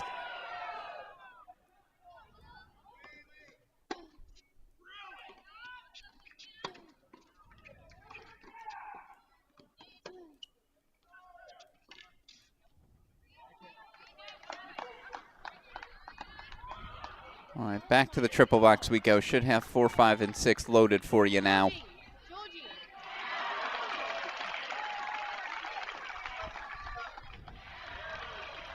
Obviously, I'm keeping my eye here on court number 3 to see if there's a formal retirement. No, Lucia Peri is going to try and play, at least for now, through her knee pain. Wow. She is limping back to the baseline, but will attempt to play through the pain. I don't know how long that's going to last.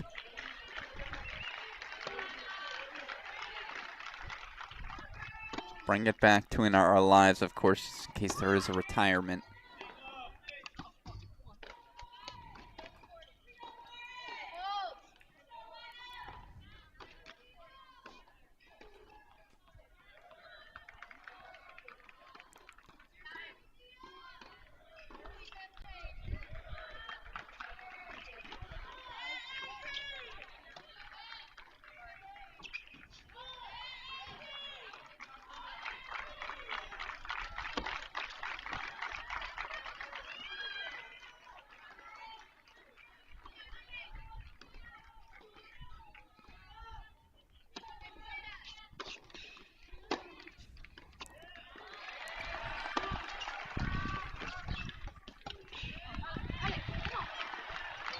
Aaliyah breaks back.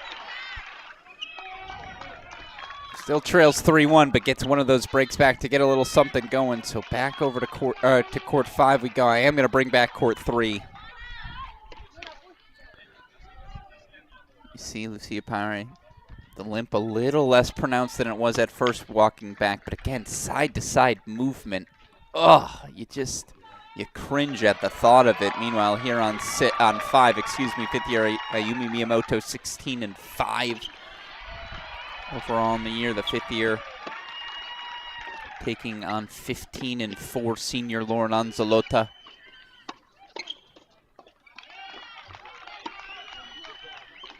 Ugh. I think this is where the match has to stop on 3. I think this is where, as a coach, you step in and you say enough is enough.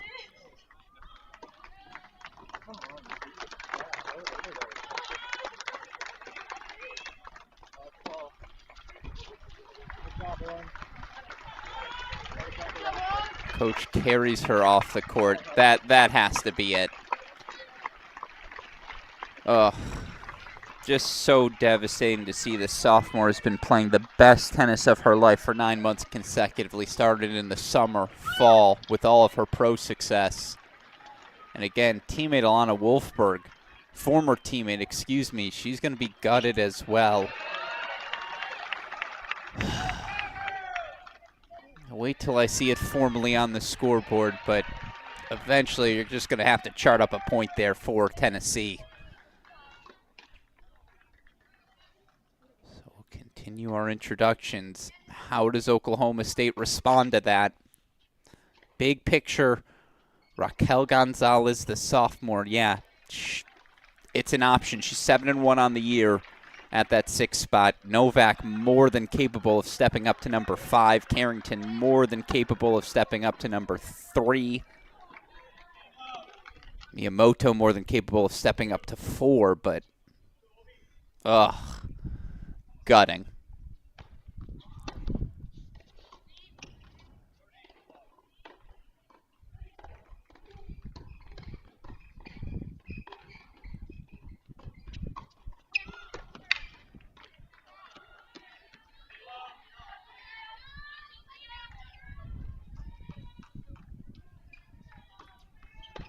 And there it is. Lucia Peri forced to retire. So now it's official, 1-all overall. And then the match shifts a little bit. You always felt going in Alana Wolfberg was going to be a spot, just her familiarity with Stillwater that Tennessee was going to have to take, but not like that.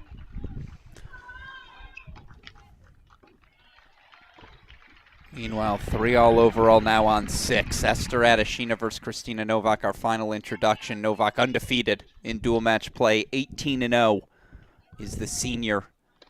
Taking on fellow senior Esther Adeshina. Adeshina 12-6 overall in the year. Had a fascinating conversation with Coach Ojeda about her. The variety she brings, the forehand slices, the power forward. You have to coach her differently in practice throughout the course of a match.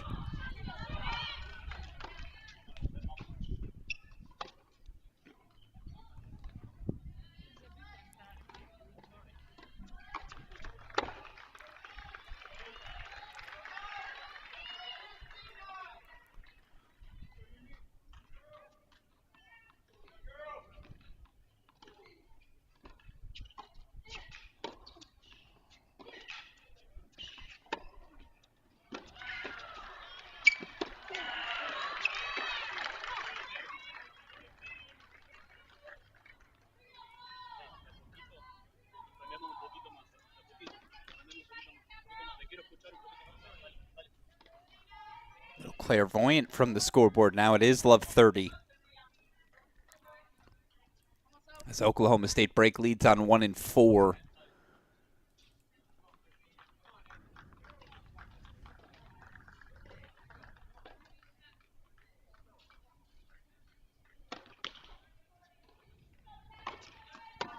By the way, fun fact, quarterfinals now set on the men's side. All of your top seeds through to the quarters. It'll be 1 versus 8, 2 versus 7, 3 versus 6, 4 versus 5. When's the last time that happened? Maybe last year.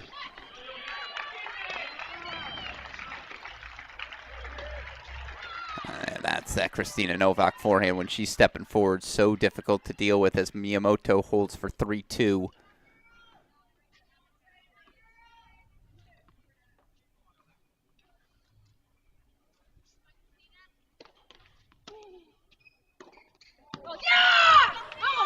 Cabezas holds for 2-3.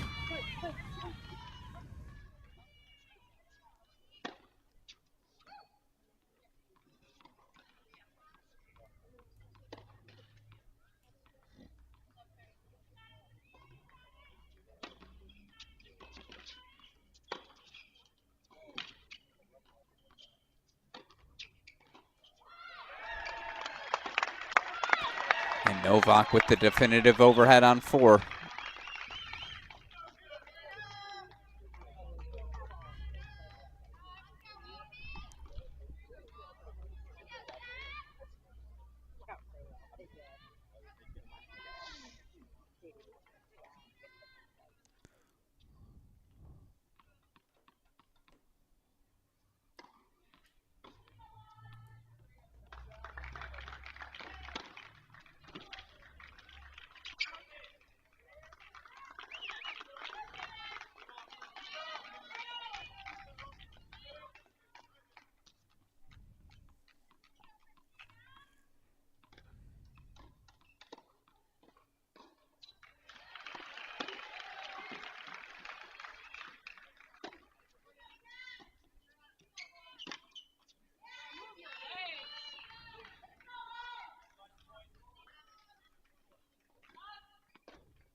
Novak sprays long, so Esther Adeshina, a 4-3 lead, and if you're just joining us, Alex Gruskin here. 1-all overall, and we're only an hour 14 in. What happened? Well, Lucia Peri, the sophomore for Oklahoma State, one love deciding point, was trying to dig herself out of a backhand corner, injures her knee, immediately goes down in pain. Forced to retire from the match. Tennessee thus gets a point on the board. 5 matches to go. Each team needs 3. You see Komar a break lead on 1. Carrington here, the break lead on 4. Adeshina, the only Tennessee break, that's on 6.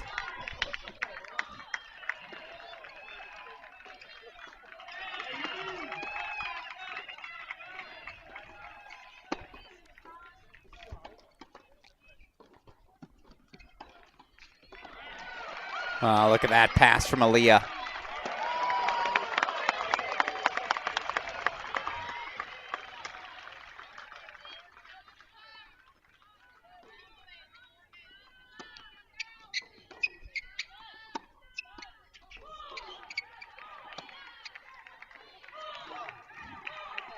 Game styles of these Tennessee players so fascinating. Every court a little different.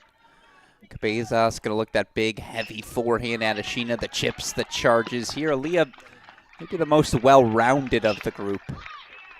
Doesn't mean the best. Maybe the most complete skill set.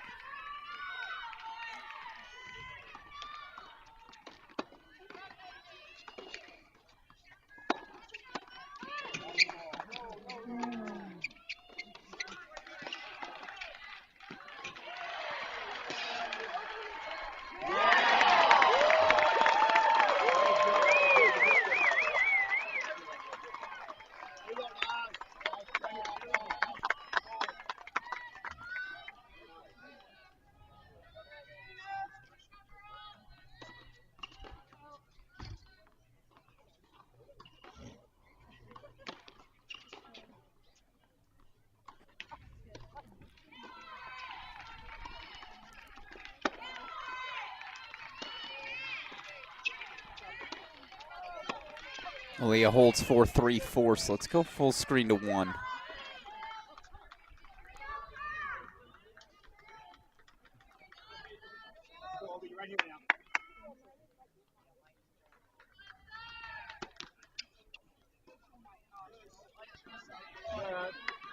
You got it right here. Get it back. You got it. Come on.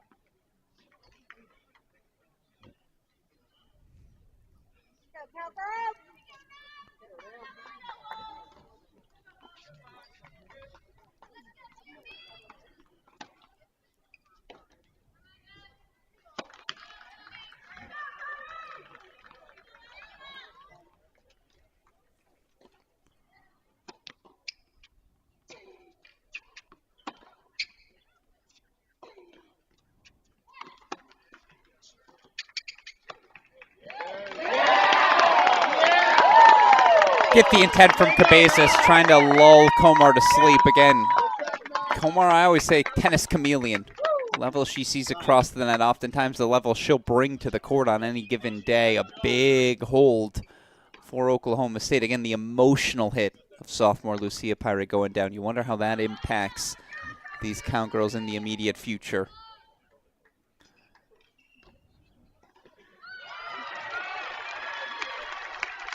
Take us back to a triple box.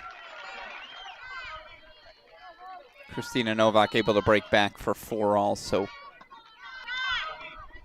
actually going to take us full screen here to 2.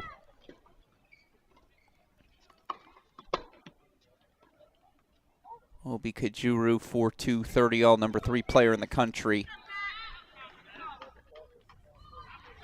Team leader in victories, 19-3 overall. She's won 15 straight decisions.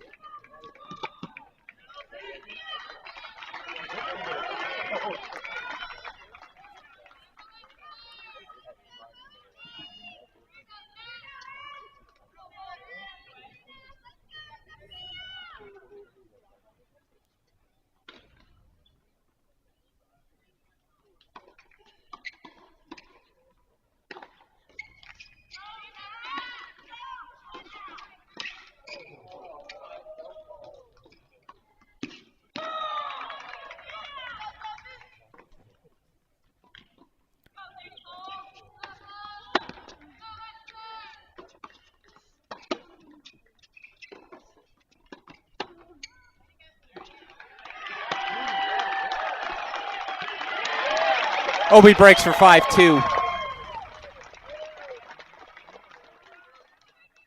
Let's go back over to Sophia Carrington serving 4-3, 15-30.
Break point chances for Ali to get back on serve. Need to get something going here, do the Vols, as right now Oklahoma State up breaks on courts 1, 2, 4, and 5. 4 of our 5 remaining matches.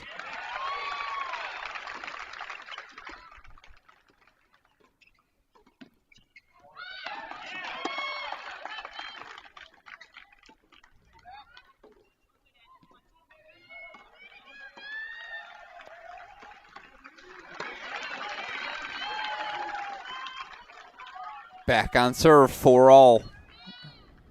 Is Carrington calling for an injury timeout? Is she voicing her displeasure at a call?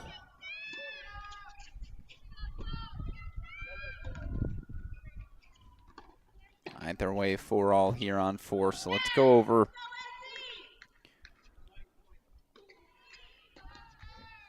a couple of break leads for us to monitor. 4-2 leads here on courts 1 and 5. Miyamoto game point chances for 5-2. Komar break point chances for 5-2. And again, Obi right now 5-2. 40 love. I apologize. I'm going to miss the set point.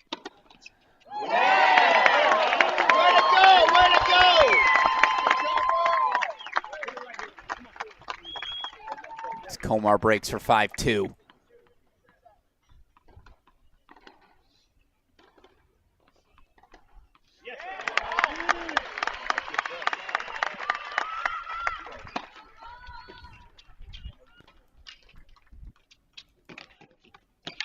Obi Kajuru does indeed.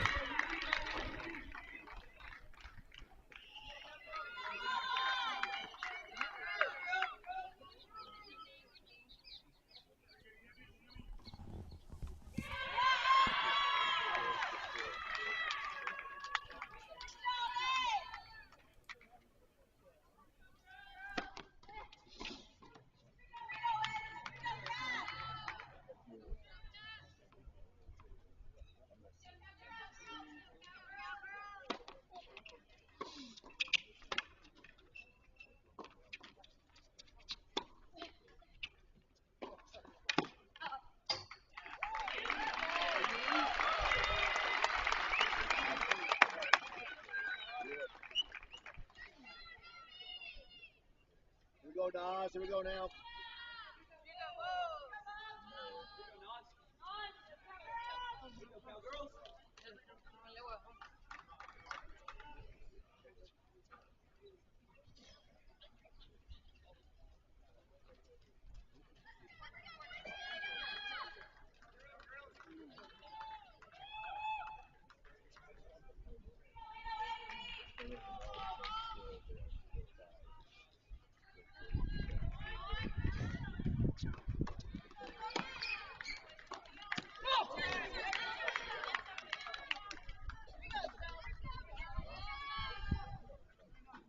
As you see, injury timeout for Sophia Carrington on 4. Oh no, not another one. Take us full screen. Anastasia Komar serving for the opening set.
Opening set to Anastasia Komar, and again, Cowgirls kind of need it.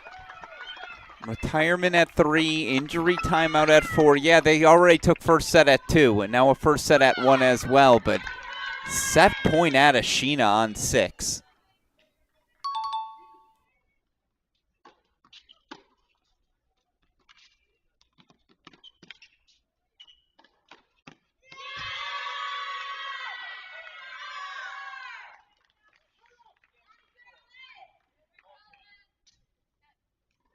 First set, Tennessee. Senior Esther Adeshina just making life uncomfortable for Christina Novak. Predicted by our very own John Parsons as a potential swing match for the Vols. Tennessee gets on the board.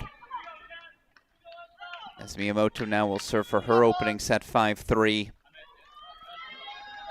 Keeping my eye on court number 4, injury timeout over.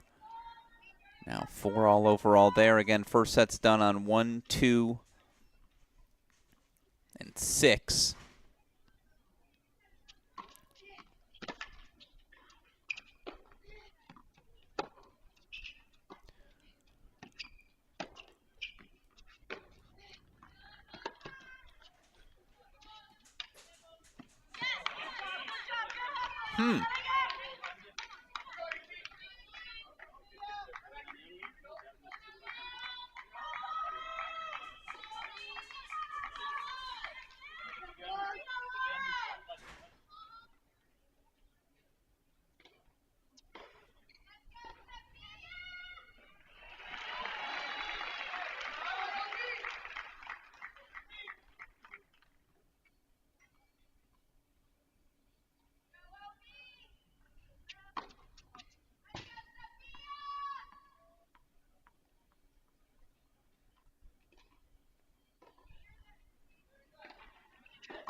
All right, Lauren Anzalata. Back in action, as you see on court number 4, Catherine Aaliyah Been down a break from the start. Now 4-all 30 love. Sophia Carrington taking an injury timeout at that 4-all spot.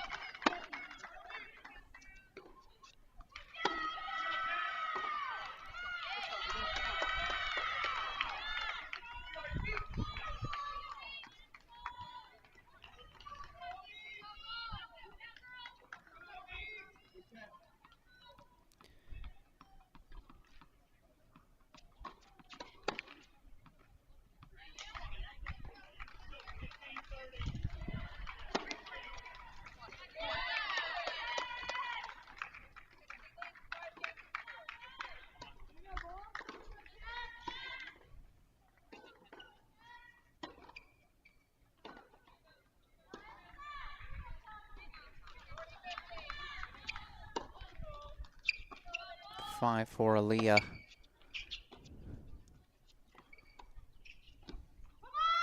As Anzalota finds another drop shot, so now she's got breakpoint chances. Tennessee has a window here.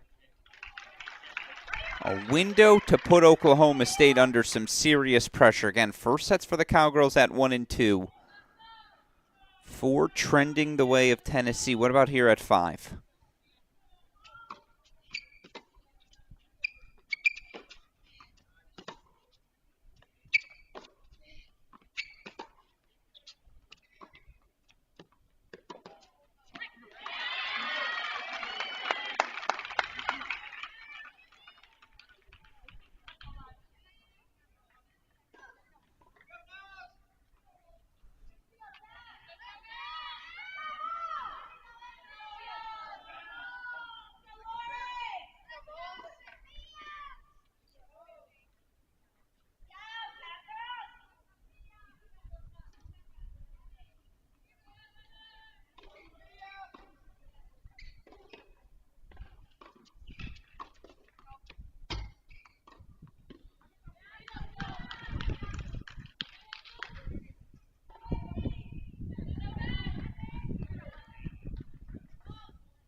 And Zalota breaks back. We go back to 4.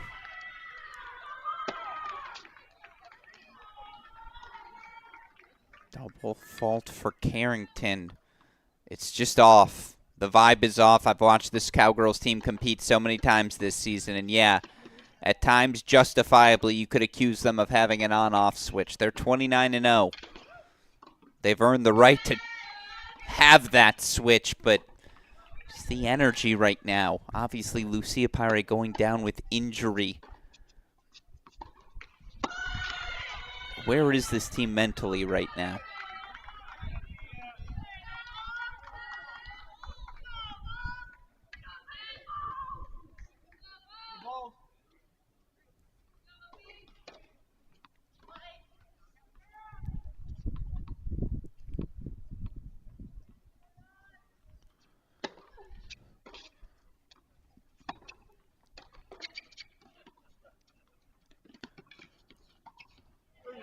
Much better for Sophia Carrington. Back to the basics. Back to the split screen we go.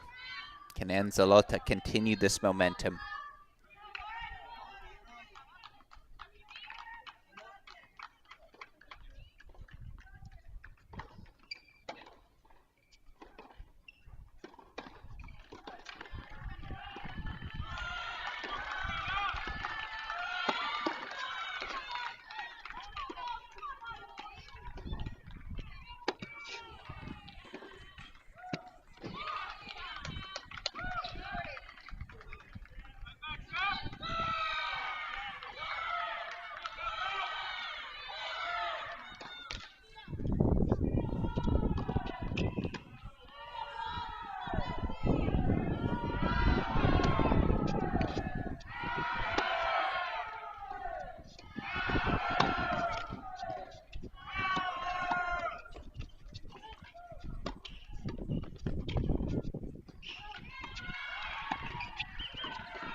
Six, 4, first set, Aaliyah.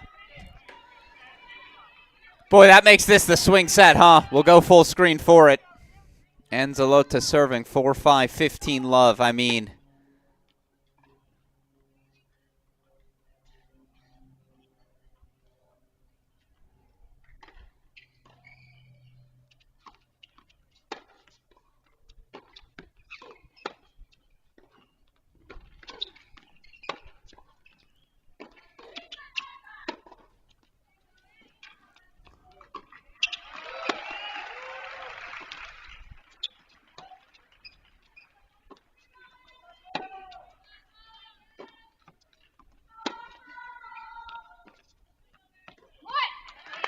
it's time for the fifth year Miyamoto to lock in.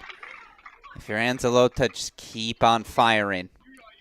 The drop shots, the depth, the pace, all the variety.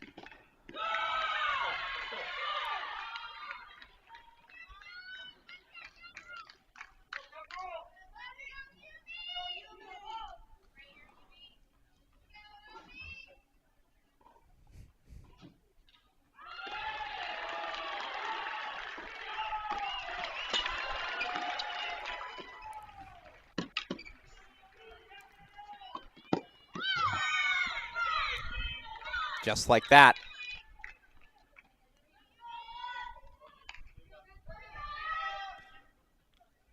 Miyamoto can throw some creativity at you as well. The backhand slice, the chip and charge, the lobs. She can also get forward. That's when she is at her best. And Zalota taking that away from her these last 2-3 games.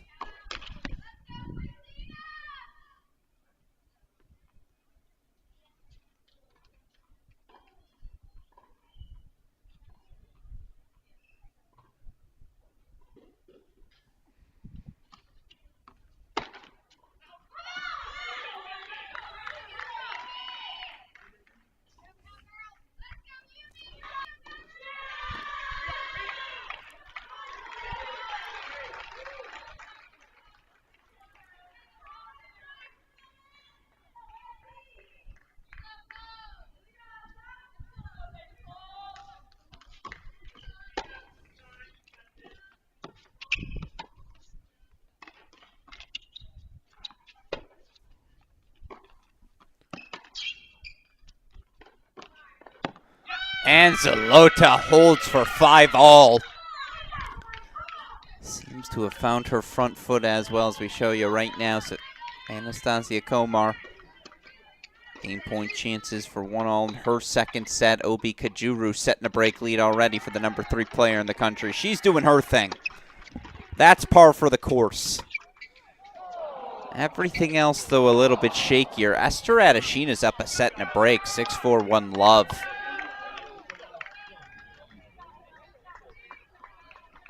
Somewhere John Parsons, our analyst, sitting at that score line and smiling.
Komar, no acceleration on that forehand. Cabezas breaks for 2-love.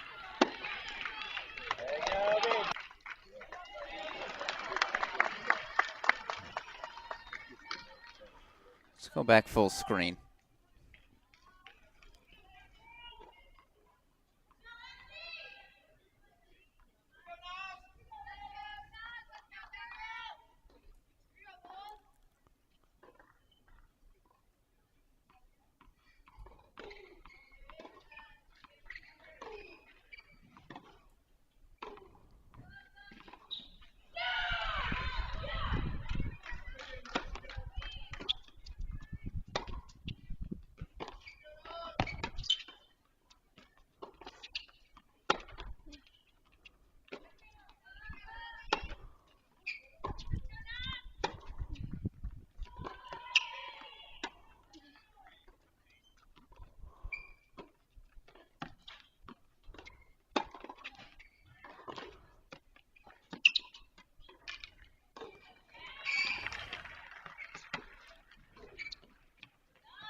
The athleticism, silly. Lauren Anzalota just has momentum, straight up.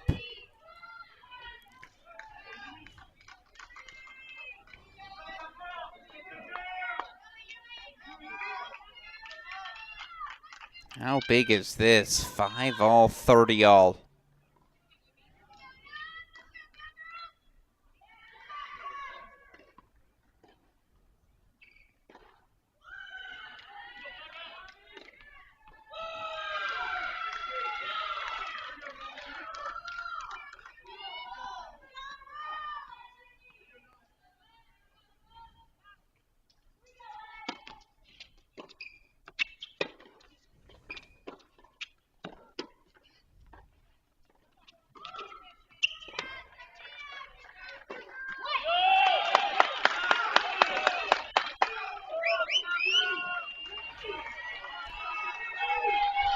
Point chance for Miyamoto.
Three-love Cabeza, second set on 1.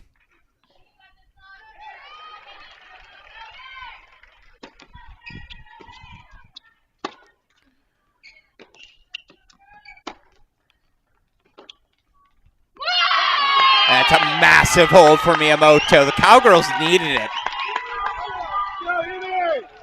Cowgirls looking for some sort of spark here. It's just been a little lethargic.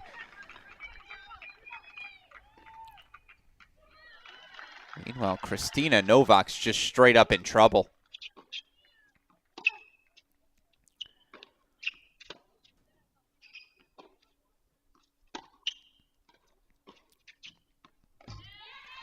That's what Adeshina does. She ruins your rhythm.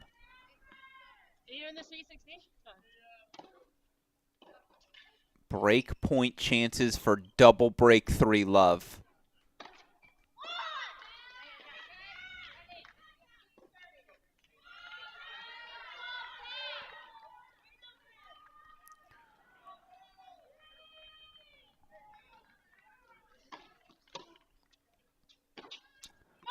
3-love Adeshina.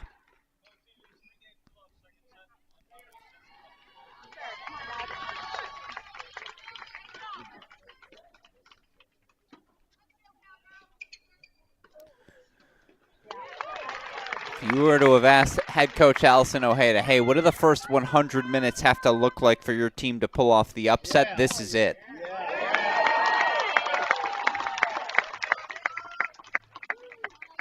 Yeah, they dropped doubles, but again, Oklahoma State forced to retire at 3. Injury timeout earlier for Carrington at 4. She's now down a set, was up 4-1 in the first there. The only thing, as usual, is Obi Kajuru. This, by the way, we got to bring court number 5 back into our live. Andalota serving 5-6.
The drop shots, the redrops, the creativity.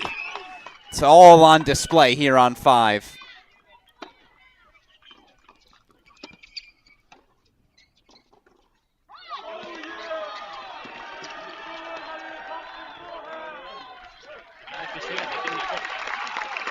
As Komar gets on the board, Obi Kajuru 6-2, 4-2. We're going to put her back on our screen.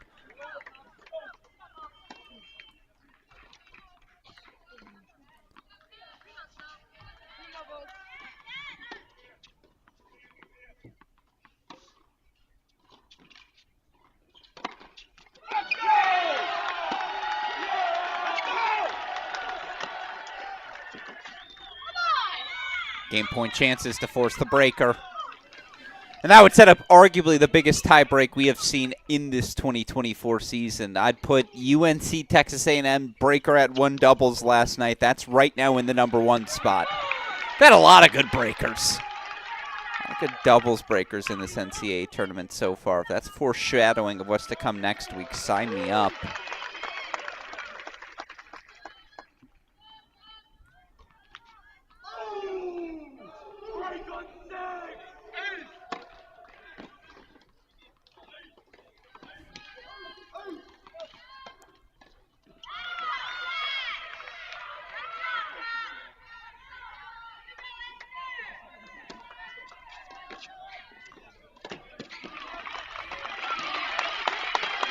Novak does get a break back for 1-3.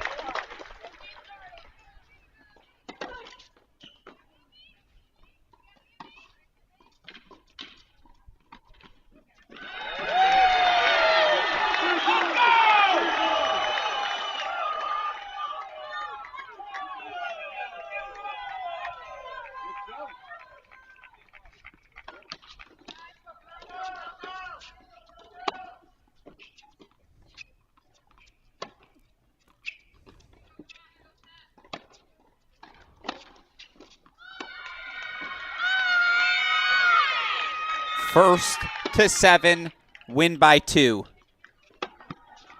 yeah.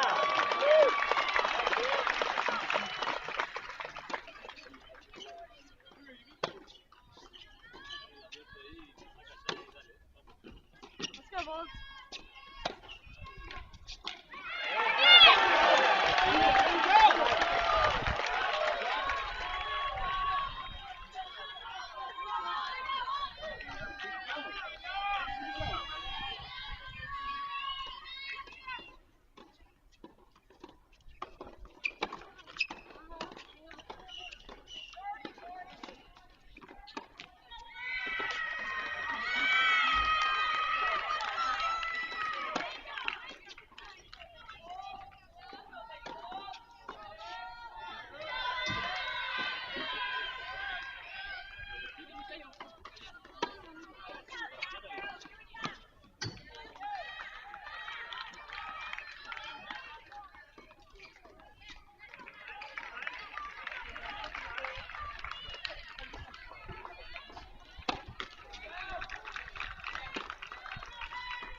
Anzalota gives it right back for 1-all. As Obi breaks for 6-2, 5-2, she'll serve for the match on the other end of that change of ends. Kristina Novak trying to will her way back into this one. Now you see she's bringing out her forehand slice.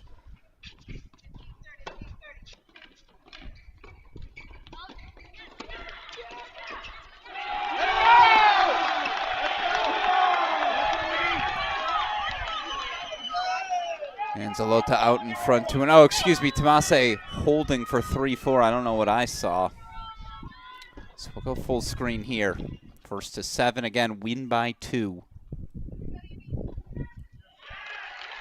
And quietly, Oklahoma State kind of needs to have it. If not, they'll have hypothetically dropped 4 first sets. Obviously, the retirement on 3. Formal first sets on 4 and 6.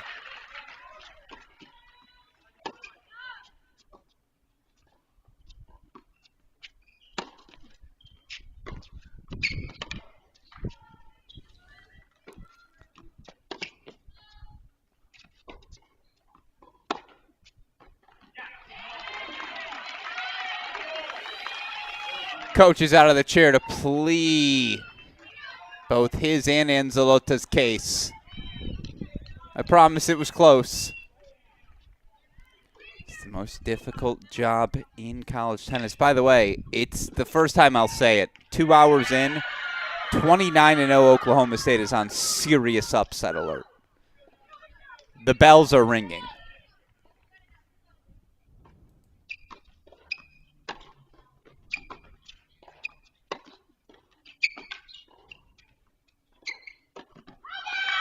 Especially if Anzalota's going to keep swinging this freely. Too many forehand slices right now. Miyamoto so reactive. Anzalota proactive, dictating the terms of play.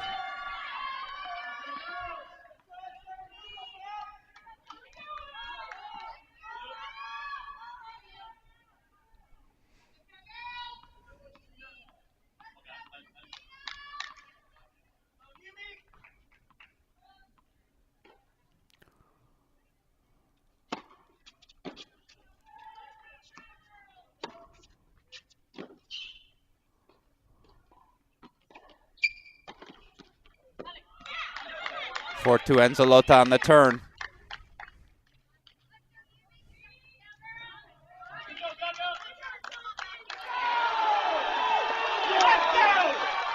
Kristina Novak holding for 2-3 on a deuce point. Had to have game for the Oklahoma State senior. Meanwhile, again, Kajuru. 4-3, 15-30. God, can't have her lose her break lead. She needs to get off court for the Cowgirls.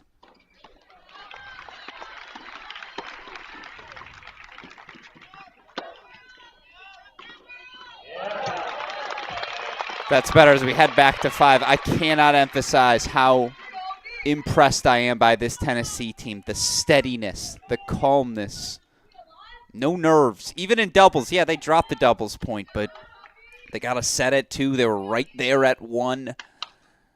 And then from the start, from 4 p.m. Eastern, there's just been a poise about this Vols group. Can Anzalota deliver an exclamation point of the second hour?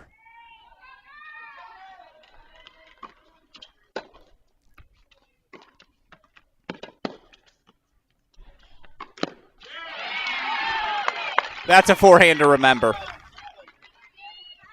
The moment that ball is waist height or higher, Anzalota is just flattening out, driving through. That's the thinking behind that Miyamoto slice. If I can chip it, just get that ball out of her strike zone. The errors have also been there. But man, that was a gift offered by Lauren Anzalota.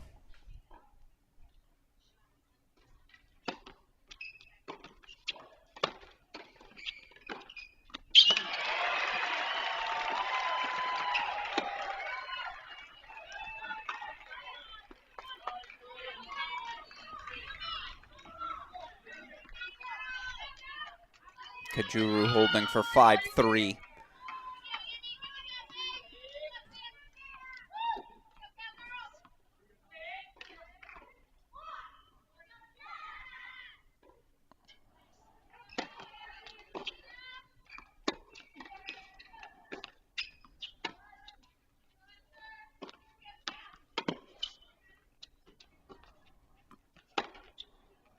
Set points, Anzalota.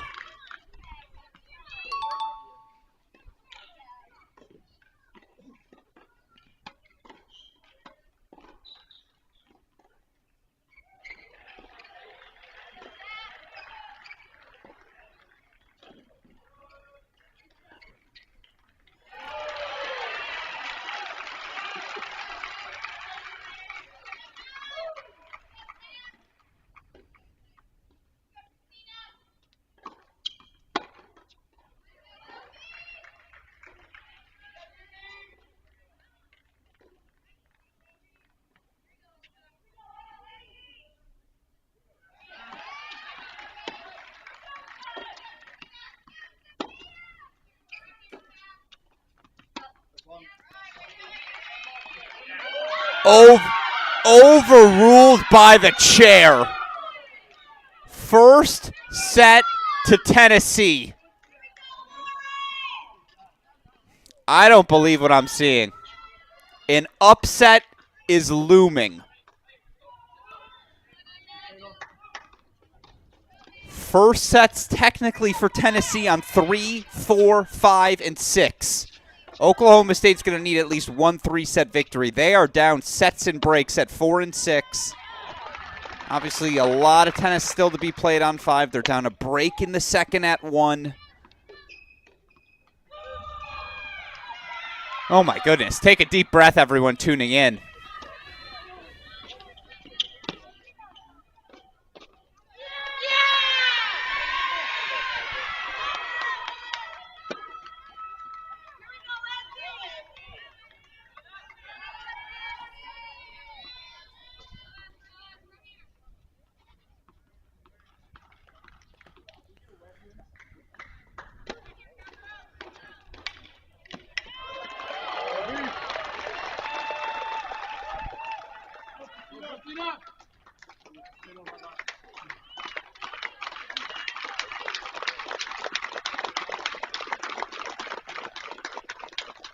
Match point Kajuru.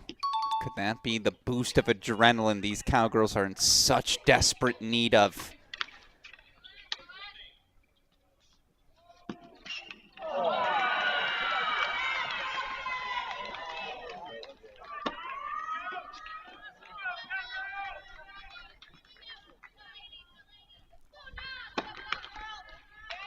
Obi Kajuru makes it 2-1 Oklahoma State, at least for the moment.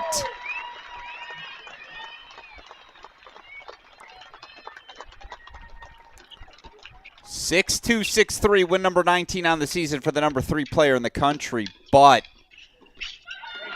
Tennessee's got a clear look at courts 4 and 6. You see the leads, 6-2, 6-4, 4-2 at 6, 6-4, 4-1 at 4. Sophia Carrington was up 4-1 in that opening set before an injury timeout at 4-all. Apologies, I don't know exactly what the injury was, but you compound that with the retirement of Lucia Peri in the first 15 minutes of singles. It's just been the perfect storm.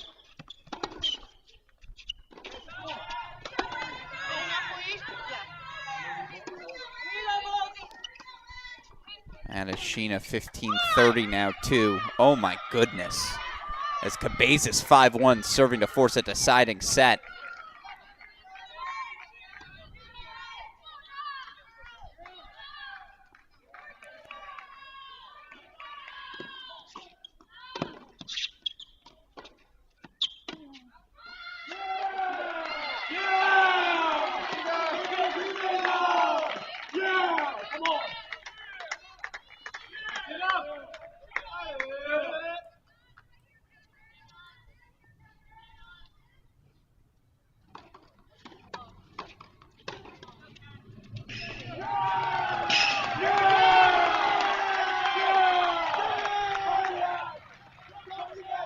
Can this crowd will Christina Novak back into it? That's the swing set. I think that's where things got to be extended. Miyamoto doing her thing at 5. Again, that's I think still going to be a battle, but 6 is the spot for me if you're a Cowgirl fan you're locked into right now. If you're the Vols fans tuning in, your jaw's on the floor. You're so impressed by these Lady Vols. It's unbelievable.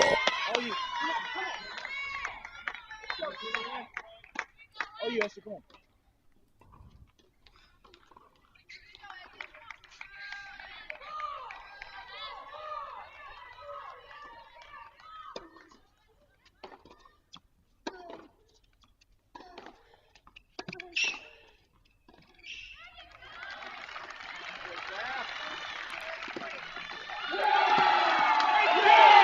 Had to have it. It's back-to-back deuce point holds for Oklahoma State on court number 6. Meanwhile, Aaliyah de facto match points, break points for 5-1 on court number 4. We'll take you to a split screen as Sophia Cabezas set point chances to force a third on 1. Tennessee. The men dramatic 4-hour 4-3 victory. Is it just going to be a day for Tennessee tennis?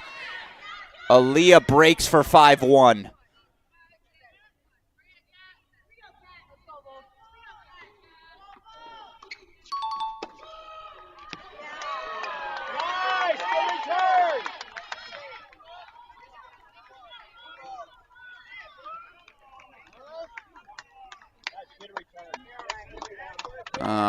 Comer doesn't love the call. Cabezas takes the second set 6-1, so they force a third on court 1.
Match points coming up.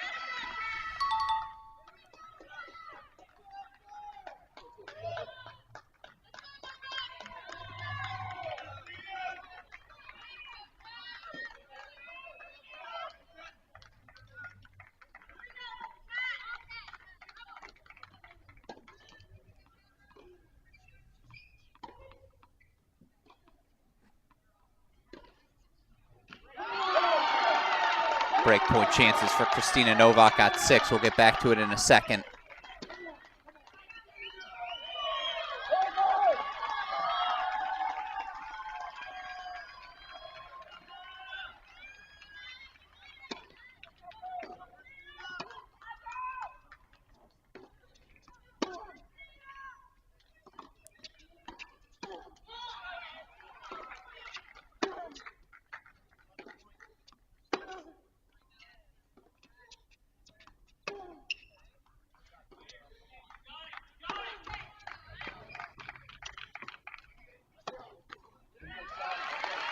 Carrington staying alive. If you followed the Pokes all season against Texas, was a set and 4 love down and found her way back. Can she do it again? Meanwhile, I think we got to bring back court number 6. Is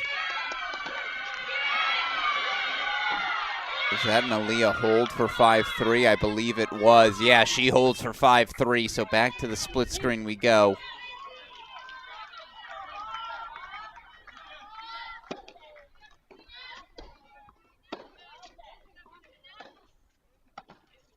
Catherine Aaliyah levels the match. The sophomore, her 17th win on the season, 6-4, 6-1.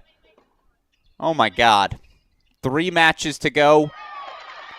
Tennessee leads in 2 of the 3. As we go full screen to Christina Novak.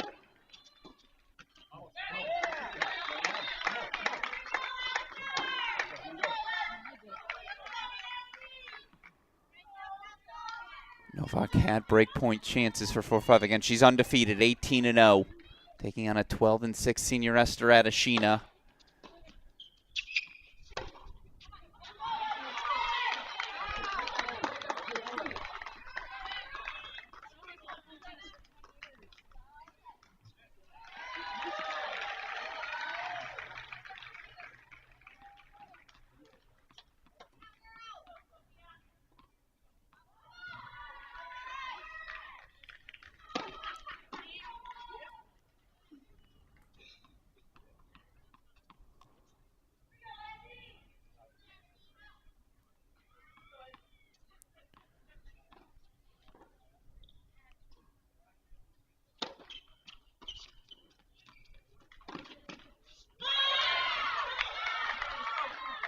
That forehand chip, it just makes you so uncomfortable. Deep breaths for Christina Novak.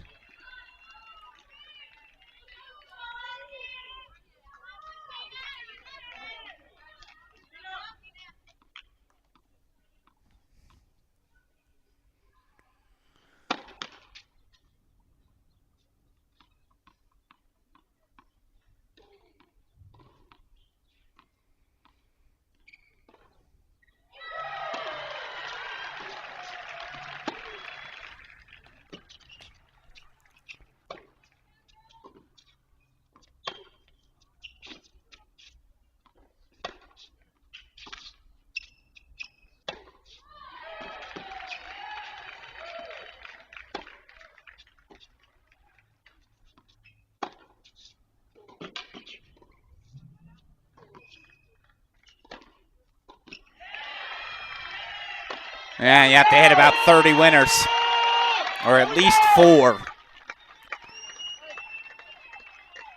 Sophia Carrington coming over. This is where you'll see the crowd, the bench, everyone can sense what's going on.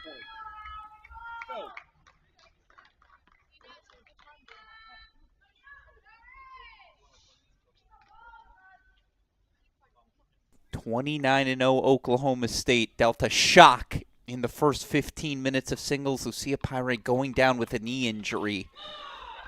Can only wonder what that does to a team mentally. Tennessee never wavered.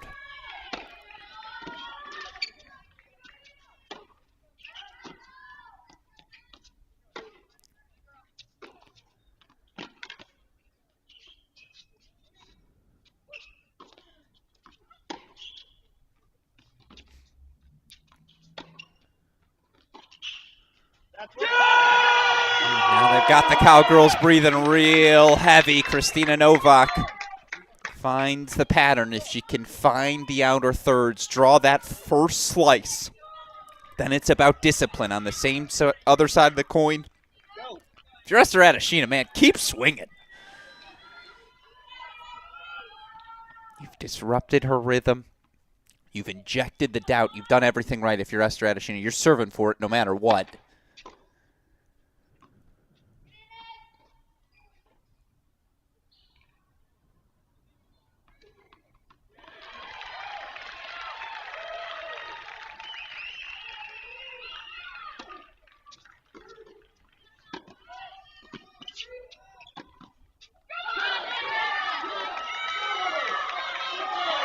I thought it leaked a little wide as well.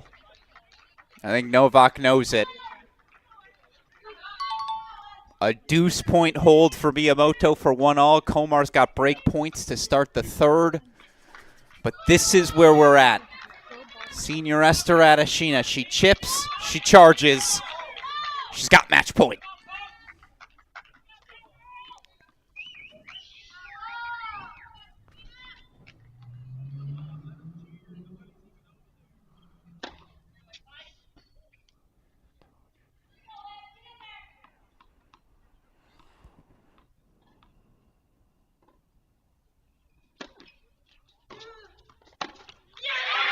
Esther Adeshina makes it 3-2 Vols. Win number 13 on the season. It's a first loss on the year for Novak. Might it just be a first loss on the year for the Cowgirls? Now we'll find out. 3-2 Tennessee. You see what we've got left on the board. Tennessee up a set on 5 from 5-3 down. Lauren Anzalota, a 7-6 first set.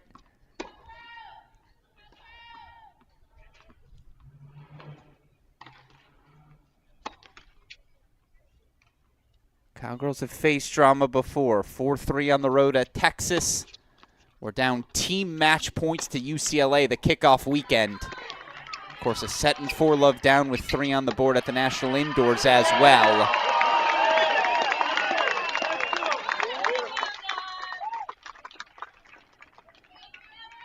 Now, I'm not going to let the negativity sink in if you're a Cowgirl fan tuning in. You've been here before. Remember that fact. It's going to require more heroic efforts. Every national championship run does. On the other side, if you're Tennessee, oh my God, just keep playing freely. No. Okay.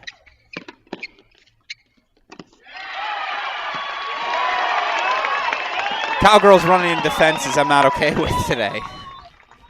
Yeah, everyone held their breath for a moment there.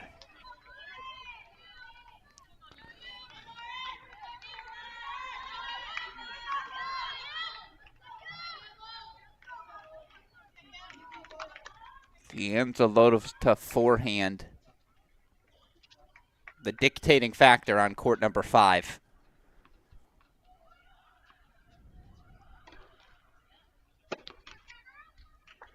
Excuse me, the most consequential factor thus far. She holds for 2-1. As Komar holds for 2-1 as well. All right. 2 hours, 15 minutes into this match together. Let's take a deep breath. Talk about how we got here. Fantastic level of doubles across all 3 courts. It was even everywhere for 35 minutes. In the end, Oklahoma State pulling away. Komar, Kajuru. 6-4 win at the top spot. The 5th year's Carrington Novak, a 6-4 win at 3. At that point, you thought, okay, another routine day for the Cowgirls at the office. Right? Wrong.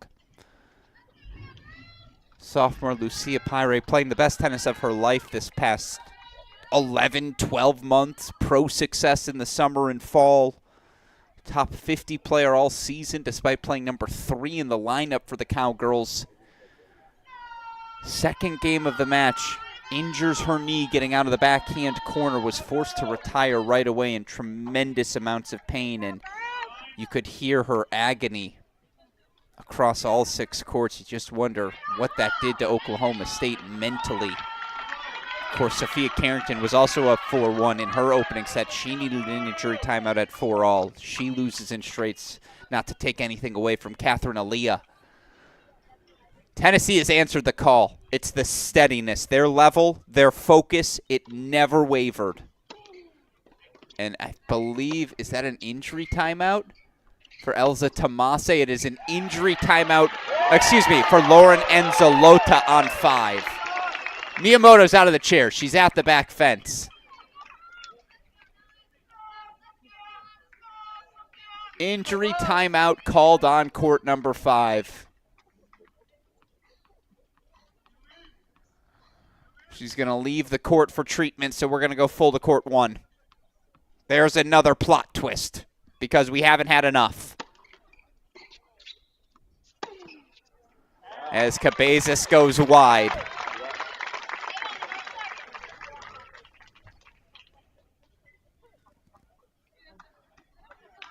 Can these Vols do it?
Cabezas finds the line.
Cabezas holds for 2-all.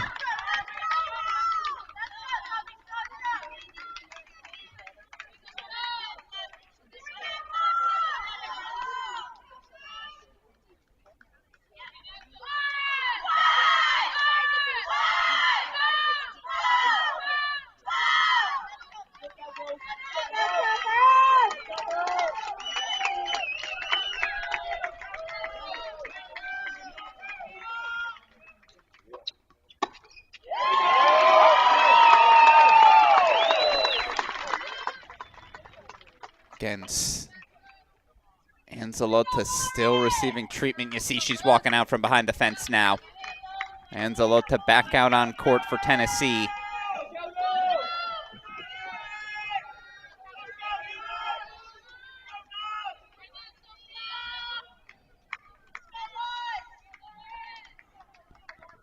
Officials on each of our sidelines now. All right, they're out of the chair, so let's go back to the split screen.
Certainly Komar got close to that line, but call confirmed a little bit wide. As Anzalota finds the pass for 15-30.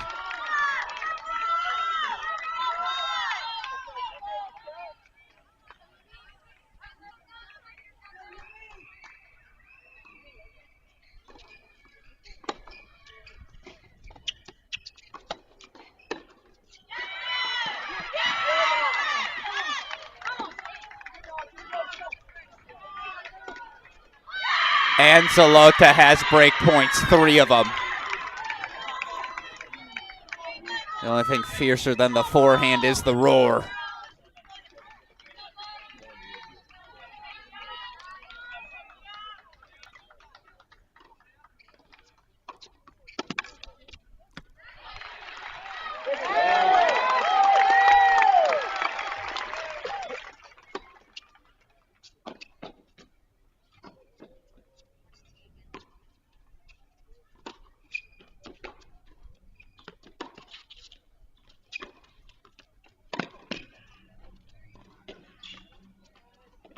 That's how good it has to be to win 1 point against Anzalota right now.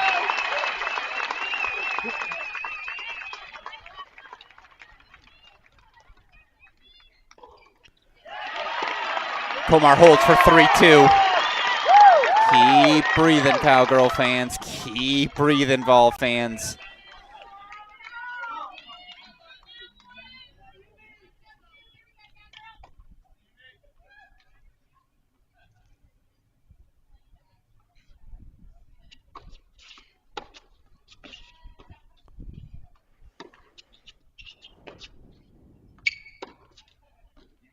What's amazing to me is how few backhands it feels like Anzalota's hit this match.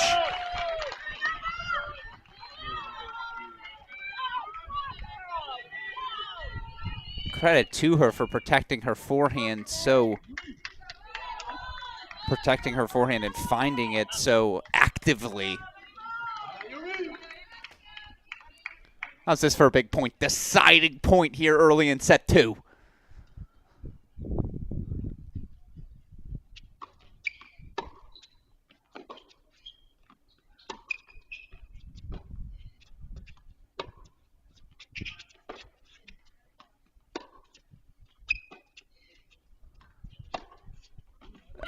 That's not going to work.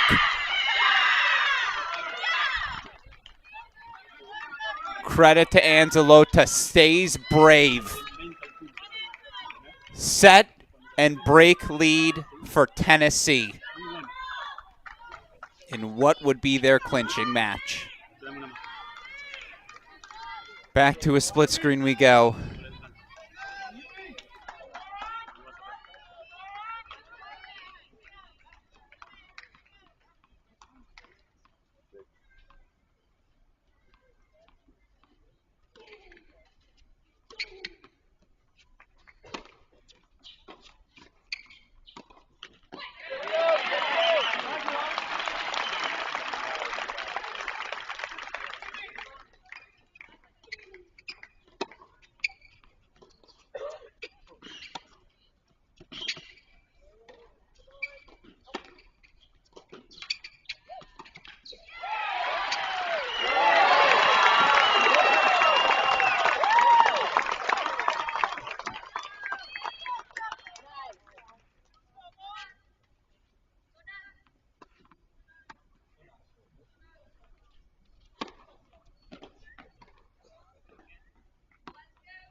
Where has that playbook been for Miyamoto? That high and heavy, that's what I want to see more of. If I'm head coach Chris Young, just throw different looks. Those chips with depth, they're not really doing anything. I want to change the strike zone. If I'm Anzalota, again, just keep swinging. You see the plan. Unload on the forehand, move in behind it. She's executed it to perfection so far.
Anzalota goes long. It's a break back for Oklahoma State. We go full screen to Komar. As Sofia Cabezas, 14 in the country, serving 40-30.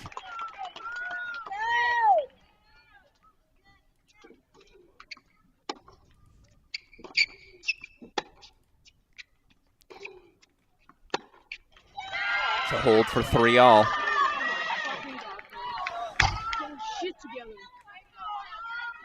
You hear the frustration expressed from Komar. No need to remind her of the gravity of the moment as the team switch ends.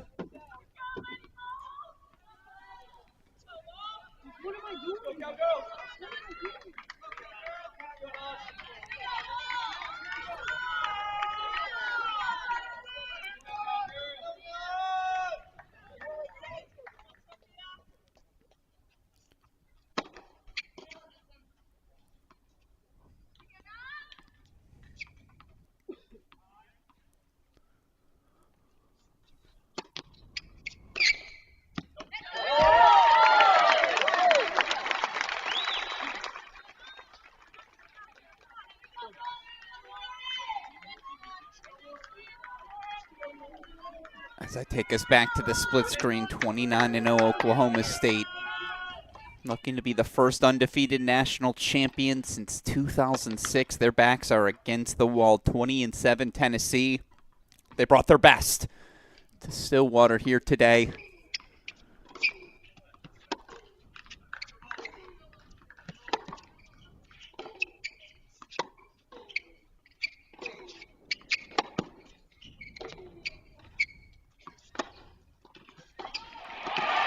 Oh, that's elite.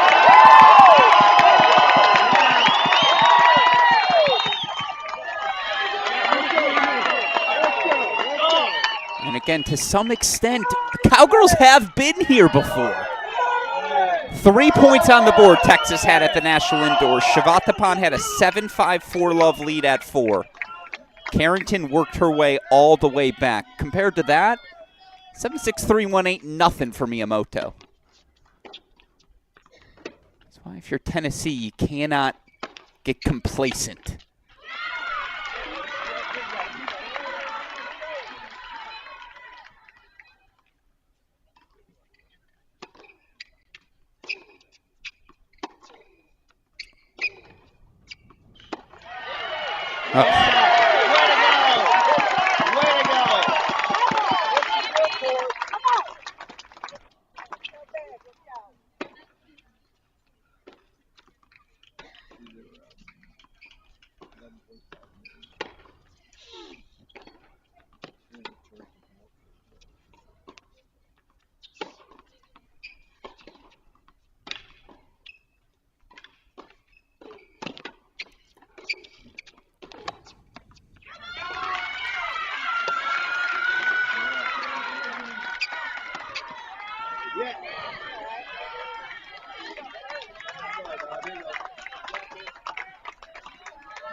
for 4-3.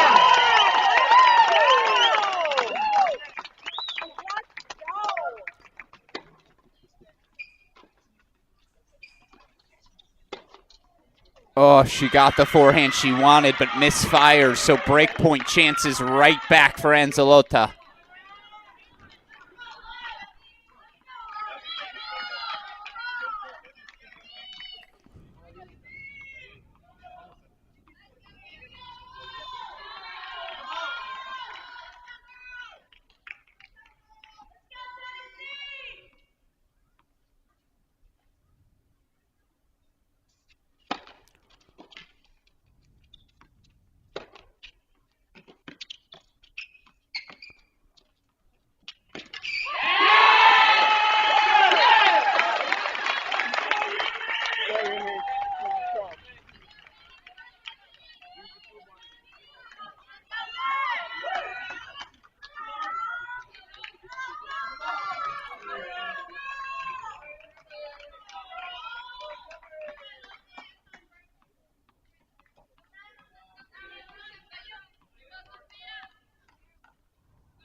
It was a gutsy forehand to hit. Another Miyamoto deciding point. All 3 service games this set gone to deciders. First one she took, second one she dropped. Yes, they've resumed play on 1, but we're staying full for this. Who's going to be willing to be bold? Who's going to be willing to step into a forehand? Who's tougher?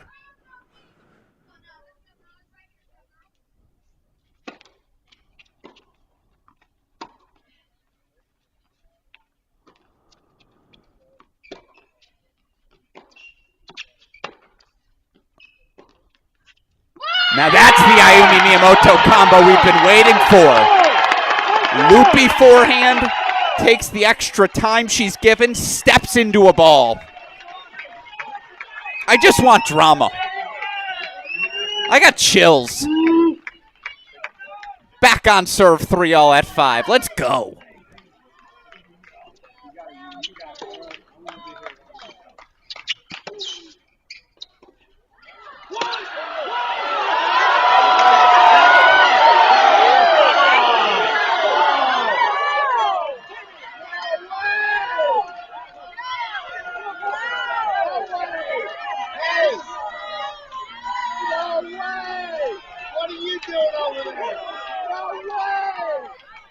That's a college crowd. They don't like the call from Cabezas. Chair confirms. I had no issue with it.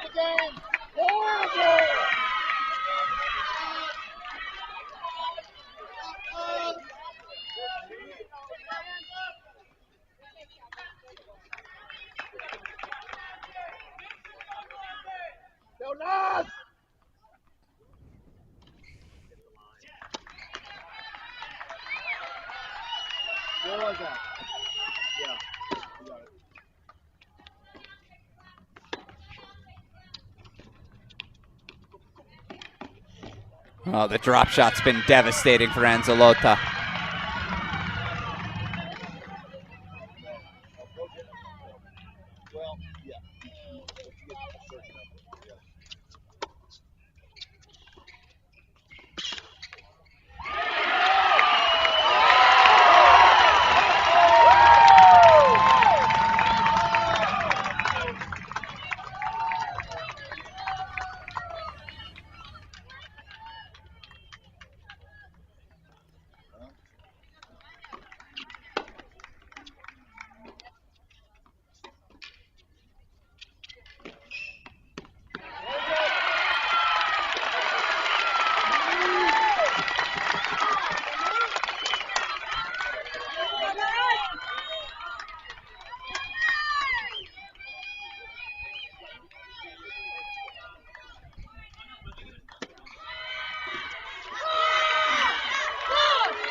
point chances for Cabezas.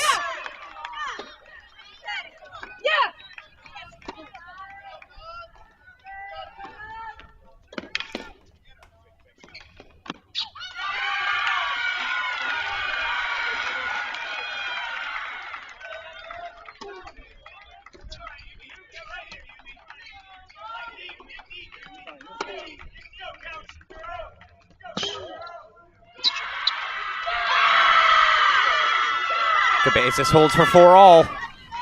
As Enzalota has game point chances to creep back out in front.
That's too good. Enzalota finds the line. She holds for 4-3. It's exceptional. On the rise, aggressive tennis. We'll go full screen to 1.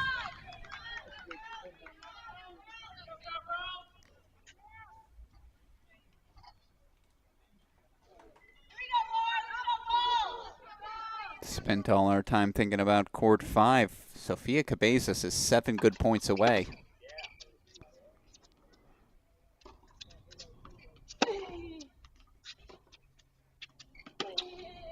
Make it 6.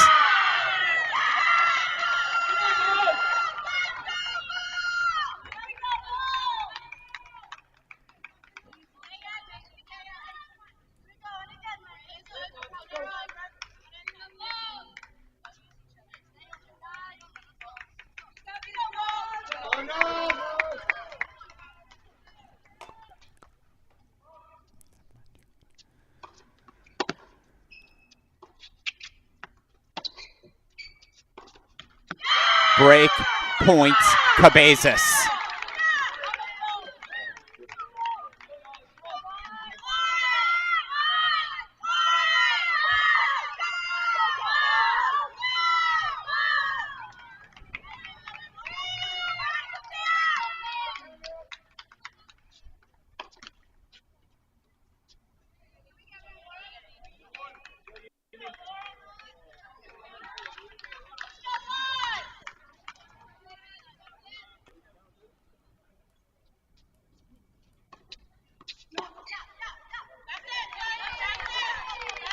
Cabezas breaks and will serve for the quarterfinals. Is your jaw on the floor yet? You need help picking it up? I do.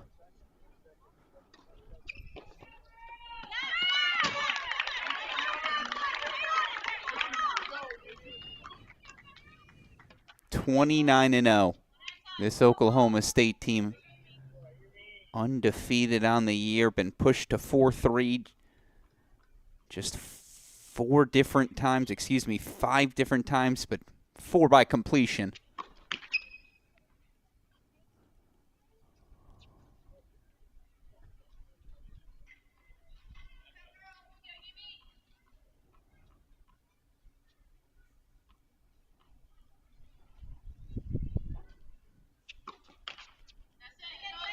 And yet it's Tennessee, 20-7 overall in the year, finished 4th in the SEC.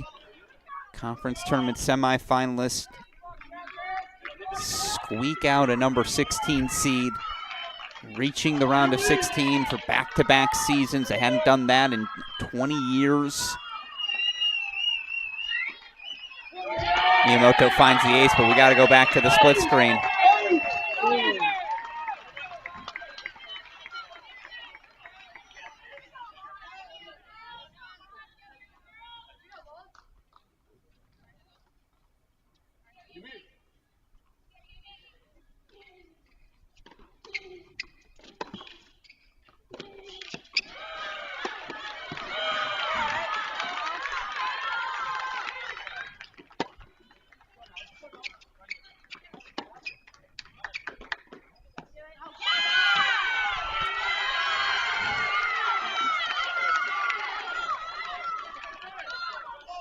Break points for Enzalota.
Another deciding point in a Miyamoto service game.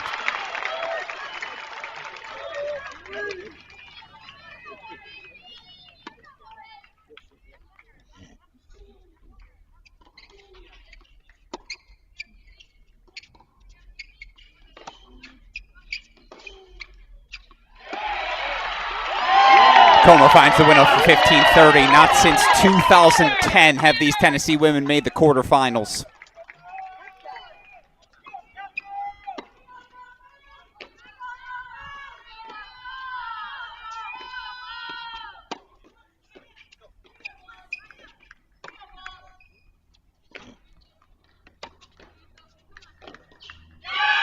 Enzalota will serve for the match.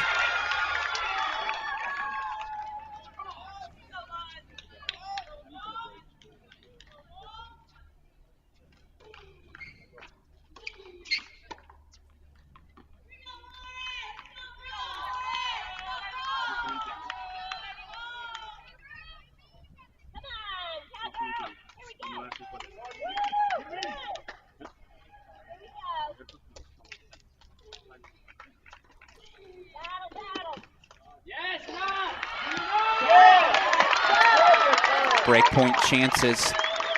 Of course, Tennessee's best result at the NCAA tournament, 2002. Reached the semifinals of the event. Who was the senior captain of that team, the All-American? Oh, yeah. It's now current head coach, Allison Ojeda. Trying to guide her program back to those heights.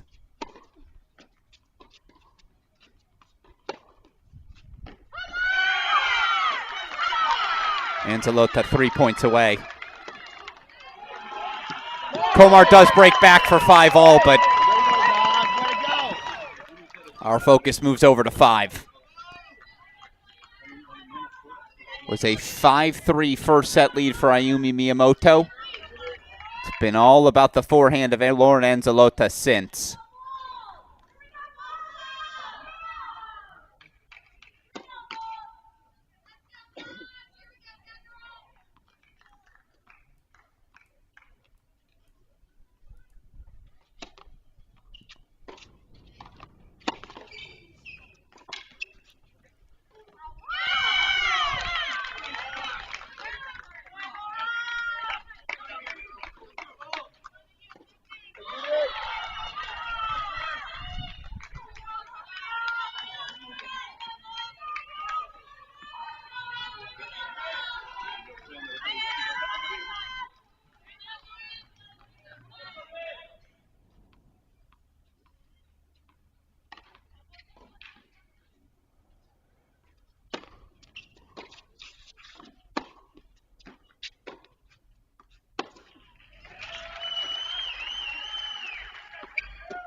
Will Anzalota be willing to go after something here?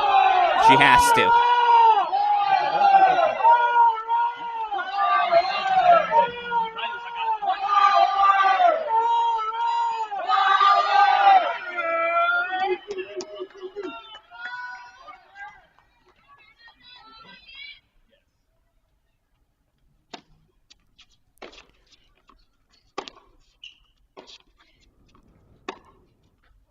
That's been the forehand.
Deep breaths.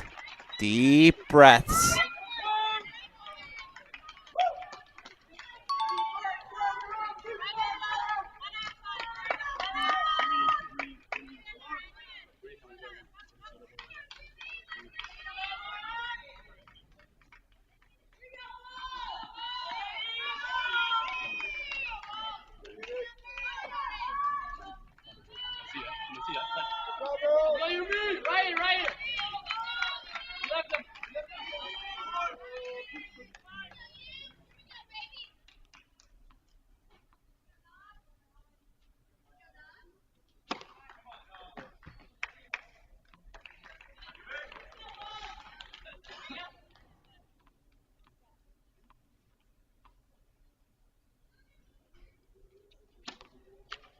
The lifeline has been extended.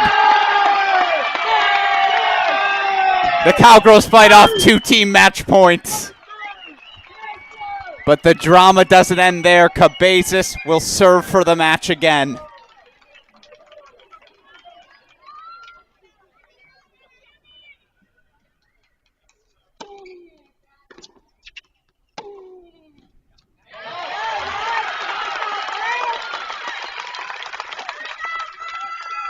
This is not the first time this season Oklahoma State has fought off team match points. I believe the number was 4.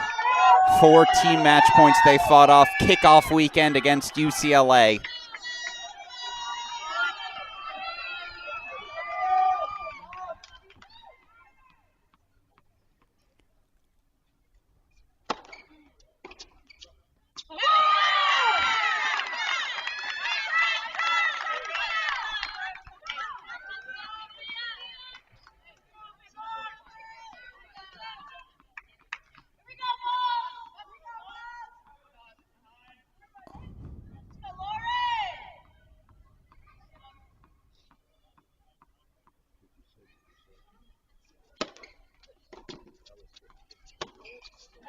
It's a nervy forehand from Cabezas. We got to go back to the split screen because, as we know, every Miyamoto service game goes to a deciding point, at least in this set.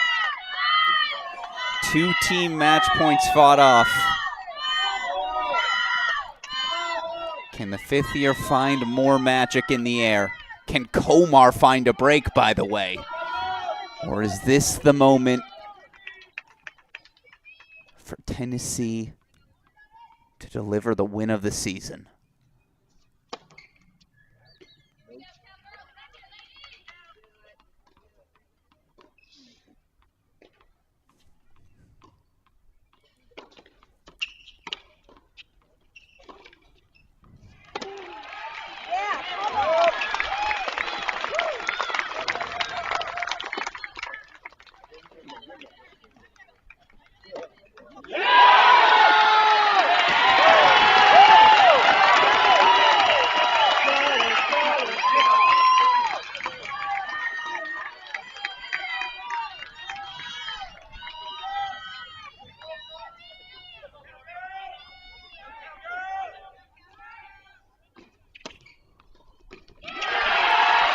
Komar breaks.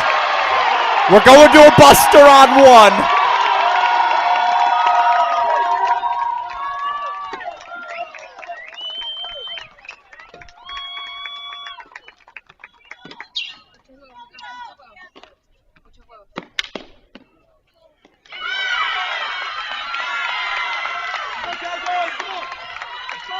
And Zalota 3 points away.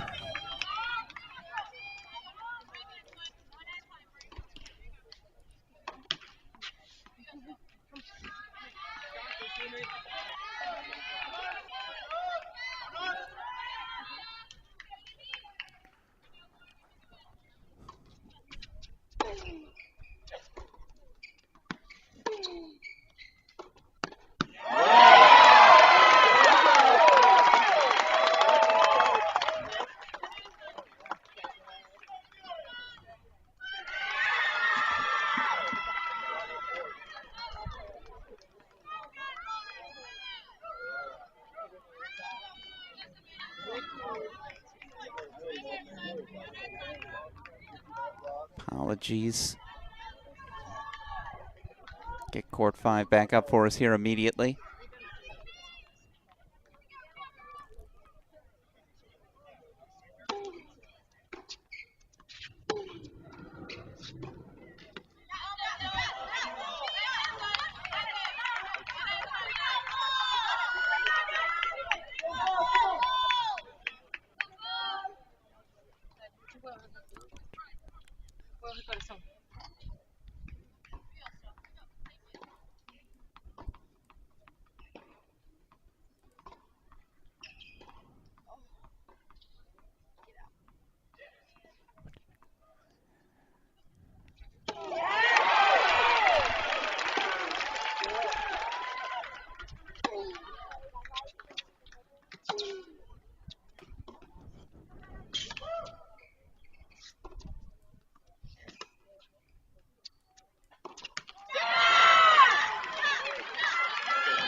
Now we have it back for you. Apologies for the issues there. 30-all, now it's back.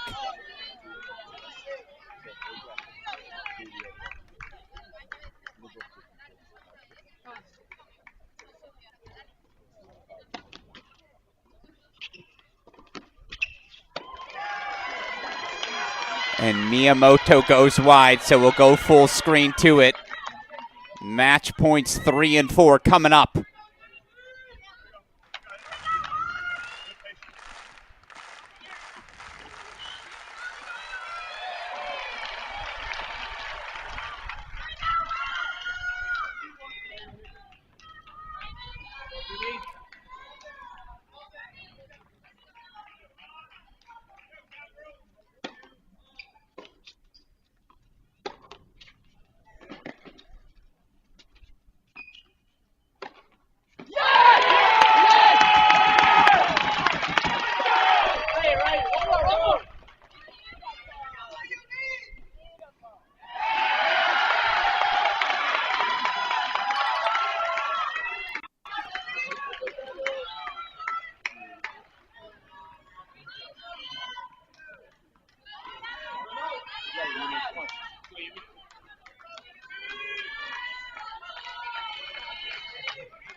We play on! 4-team match points fought off by the 5th-year Ayumi Miyamoto. Full screen to 1 we go as it's 5-all there. Meanwhile, 3-2 Komar. Oh my goodness!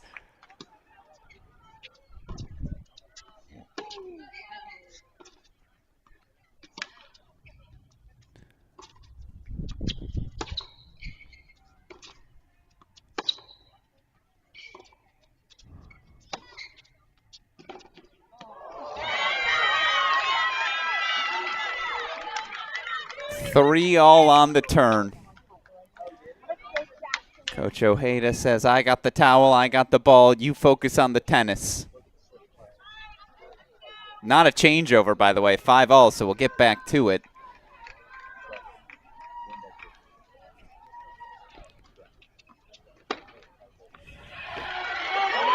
Talk all you want about the transfers, all the transfers that came into Oklahoma State, byproduct of this new era of college sports, right? Well, Miyamoto's an OG. Miyamoto's been here from the start. First season interrupted by COVID. She finished that year as an All-American. All-American in doubles that season again.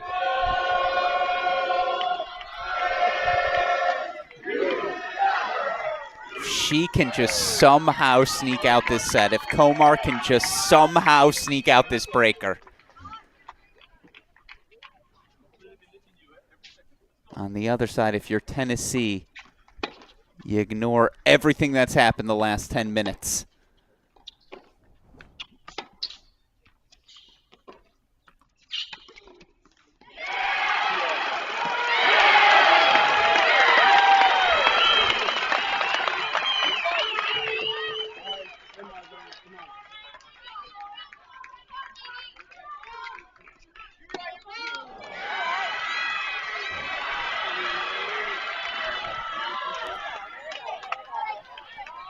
Tunnel vision, if you're Cabezas. Tunnel vision. Court 5 is happening on another different planet.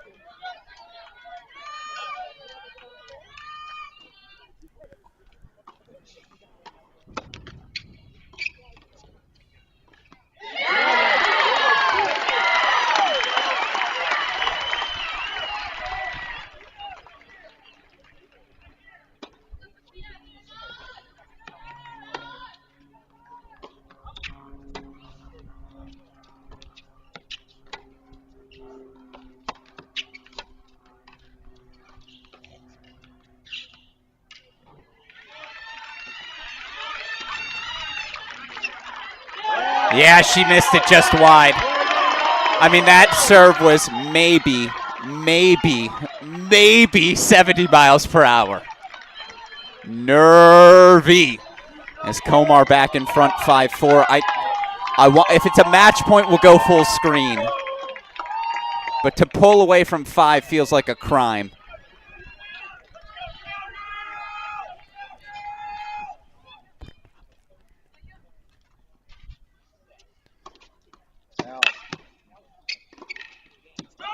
Match point, Komar. As Miyamoto has break points. We leave them both on the screen.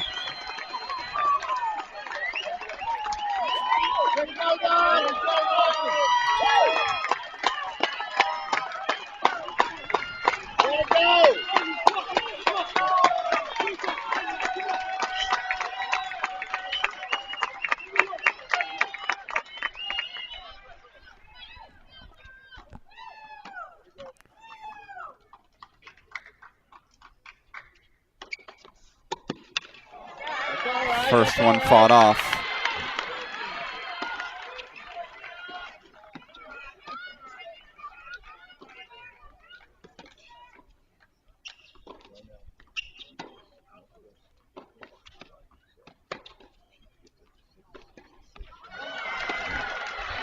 Break point fought off.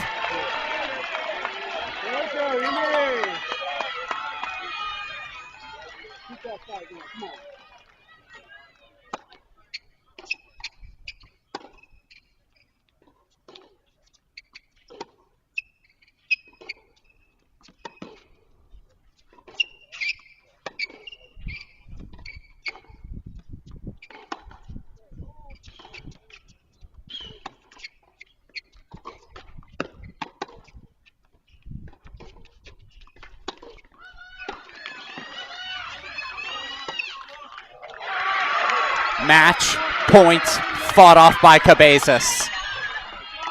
As it's a deciding point now on 5. Will change ends on 1.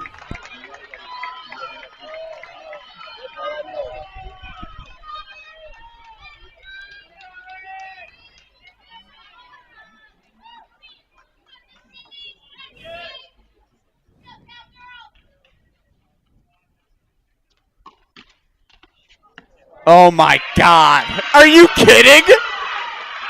A let cord ace, it really might just be Tennessee's day. Anzalota fights off break point. She's back out in front, 6-5. Back over to one, we go full screen. And I see the comments. I want to be clear. I'm all for the transfers. I want these players to be happy. I want these teams to be their best. And that is what we have gotten today. The best possible tennis. Number 16, Tennessee, has number 1 and undefeated Oklahoma State on the brink. 2 match points fought off by Cabeza, 6-all in the third set breaker.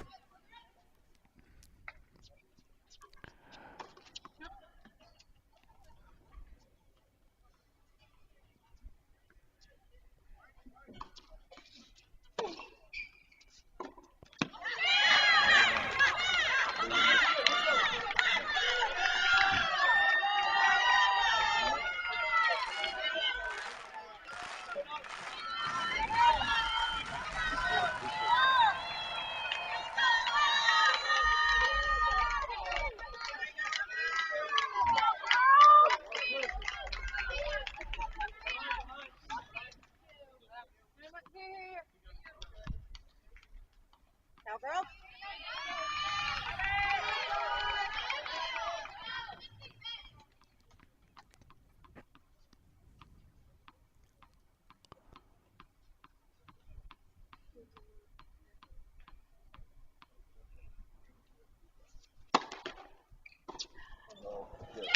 An upset for the ages. Tennessee comes to Stillwater. They do the seemingly impossible. A 4-2 Tennessee win. Through to the quarterfinals for the first time since 2010. And look, shock, heartbreak, all the adjectives. That's being felt in Stillwater right now. An undefeated season comes to the end.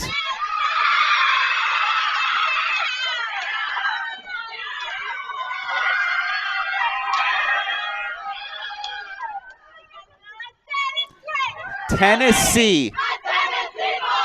The celebration is on. I hope they packed a week of clothes. You're not going home. Oklahoma State knocked off by Tennessee. I just don't believe it. And I watched it unfold, and again, it has to be said. Lucia Peri retiring after the first 10 minutes of singles with a knee injury. What might have been had that injury never unfolded? We'll never know. Tennessee through to the quarterfinals. Our quarterfinals are set. Both Tennessee men and women through. What a day for Tennessee tennis. 4-3 at home over Florida State. 4-3 on the road. They knock off Oklahoma State, and so now our quarterfinals are set. Let's show them to you. Ooh, a couple of shocking upsets on the left side of our draw. Tennessee goes to Stillwater. 4-2 victories over top-seeded and undefeated Oklahoma State. And Texas A&M goes to Chapel Hill. 4-1 win over reigning NCAA women's champions UNC. The draw is wide open. Yeah, Stanford's won a title. Georgia's won a title. UCLA's won title in program history. But these iterations of these groups, in the truest sense, it feels like we're going to be walking away with a first-time champion in Stillwater. I'm absolutely stunned. And so much credit has to go out to Coach Allison Ojeda and these Tennessee Volunteers. They went out. They did the darn thing. Wins at 1, 3, 4, and 5.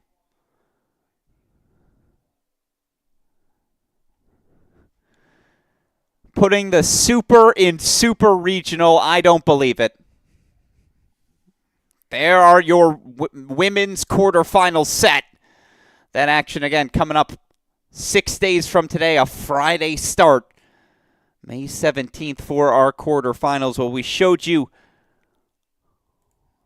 women's quarterfinals now set. Our men's quarterfinals now set as well.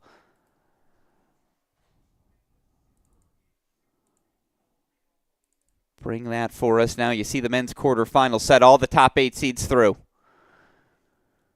Do we have any 4-3 matches? We did Tennessee playing your only 4-3 of the round. That's not true. We had 2 of them. Tennessee 4-3 over Florida State. Dramatic clinch. 7-6 in the third by Angel Diaz. Columbia 4-3 wins over Arizona. I'm sorry, I'm flustered. This was not on my bingo card to start the day. Again, these are really great men's matchups. Ohio State, Columbia, Kentucky, TCU, Virginia, Wake Forest, Tennessee, Texas. So much to get excited about. All that action starting Thursday. Have coverage first ball to last available for you on ESPN+. Oklahoma State knocked out by Tennessee. As you see, they're handing out the trophy on center court again.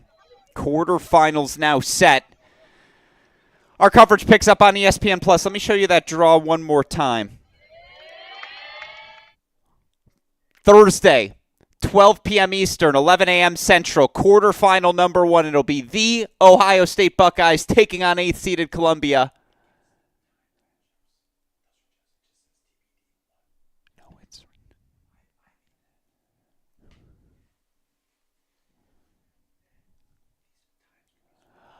Times could be switched. I apologize. That's what our producer's telling me. But again, play will begin Thursday, May 16th. All the top 8 seeds through. One more time, we'll show you. This is what the women's draw now looks like. Upsets of the number 1 and 4 seeds. The tone has been set. Just 4 more days of team tennis to go in this 2024 Division I season. If you can't enjoy that, no way you're tuning in here 7:13 on a Saturday. What a day of action. Now officially in the books. A thank you to all of you who tuned in through our first 3 rounds of coverage. Again, we sincerely appreciate the support, without which we wouldn't have these opportunities here on our Cracked Racquets YouTube channel. I'd be remiss if I didn't give a shout out. Daniel Westoff, Chris Halioris, Peri Sheinin, Dalton Thieneman. Essential to everything we've been able to do here this weekend at Cracked Racquets. Thank you to all these teams, competitors. Again, it's a tragic ending to what was otherwise the best season in Oklahoma State Cowgirl history. National indoor champions. So much for them to hang their hats on. But the matchups are now set. 3 rounds to go until we crown a national champion. That'll do it for Super Regional Saturday for everyone who both tuned in and contributed to our coverage. I'm your host, Alex Gruskin. You've been watching the 2024 NCAA Tournament exclusively on the Cracked Racquets YouTube channel.